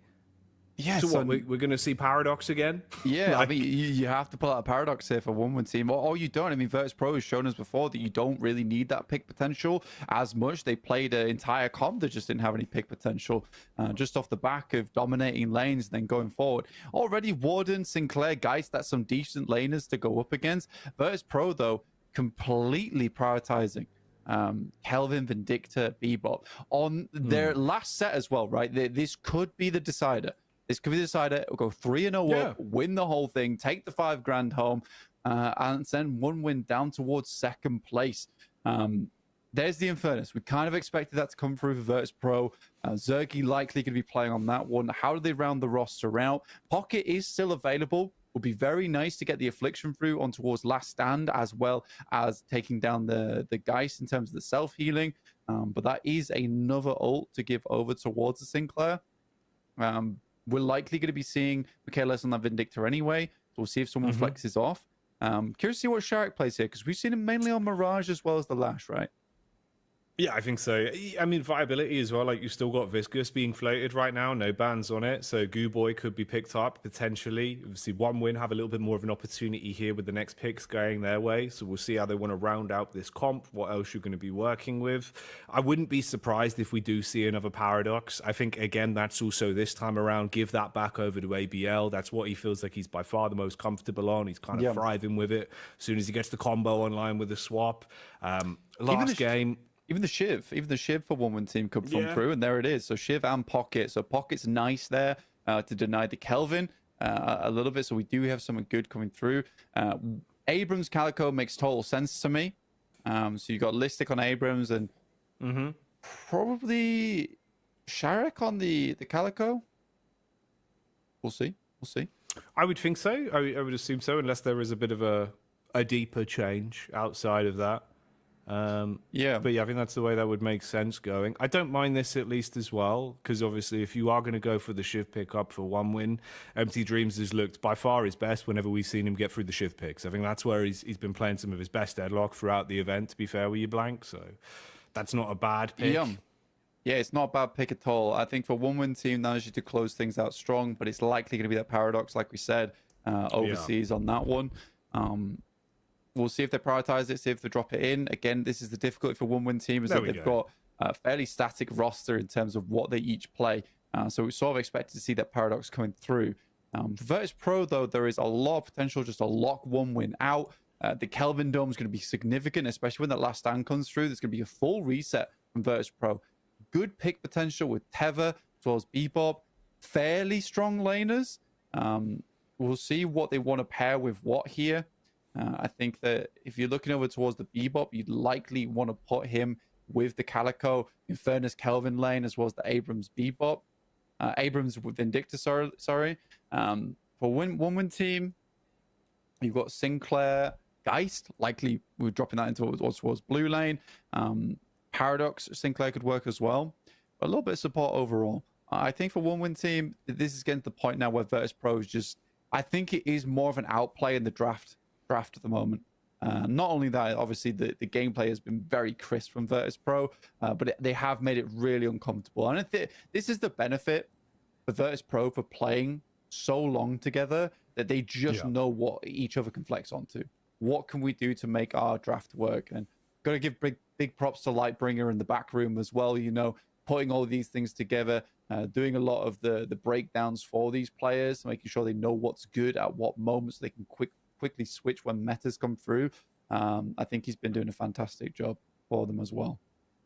Yeah, no, you've definitely seen the impact. Very vocal, great understanding of the game, and definitely alleviates some of the added stress, making this whole team feel like the 6 fingers on one hand moving in unison. But let's get into it. This is where it could all end. The grand final of 1win Bombshell Vol.6. $10,000 prize pool, $5,000 on the line. VP already 2 maps up, and they started off with a hell of a parry onto ABL.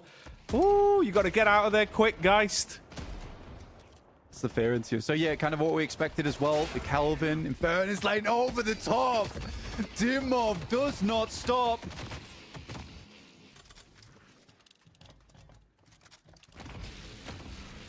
God damn, mate. It's already insult to injury from Bebop on Broadway. Doing the can. And the answer is yes, he bloody can with the hooks right now. Ooh, dive in as well. Flame dash is good. Ignite onto Overseas. That's actually Overseas on the Paradox this time as well. Very low from the dot damage. A horrific elemental lane to be playing against. Zergy on the Infernus with a backup of Ogikim on the old Kelvin. You've got so much burst, so much dot, and the self-healing when this comes online as well. It's going to be quite uncomfortable. need to think fast. Oh, it was almost naughty. Lovely parry coming through from ABL though. Does Sharek go down? Does just about get away with his life, but Dimov is 100% trying to stop that from coming through. Awkward hook, man. I thought that would have got him around the corner. Introducing the spectacular Savannah. It's rough, bro. Bit of Lady Geist fishing. Reels him in, but can't get quite what he wants on the ABL Geist. Loving this already, though. At no point have we seen VP slow down. Always putting the pedal to the metal and keeping the pressure on. Used to the burst damage here with a briefcase into the bomb from Paradox. Trying to tuck under the back of the ramp and use that cover. Ooh, meanwhile, we cut to the POV here on Greenwich, and it's a big dive out. MKLS able to get the snipe shot off onto Empty Dream, so the Shiv going down early. They can comfortably clear this wave and make it a bit worse for Xenon on Warden. More damage pouring out overseas, and the whole world are hurt after the ice beam. Gives him brain freeze to back it up in the meantime. Struggling to get out. Sharek does go down, so the guy Sinclair lane doing very, very good work over towards Broadway.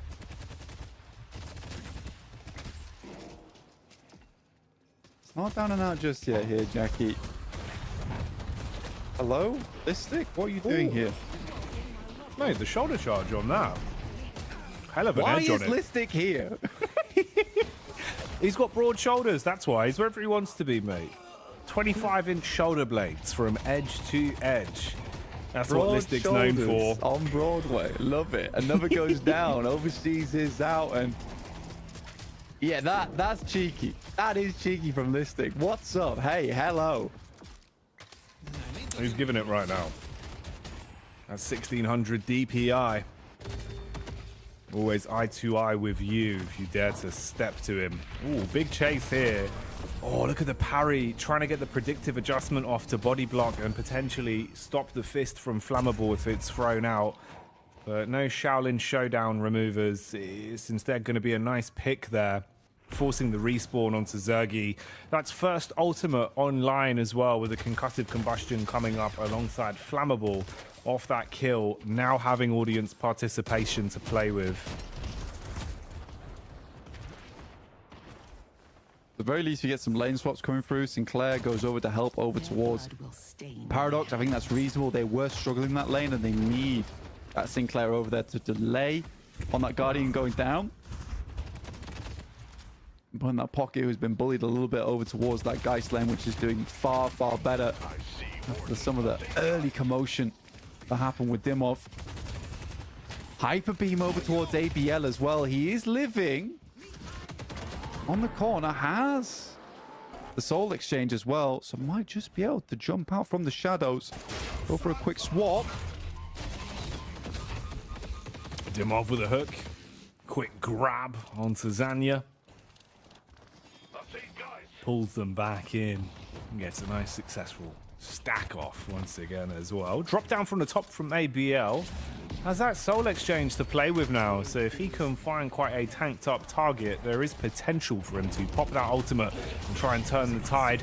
Big dive in here, nice. Instantaneous use of the slash into the ultimate, so return to shadows nullifying any chance of a soul exchange. Meanwhile, it's all one-way traffic here for the team as they push back up and get another kill squeezed out on Broadway.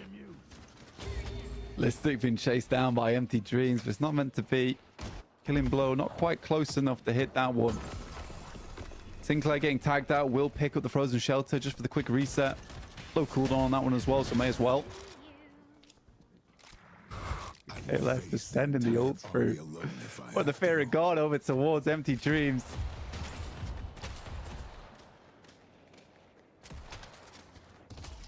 You go outside, you will potentially die. Snipes being thrown at you rapid quick. Arctic Beam going to be utilized as well Flammable stealing the old frozen shelter for the audience participation heal does mean he doesn't have the ultimate to play with right now. Good chase back over from Zergy as well. The real frozen shelter is utilized and you are burning on the inside. Climate change plays here on York Lane and Zergy wants to keep the damage going. Focusing fire back over to push that Sinclair away so you can't get a Vexing Bolt out to commit onto Obi Kim. Pushes him back towards the Guardian. In comes the Death Slam. Xenon's down, and One Win's starting to fall a little bit here now. And the third game, the decider, not looking great for One Win team. Still only 2k behind. This is easily a position where you can come back from this. This thing's still taking damage from the Guardian. Knock off on the zip line, but no follow-up on the assassinate. Still on CD. Nice movement.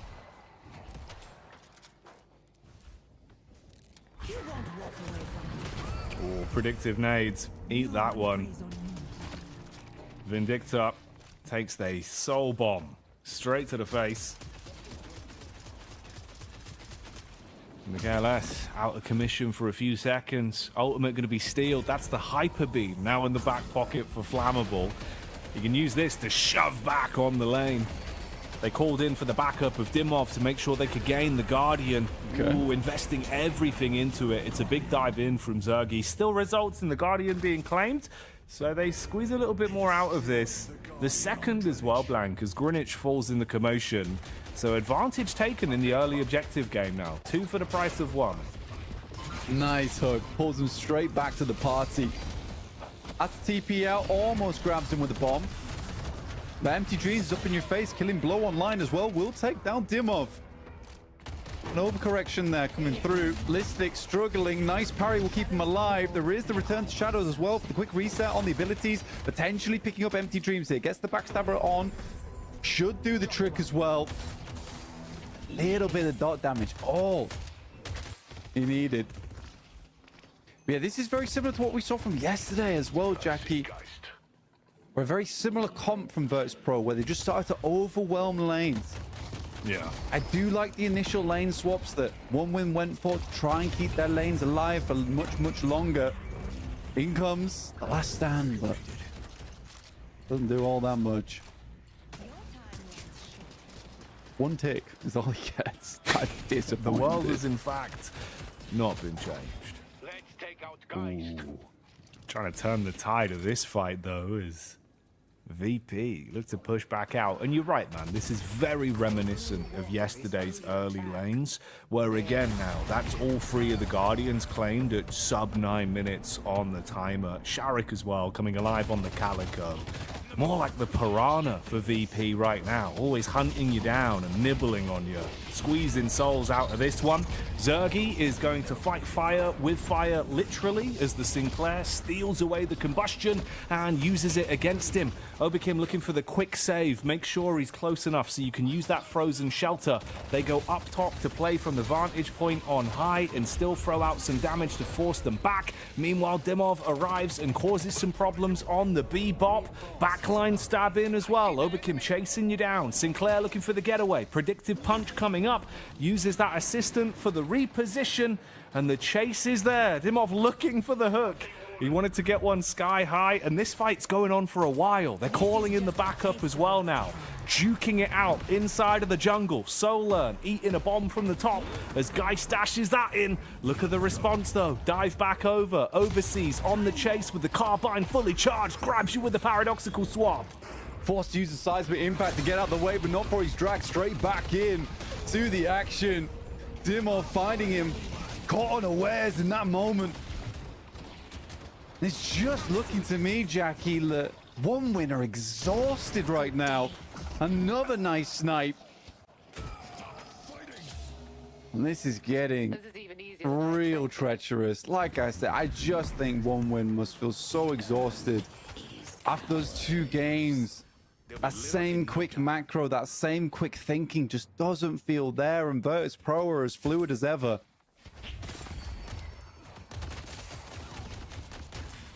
Yeah, running away with it right now, man. Every team fight, every initiative, the laning phase into really the choreography of Deadlock that we're seeing from them. You just can't stop them. VP playing with such vitriol in every moment. And it feels like, again, like even in the draft, so many situations, you're just seeing the true depth of this team. Everyone can play anyone, it feels like, and the viability is right there for them. Dimov with a grab back over onto Listic as there's a shove on the Guardian, so finally flex slots equalizing as OneWin will be able to claim that towards Yorkside and give themselves some extra mileage on the itemization. Overseas as well, stunned out by the Greenwich Walker. And it's Empty Dreams that's looking to try and dump a bit of damage onto it. It is one kill back in their favor, with Zergy being chopped down, but in comes Listic. Siphon Life and a shoulder charge is what's being offered up, and OneWin have to make a quick getaway. Empty Dreams up towards the rooftop, and they're chasing. Trying to hunt for him. Do find him in the process as well. Should result in a kill. Some nice move from Empty Dreams. Gets away onto bounce pad, but I think Bloodletting would have done the work anyway. Hello. Soul exchange. That's big news. Directly around the corner. Got it off. Yeah, should have been a full HP reset there too. The moment you're just trying to give it from overseas to attempt to take this Walker, and they will find it in the process, or at least first flex slot found here. No soul exchange, so yeah, ABL is caught in a corner with no backup. Oh man, so many awkward isolated fights as well. You expect him to punch, he ain't gonna. Zergy just commits to the kill and lights you up. Trailblazing on the Infernus, shot after shot. Meanwhile, we cut down to the depths below, and inside of the sewers, mid-boss is being punished. Dumping damage on it. 13-minute mid-boss take. Looking to set themselves up for this one. Affliction thrown out into the cloak over the top rope. It's Zanya with a harass. Meanwhile, you've got backup arriving as well. Empty Dreams is here. Oh, here comes Overseas, looking to get the damage done with the bomb stacking on top. But Listic focuses on the main point. Slashes his way through the Rejuvenator, and they cut down 2 players with 3 staggered respawns. That's the Rejuve in the back pocket, and VP looking criminal right now. It just looks too easy right now. And OneWin, it does certainly feel like their car's run its course right now. Left dusty at the side of the road on the route to New York. Virtus Pro, this just feels clinical for them. A lot of the plays are things that OneWin wouldn't have let them get away with before, but no Yamato as well. You give them the Bebop, you give them the Predictor, you let them take Kelvin early too. I think you were almost forced to go for the Infernus ban, really. I would have left Virtus Pro in a pretty tough scenario, honestly. That's the struggle, man. Warden's on the roof. Paradox is on the roof. It's brutal, bro. 10k ahead. Rejuve galore. Listic going ballistic as he hits you in the face. Gigantic fist on that man. And you feel the brunt of it. Sideline swipe being set up for Sharik as well. Meanwhile, inside the world's biggest frozen shelter, they're raising hell and protecting themselves. Call in from Zergy underneath, detonates the bomb and tries to blow them away. Assisted by the Calico with sharp claws as you cut through this team.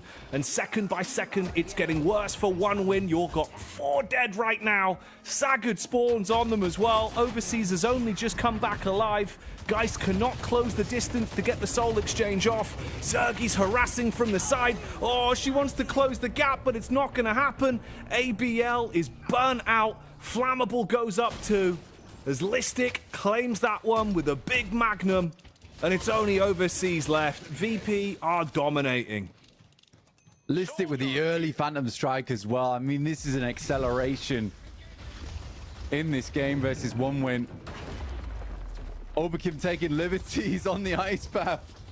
Walker doesn't know what to do.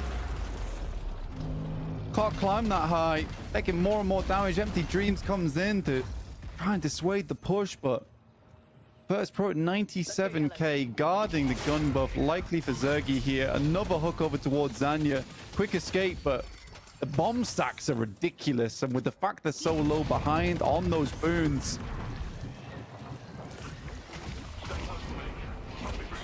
Bloody hell. Listic giving out free hip replacements. Just smashing them into walls, bud. Zanya goes down. See you later.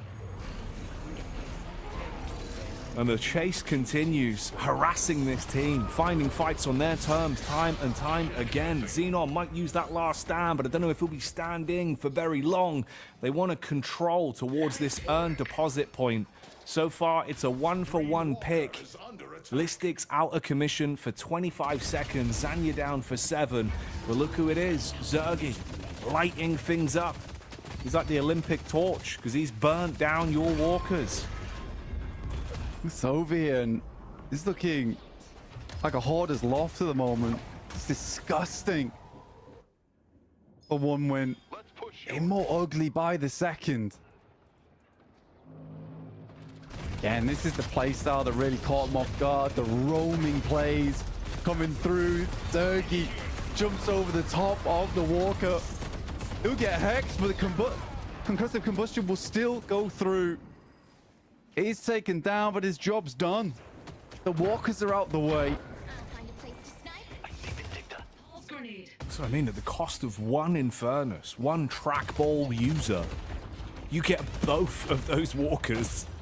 And it makes it so uncomfortable. Some teleporter action occurring here. Carbine called in. Oh, throwing fists. Look at this. Nearly actually gets that one over the finish line, mate. Sir, this is a Wendy's. You can't be doing that. He got the second assassinate off. That would have been disgusting. Might have actually taken down Overseas there. That looked way closer than it needed to be. Wasn't for the time wall, that would have been a whole different story. And definitely would have been reversed over towards Overseas. Solon also in the hands of Virtus Pro, not letting up whatsoever this match. No best of 5 for us, it's looking like, Jackie. It seems like it's going to be a raw 3-game sweep, mate. I see Shiv. Let's take out Shiv. Just gearing up now, 124k. 18 minutes is a rough proposition. A rough hand to be dealt here. Let's go to York. Let's take out guys. That dagger looked like it was curved around the corner. No? Just me? Sometimes you got to throw out those big daggers, bro. Slight edge on it. And there really has been a slight edge the entire game for VP. I mean, you can feel it in the kill differential. So vastly ahead. And the item difference, you start to feel that even from the spectator point of view. Starving out the flex slots, not allowing their opponents to build back into this one. Empty Dreams at least doing what he does best, but here comes Zergy. He wants to light you up. Stolen combustion. Smooth moves for the reposition. Dives up top. Gets on the ice path. And in comes Oberkim to try and save your life. Try being the operative word as he should fall now. Response back is good from one win. And they are stacking up the bodies. Drowning Pool plays here on Broadway. Good marker there coming through from one win as well. They knew they need to get Zergy straight away. Again, it's likely going to be another Zerg game where he picks up Return Fire as well as Warpstone because the focus is real over towards him. And that's exactly what they need to do if they want to keep this game alive. Another hook onto a player trying to pick up the urn. 9 seconds, 15 seconds on Oberkim. At least they get Xenon. Terrible time to go down, especially as the Rejuvenate has just been picked up. Predictive hook there coming through. Soul Exchange on board. Scourge bought early here for Sharik. Oh, mate. Shoulder charge around the corner, barely missing the target. As the ballistic missile of VP is this Abrams right now. Throwing caution to the wind in the scrap on York. Good damage back done. Oh, Zergy, if he can stay alive for a few seconds, the difference of the combustion could be unbelievable. Straight into the frozen shelter as well to assist as the movement is smooth criminal. Bouncing up top, Fortitude kicks in, the assist from the Arctic Beam. You're slowed, you're trapped, and now you're going to be set ablaze with the plays being made. Quick light melee into the back, and Zergy finishes it with the assist from KLS on the snipe. The Vindicta parry coming through, up close, Empty Dreams is done for. Not only Oberkim laying down the Rage Cage, the mid-fight parry onto Empty Dreams to keep Listic alive. This guy's more than just a support. He is everything you've ever wanted. Rejuvenator up and available. 30-second death timers across the board. Free pickup. It's GG. I do not see one win team getting back from this. Oh no. You can see with a picture-in-picture as well, it's Overseas that is currently sailing the high seas right to death school. Meanwhile, down towards the mid-boss arena, they're looking to get their hands on this rejuve. Quick parry up close. MKLS will secure it, and they send you scarpering. Team so fragmented as well. I mean, 3 players alive, 3 dead right now, with only ABL, Empty Dreams, and Flammable being the ones that are currently breathing. It gives VP ample opportunity to get the side objective of the urn, clean out the map as well with the available camps, and put themselves in a spot to not only take this game blank, but to take that $5 grand first place. It just feels game over at this point in time. We've set the controllers down. We've walked away from the TV. Avertis Pro, it's all but finished up.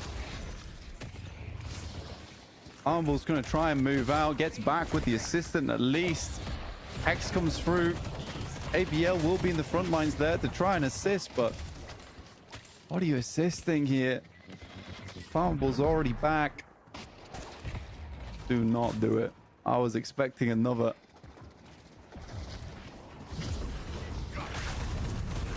Chased out the front of the window. Flammable.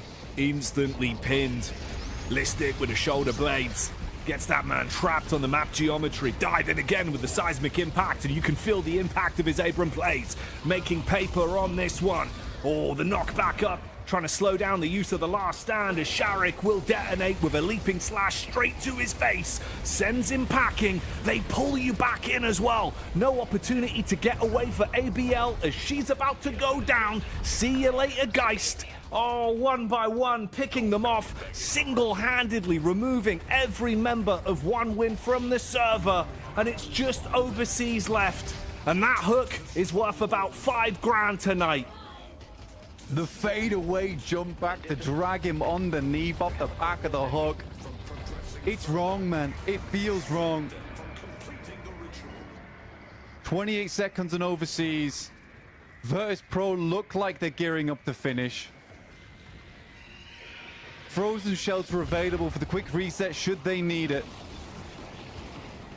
They're locking the final fight battle. Breaks out, mate. But they just keep them pinned in the base. It's one way to use the frozen shelter, and with so much damage being dumped, second by second, Virtus Pro lay claim to their victory. 3 maps uncontested. The grand final best of 5 is there. Your champions of One Win Bombshell Volume 6 is Virtus Pro. The reigning champs back at it again with the cleanest sweep in history, looking like Cinderella. Pre-Crystal Shoe, that is. Fantastic stuff. Fantastic stuff from Virtus Pro. Like, could not believe the action we've seen today. It has been pure cinema the entire time. Oh, man. I mean, Virtus Pro's got to be happy with that one. One win team. Again, mad props for even trying to fight against that hydra of a beast from Virtus Pro. Yeah, the polar bear's bit down hard today. Mate, it's mad, isn't it? It did really feel like the sextuple heads. You could cut one off, but there was always someone else there ready to respond. Even when literally we saw Empty Dreams trying to do exactly that, game 2 with a Shiv, it was never enough. The overwhelming force of this team, the communication, the synergy, the playstyle versatility as well, Blank, with so many players being able to single-handedly jump between hero to hero, never feeling like you can out-veto them, never feeling like you can out-macro them, absolutely giving it, like, incredible run in the tournament from them, you know what I mean? Fair play, especially as well halfway through day 2 of the group stage, Blank, we get the new patch and they adapt to it with ease. with ease. And that is the key word there, because it did feel easy right now for Virtus Pro. Incredible plays across the board.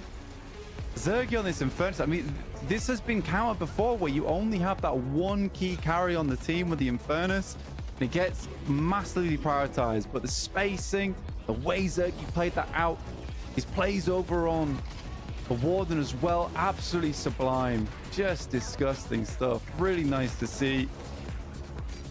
Yeah, the macro looked phenomenal. Creating a whole new genre of Deadlock as well, just really not prioritizing those pick heroes early. When they can get the bebop, they will, because like Listic was saying, that 7-second hook cooldown is absolutely disgusting. Might need to be changed at some point. That was almost a ridiculous turnaround from Michaelis. I think if he did get that second snipe off, it would have been game over for Overseas. Mate, if he got the double sniping with like the crouching tiger Vindicta play, just lurking in the corner, would have actually been gross, but like one of those you never should have got away with. But man, we saw some crazy plays the whole way through this. You know, for a grand final with what it was, yes, VP looked undeniably dominant, blank, and I think that's fair to say the entire way through. But there was still some good moments from one win. Honestly, I think, like you said in the cast, really, mate, they just came a bit unstuck where they had opportunities, and due to slight errors or slight moments of not being able to capitalize on what they were given, it's draining. The longer it went on in this best-of-5 format, thinking about them being able to bring it back, grind out the series, it just wasn't there for them. You know, you remember rightly, first game, bro, they actually could have taken a win. Viably, they got a sick rejuve steal off. They were looking like they were contesting, but the longer it went on, that macro and understanding of the flow of the game was just on point from VP. Yeah, I mean, one just obsessed with this Paradox pick as well, making it work, and the drafts overall is just, it didn't quite go down the way they wanted to. Flammable not able to find that value off the Sinclair. I think they had some good lane swaps that game as well to try and ease the pressure that was across the board for Virtus Pro. Yeah, just very nice versatility on the team, being able to play all sorts of compositions, all sorts of heroes, really assist them. Sharek in the game at 14, 5, and 15 as well. Looks a lot nicer than the 0-10 from Listic, and your boy's back on the Abrams, which is what we like to see. Surprise Listic Lash as well, which was pretty damn good. Oh, it was actually like really viable. It was very fun to watch. Different flavor of how he was playing with it, with these very aggressive ultimates thrown into the mix as well to like single out picks. It was cool to watch. I must admit though, man, like, you know, jokes aside, I think his Abrams actually, like, for the harass potential, especially with some of the roams early game we saw, he's hitting unbelievably good shoulder charges. Where it feels like he's just got that hidden tech down or something. The blue lane roam was mad. The shoulder charge where Flammable's like, well, no, I feel like I need to roam and do something on the map. But that really actually brought Sharek and Dimov back into favor after that unfortunate beginning to their lane where Dimov had some good hooks and then it just kind of fell apart where some of them didn't quite pull all the way through, especially on the top of the stairs. I think if that went through over towards ABL, we wouldn't have seen an even cleaner game coming through from Virtus Pro there. But yeah, I think everyone on this team just deserves praise. Everyone performed so fantastically well. Oberkim on this Kelvin, as soon as I saw it come out in the draft, it stressed me out. Seeing the Vindicta Kelvin pick out in the beginning, it's just like, it was those moments where Virtus Pro's like, we want to finish the game. We want to finish the series. Like, we don't want to drag this out any longer. No, as soon as it gets to that point, man, like, you're just given so much more to work with. I think, you know, the macro is one thing where they could make it work even if they don't have the Kelvin for controlling the urns very dominantly. Always feels that they're kind of a step ahead in terms of the placement. But the minute you get that assist from him, 3 urns. But that's not even the key point. It's more just him early in lane, the usability they get out of that Kelvin to like dominate a lane and then roam off to keep the self-sustained for the team and take the next Guardian into the next Guardian. That's where it's so lethal. I think you've got most teams that focus on it where it's like, oh yeah, we get the urn runs, we get the extra help in fights, we can cancel out an ult. For them, it's like, yeah, we're going to crush the laning phase now, purely off the back of just, you can't kill us, buddy. It's horrible. It's mad. It's quite nice the way they set it up as well, because you do have the Soul Infernus on the team. And that does mean there's a lot of prioritization towards Sergei to take him down, in which case Oberkim's got the easiest job in the world, which is I'm going to follow Zergy around in these team fights and wait to drop a good frozen shelter for him. And that's all he has to do. It just makes his life so easy, where everyone else is fairly, they're self-reliant, right? The Calico's self-reliant. Abrams has got Infernal Resilience. He's going to stay alive a lot of the time. Vindictor's halfway up in the skybox. Yeah, so it's fine. So again, the comp works really well, even in that instance where you do have only that one carry player in Zergy on the Infernus. Crazy stuff. I mean, Virtus Pro showed us many different faces today, and then all of them have been quite joyful. Yeah.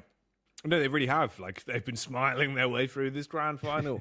Don't think there's really much to turn their nose up at, right? Like, one rough kind of rejuve loss, but even then, they weren't arsed. They still brought it back and dominate overall. Yeah, Bray, I think, again, it's just one of those where you're seeing some of the teams that failed to adapt quickly enough to the new meta, well, new defining meta as it starts to establish itself with the new patch. And we saw on the other side of the coin a team like VP that just took it in their stride and completely changed how they played. They look really crisp. But let's talk to the man himself, the trackball titan. We got Zergy on the line. Let's get this interview going. Speak to the team that have just laid claim to that $5,000 first place prize. Can you hear us, Zergy? Are you there, buddy? Hey, there he is. How you doing? Oh, I don't have audio. Do you have audio? I was going to say, I didn't know if I had gone deaf. I can't actually hear you, brother. I'm so sorry. Hang on. Is it on our side? This is crazy. He's having a look. We'll see if we can fix it. We're fixing this. Is it muted, Zergy? Is there a little red microphone icon on the webpage, or are we good? No, it's not muted. It's not Zergy. Damn. This is so unfortunate. Why would we do the legend like this? I can interpret. If you like, no, really you cannot interpret this. I can give it a go, bro. I can read lips, you know. All right, you give your best. So yeah. We'll give you a chance at one interpretation answer. Oh, no! We'll bring him back. I'm sure we can fix it. We can definitely fix it. We can't. Don't worry, guys. We'll get him back. We'll get him back. I was ready for the lip sync. The lip sync. I think I would have nailed it, bro. 100%. I would have been ready. If he threw out like a really insightful line, I would have understood instantly. I'm pretty good at reading lips blank. I've been doing it for years. All right. You would have had to, really enunciate it for you, though. Yeah. That's why I was saying, if he goes slow and like really gives it, I would have had it word for word, 100% of the time. Conversion rate would have been flawless. You know what I mean? It would have been. We'll fix it. We'll get it sorted, I'm sure. It must just be a little technical hiccup. You know what I mean? Like wrong microphone, cables falling over, turtles on the shelf. Who knows? I mean, he was sorted. His mic was on. It was good to go. Yeah. We're just. Yeah. It was slight technical issues. It is what it is. See, it's always the hard part though, because I didn't know if I had done something weird, and I was like, "Can I just?" Dude, you were talking to him as if you could hear him. Yeah. Okay. Apparently he's ready. Let's try again. We'll go fresh. Here he is, the trackball titan. Zergy, how you doing? Can you hear me? Hey, we can hear him. Yes, we can hear you, bro. It's perfect. It's perfect. Amazing. Oh, what a treat! I'm glad we got it working, bud. Firstly, mate, congratulations. Team's looking sick. It feels like you boys have not had any issues with the new patch. Absolutely stomped them, bro. Like, quick thoughts on that one. What were you thinking? Yeah. Just kind of easy win for the day. There was some struggle, but yeah, it wasn't really that hard. Respectfully. Respectfully easy. Yeah. It's from that game versus for one. I definitely felt that last match. Not that they'd given up. It definitely felt like they were out of gas. Right. I was very, very curious about the Kelvin into Vindictor into Bebop. Like that's kind of a crazy start to a draft. Were you hoping that they just weren't going to ban out the Infernus? Somewhat, yeah. I mean, if they banned the Infernus there, they would have messed up their own draft as well. But I wouldn't have a hero right there. Yeah. Oh, what would you have picked if you don't mind us asking? If it's not strats, we're not hiding, the strats in the back pocket. We were talking about putting me on Shiv. That's it, though. Oh, the Zergy Shiv. No way. Yeah. Okay. God damn, bro. And what level of like lubrication we'll be working at today with the trackball? Is it pretty smooth, or is it kind of did you need more traction? It was lightly lubed. It was light. Not going very heavy today. For a situation like this, and I need to be precise. Okay, so we there's could see different that, lube yeah. levels. This is crazy. I didn't even think about this. What, Yeah, it's what the were we trackball working with? Trackball tech. Damn, we're learning new stuff here. But yeah, overall, crazy set. Because this new patch has been kind of a wild one, kind of a different one at the moment. I think we've asked everyone so far what their thoughts are on it. I know that Play With Me did a big old Reddit post recently on his current thoughts on it, but let's hear yours. Okay. The thoughts on the patch? I think the patch is fine. Yeah. Rejuvenator might be a little bit too. It lasts for too long. It might be a little bit too pressuring right now. But apart from that, with the exception of some heroes like Warden and Geist, those characters, the patch is mostly okay. Yeah, I think we kind of had the same thoughts where, Warden and Geist got a little nerf, but it's not enough, especially considering everyone started banning Warden because you're crazy on it. Thank you. Yeah, no, the last stands were popping off, bro. It was clean. But for what it is, Zergy, congratulations, homie. Yourself and the whole team look crisped, as always. You were popping off today. 5K in the bag. Any final thoughts before we let you go? Hey, My little flopper cube. Any final thoughts? Thank you, Big Flopper. Yeah, bro. Amazing. Well, thank you so much for your time, Zergy. We'll catch you in a bit, potentially even in the next tournament. Good luck, man. Bye-bye. Bye. Thank you. What a treat. We got it. We got made the it work. flopper as well. That's mad. We fixed the airwaves. I know, the custom cube on that. Hand stitch, you know. Yeah. You could tell that was high quality, bro. That merch is coming soon, by the way. Yeah, that was clean. That was nice. It's good to get the insight from Zergy. You know, always honest, always comedic. You know, wouldn't want him any other way, Blank. Respectfully. Yeah. Look, at least he crazy. was respectful. You know what I mean? Like, could have done it disrespectfully. He was giving it, though. And they were throughout the entire tournament. Let's have a look back, of course, and recap their flow to the finals. This is the playoff bracket. If you're just joining us, the tournament is done and dusted, and VP walked away with a 3-0. And, mate, it was a whole different can of worms from them when we got into playoffs. It looks like, everything clicked. They were popping off. Only one conceded map over the entirety of the playoff bracket. And that was one game versus one win. Everything else was clean. Yeah, and I think that was kind of just a slightly awkward draft that they had. But other than that, yeah, it's just unreal. But yes, if you'd like to keep up to date of when the next one-win bombshell be happening, make sure to subscribe over towards our socials. And you could find it right there. Right there. Look, I did it perfect this time. I've gone the wrong way. That way. Damn it. Over there. It's gone. Don't worry about it. We'll be back and we'll make sure you hear about it. But do, as Blank said, follow OneWin on the social media, of course, and stay up to date, as it's a huge investment to the Deadlock scene and always very enjoyable when Bombshell rolls around. If you've had a good time, make sure you let them know. And then hopefully we'll be back again for some more exciting and explosive Deadlock coverage another time. But that's it from myself and Blank and the amazing production team here at OneWin. $5,000 up. It's Virtus Pro with another title under the belt. And boy, did we all enjoy watching it. We'll see you both next time.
breakdown.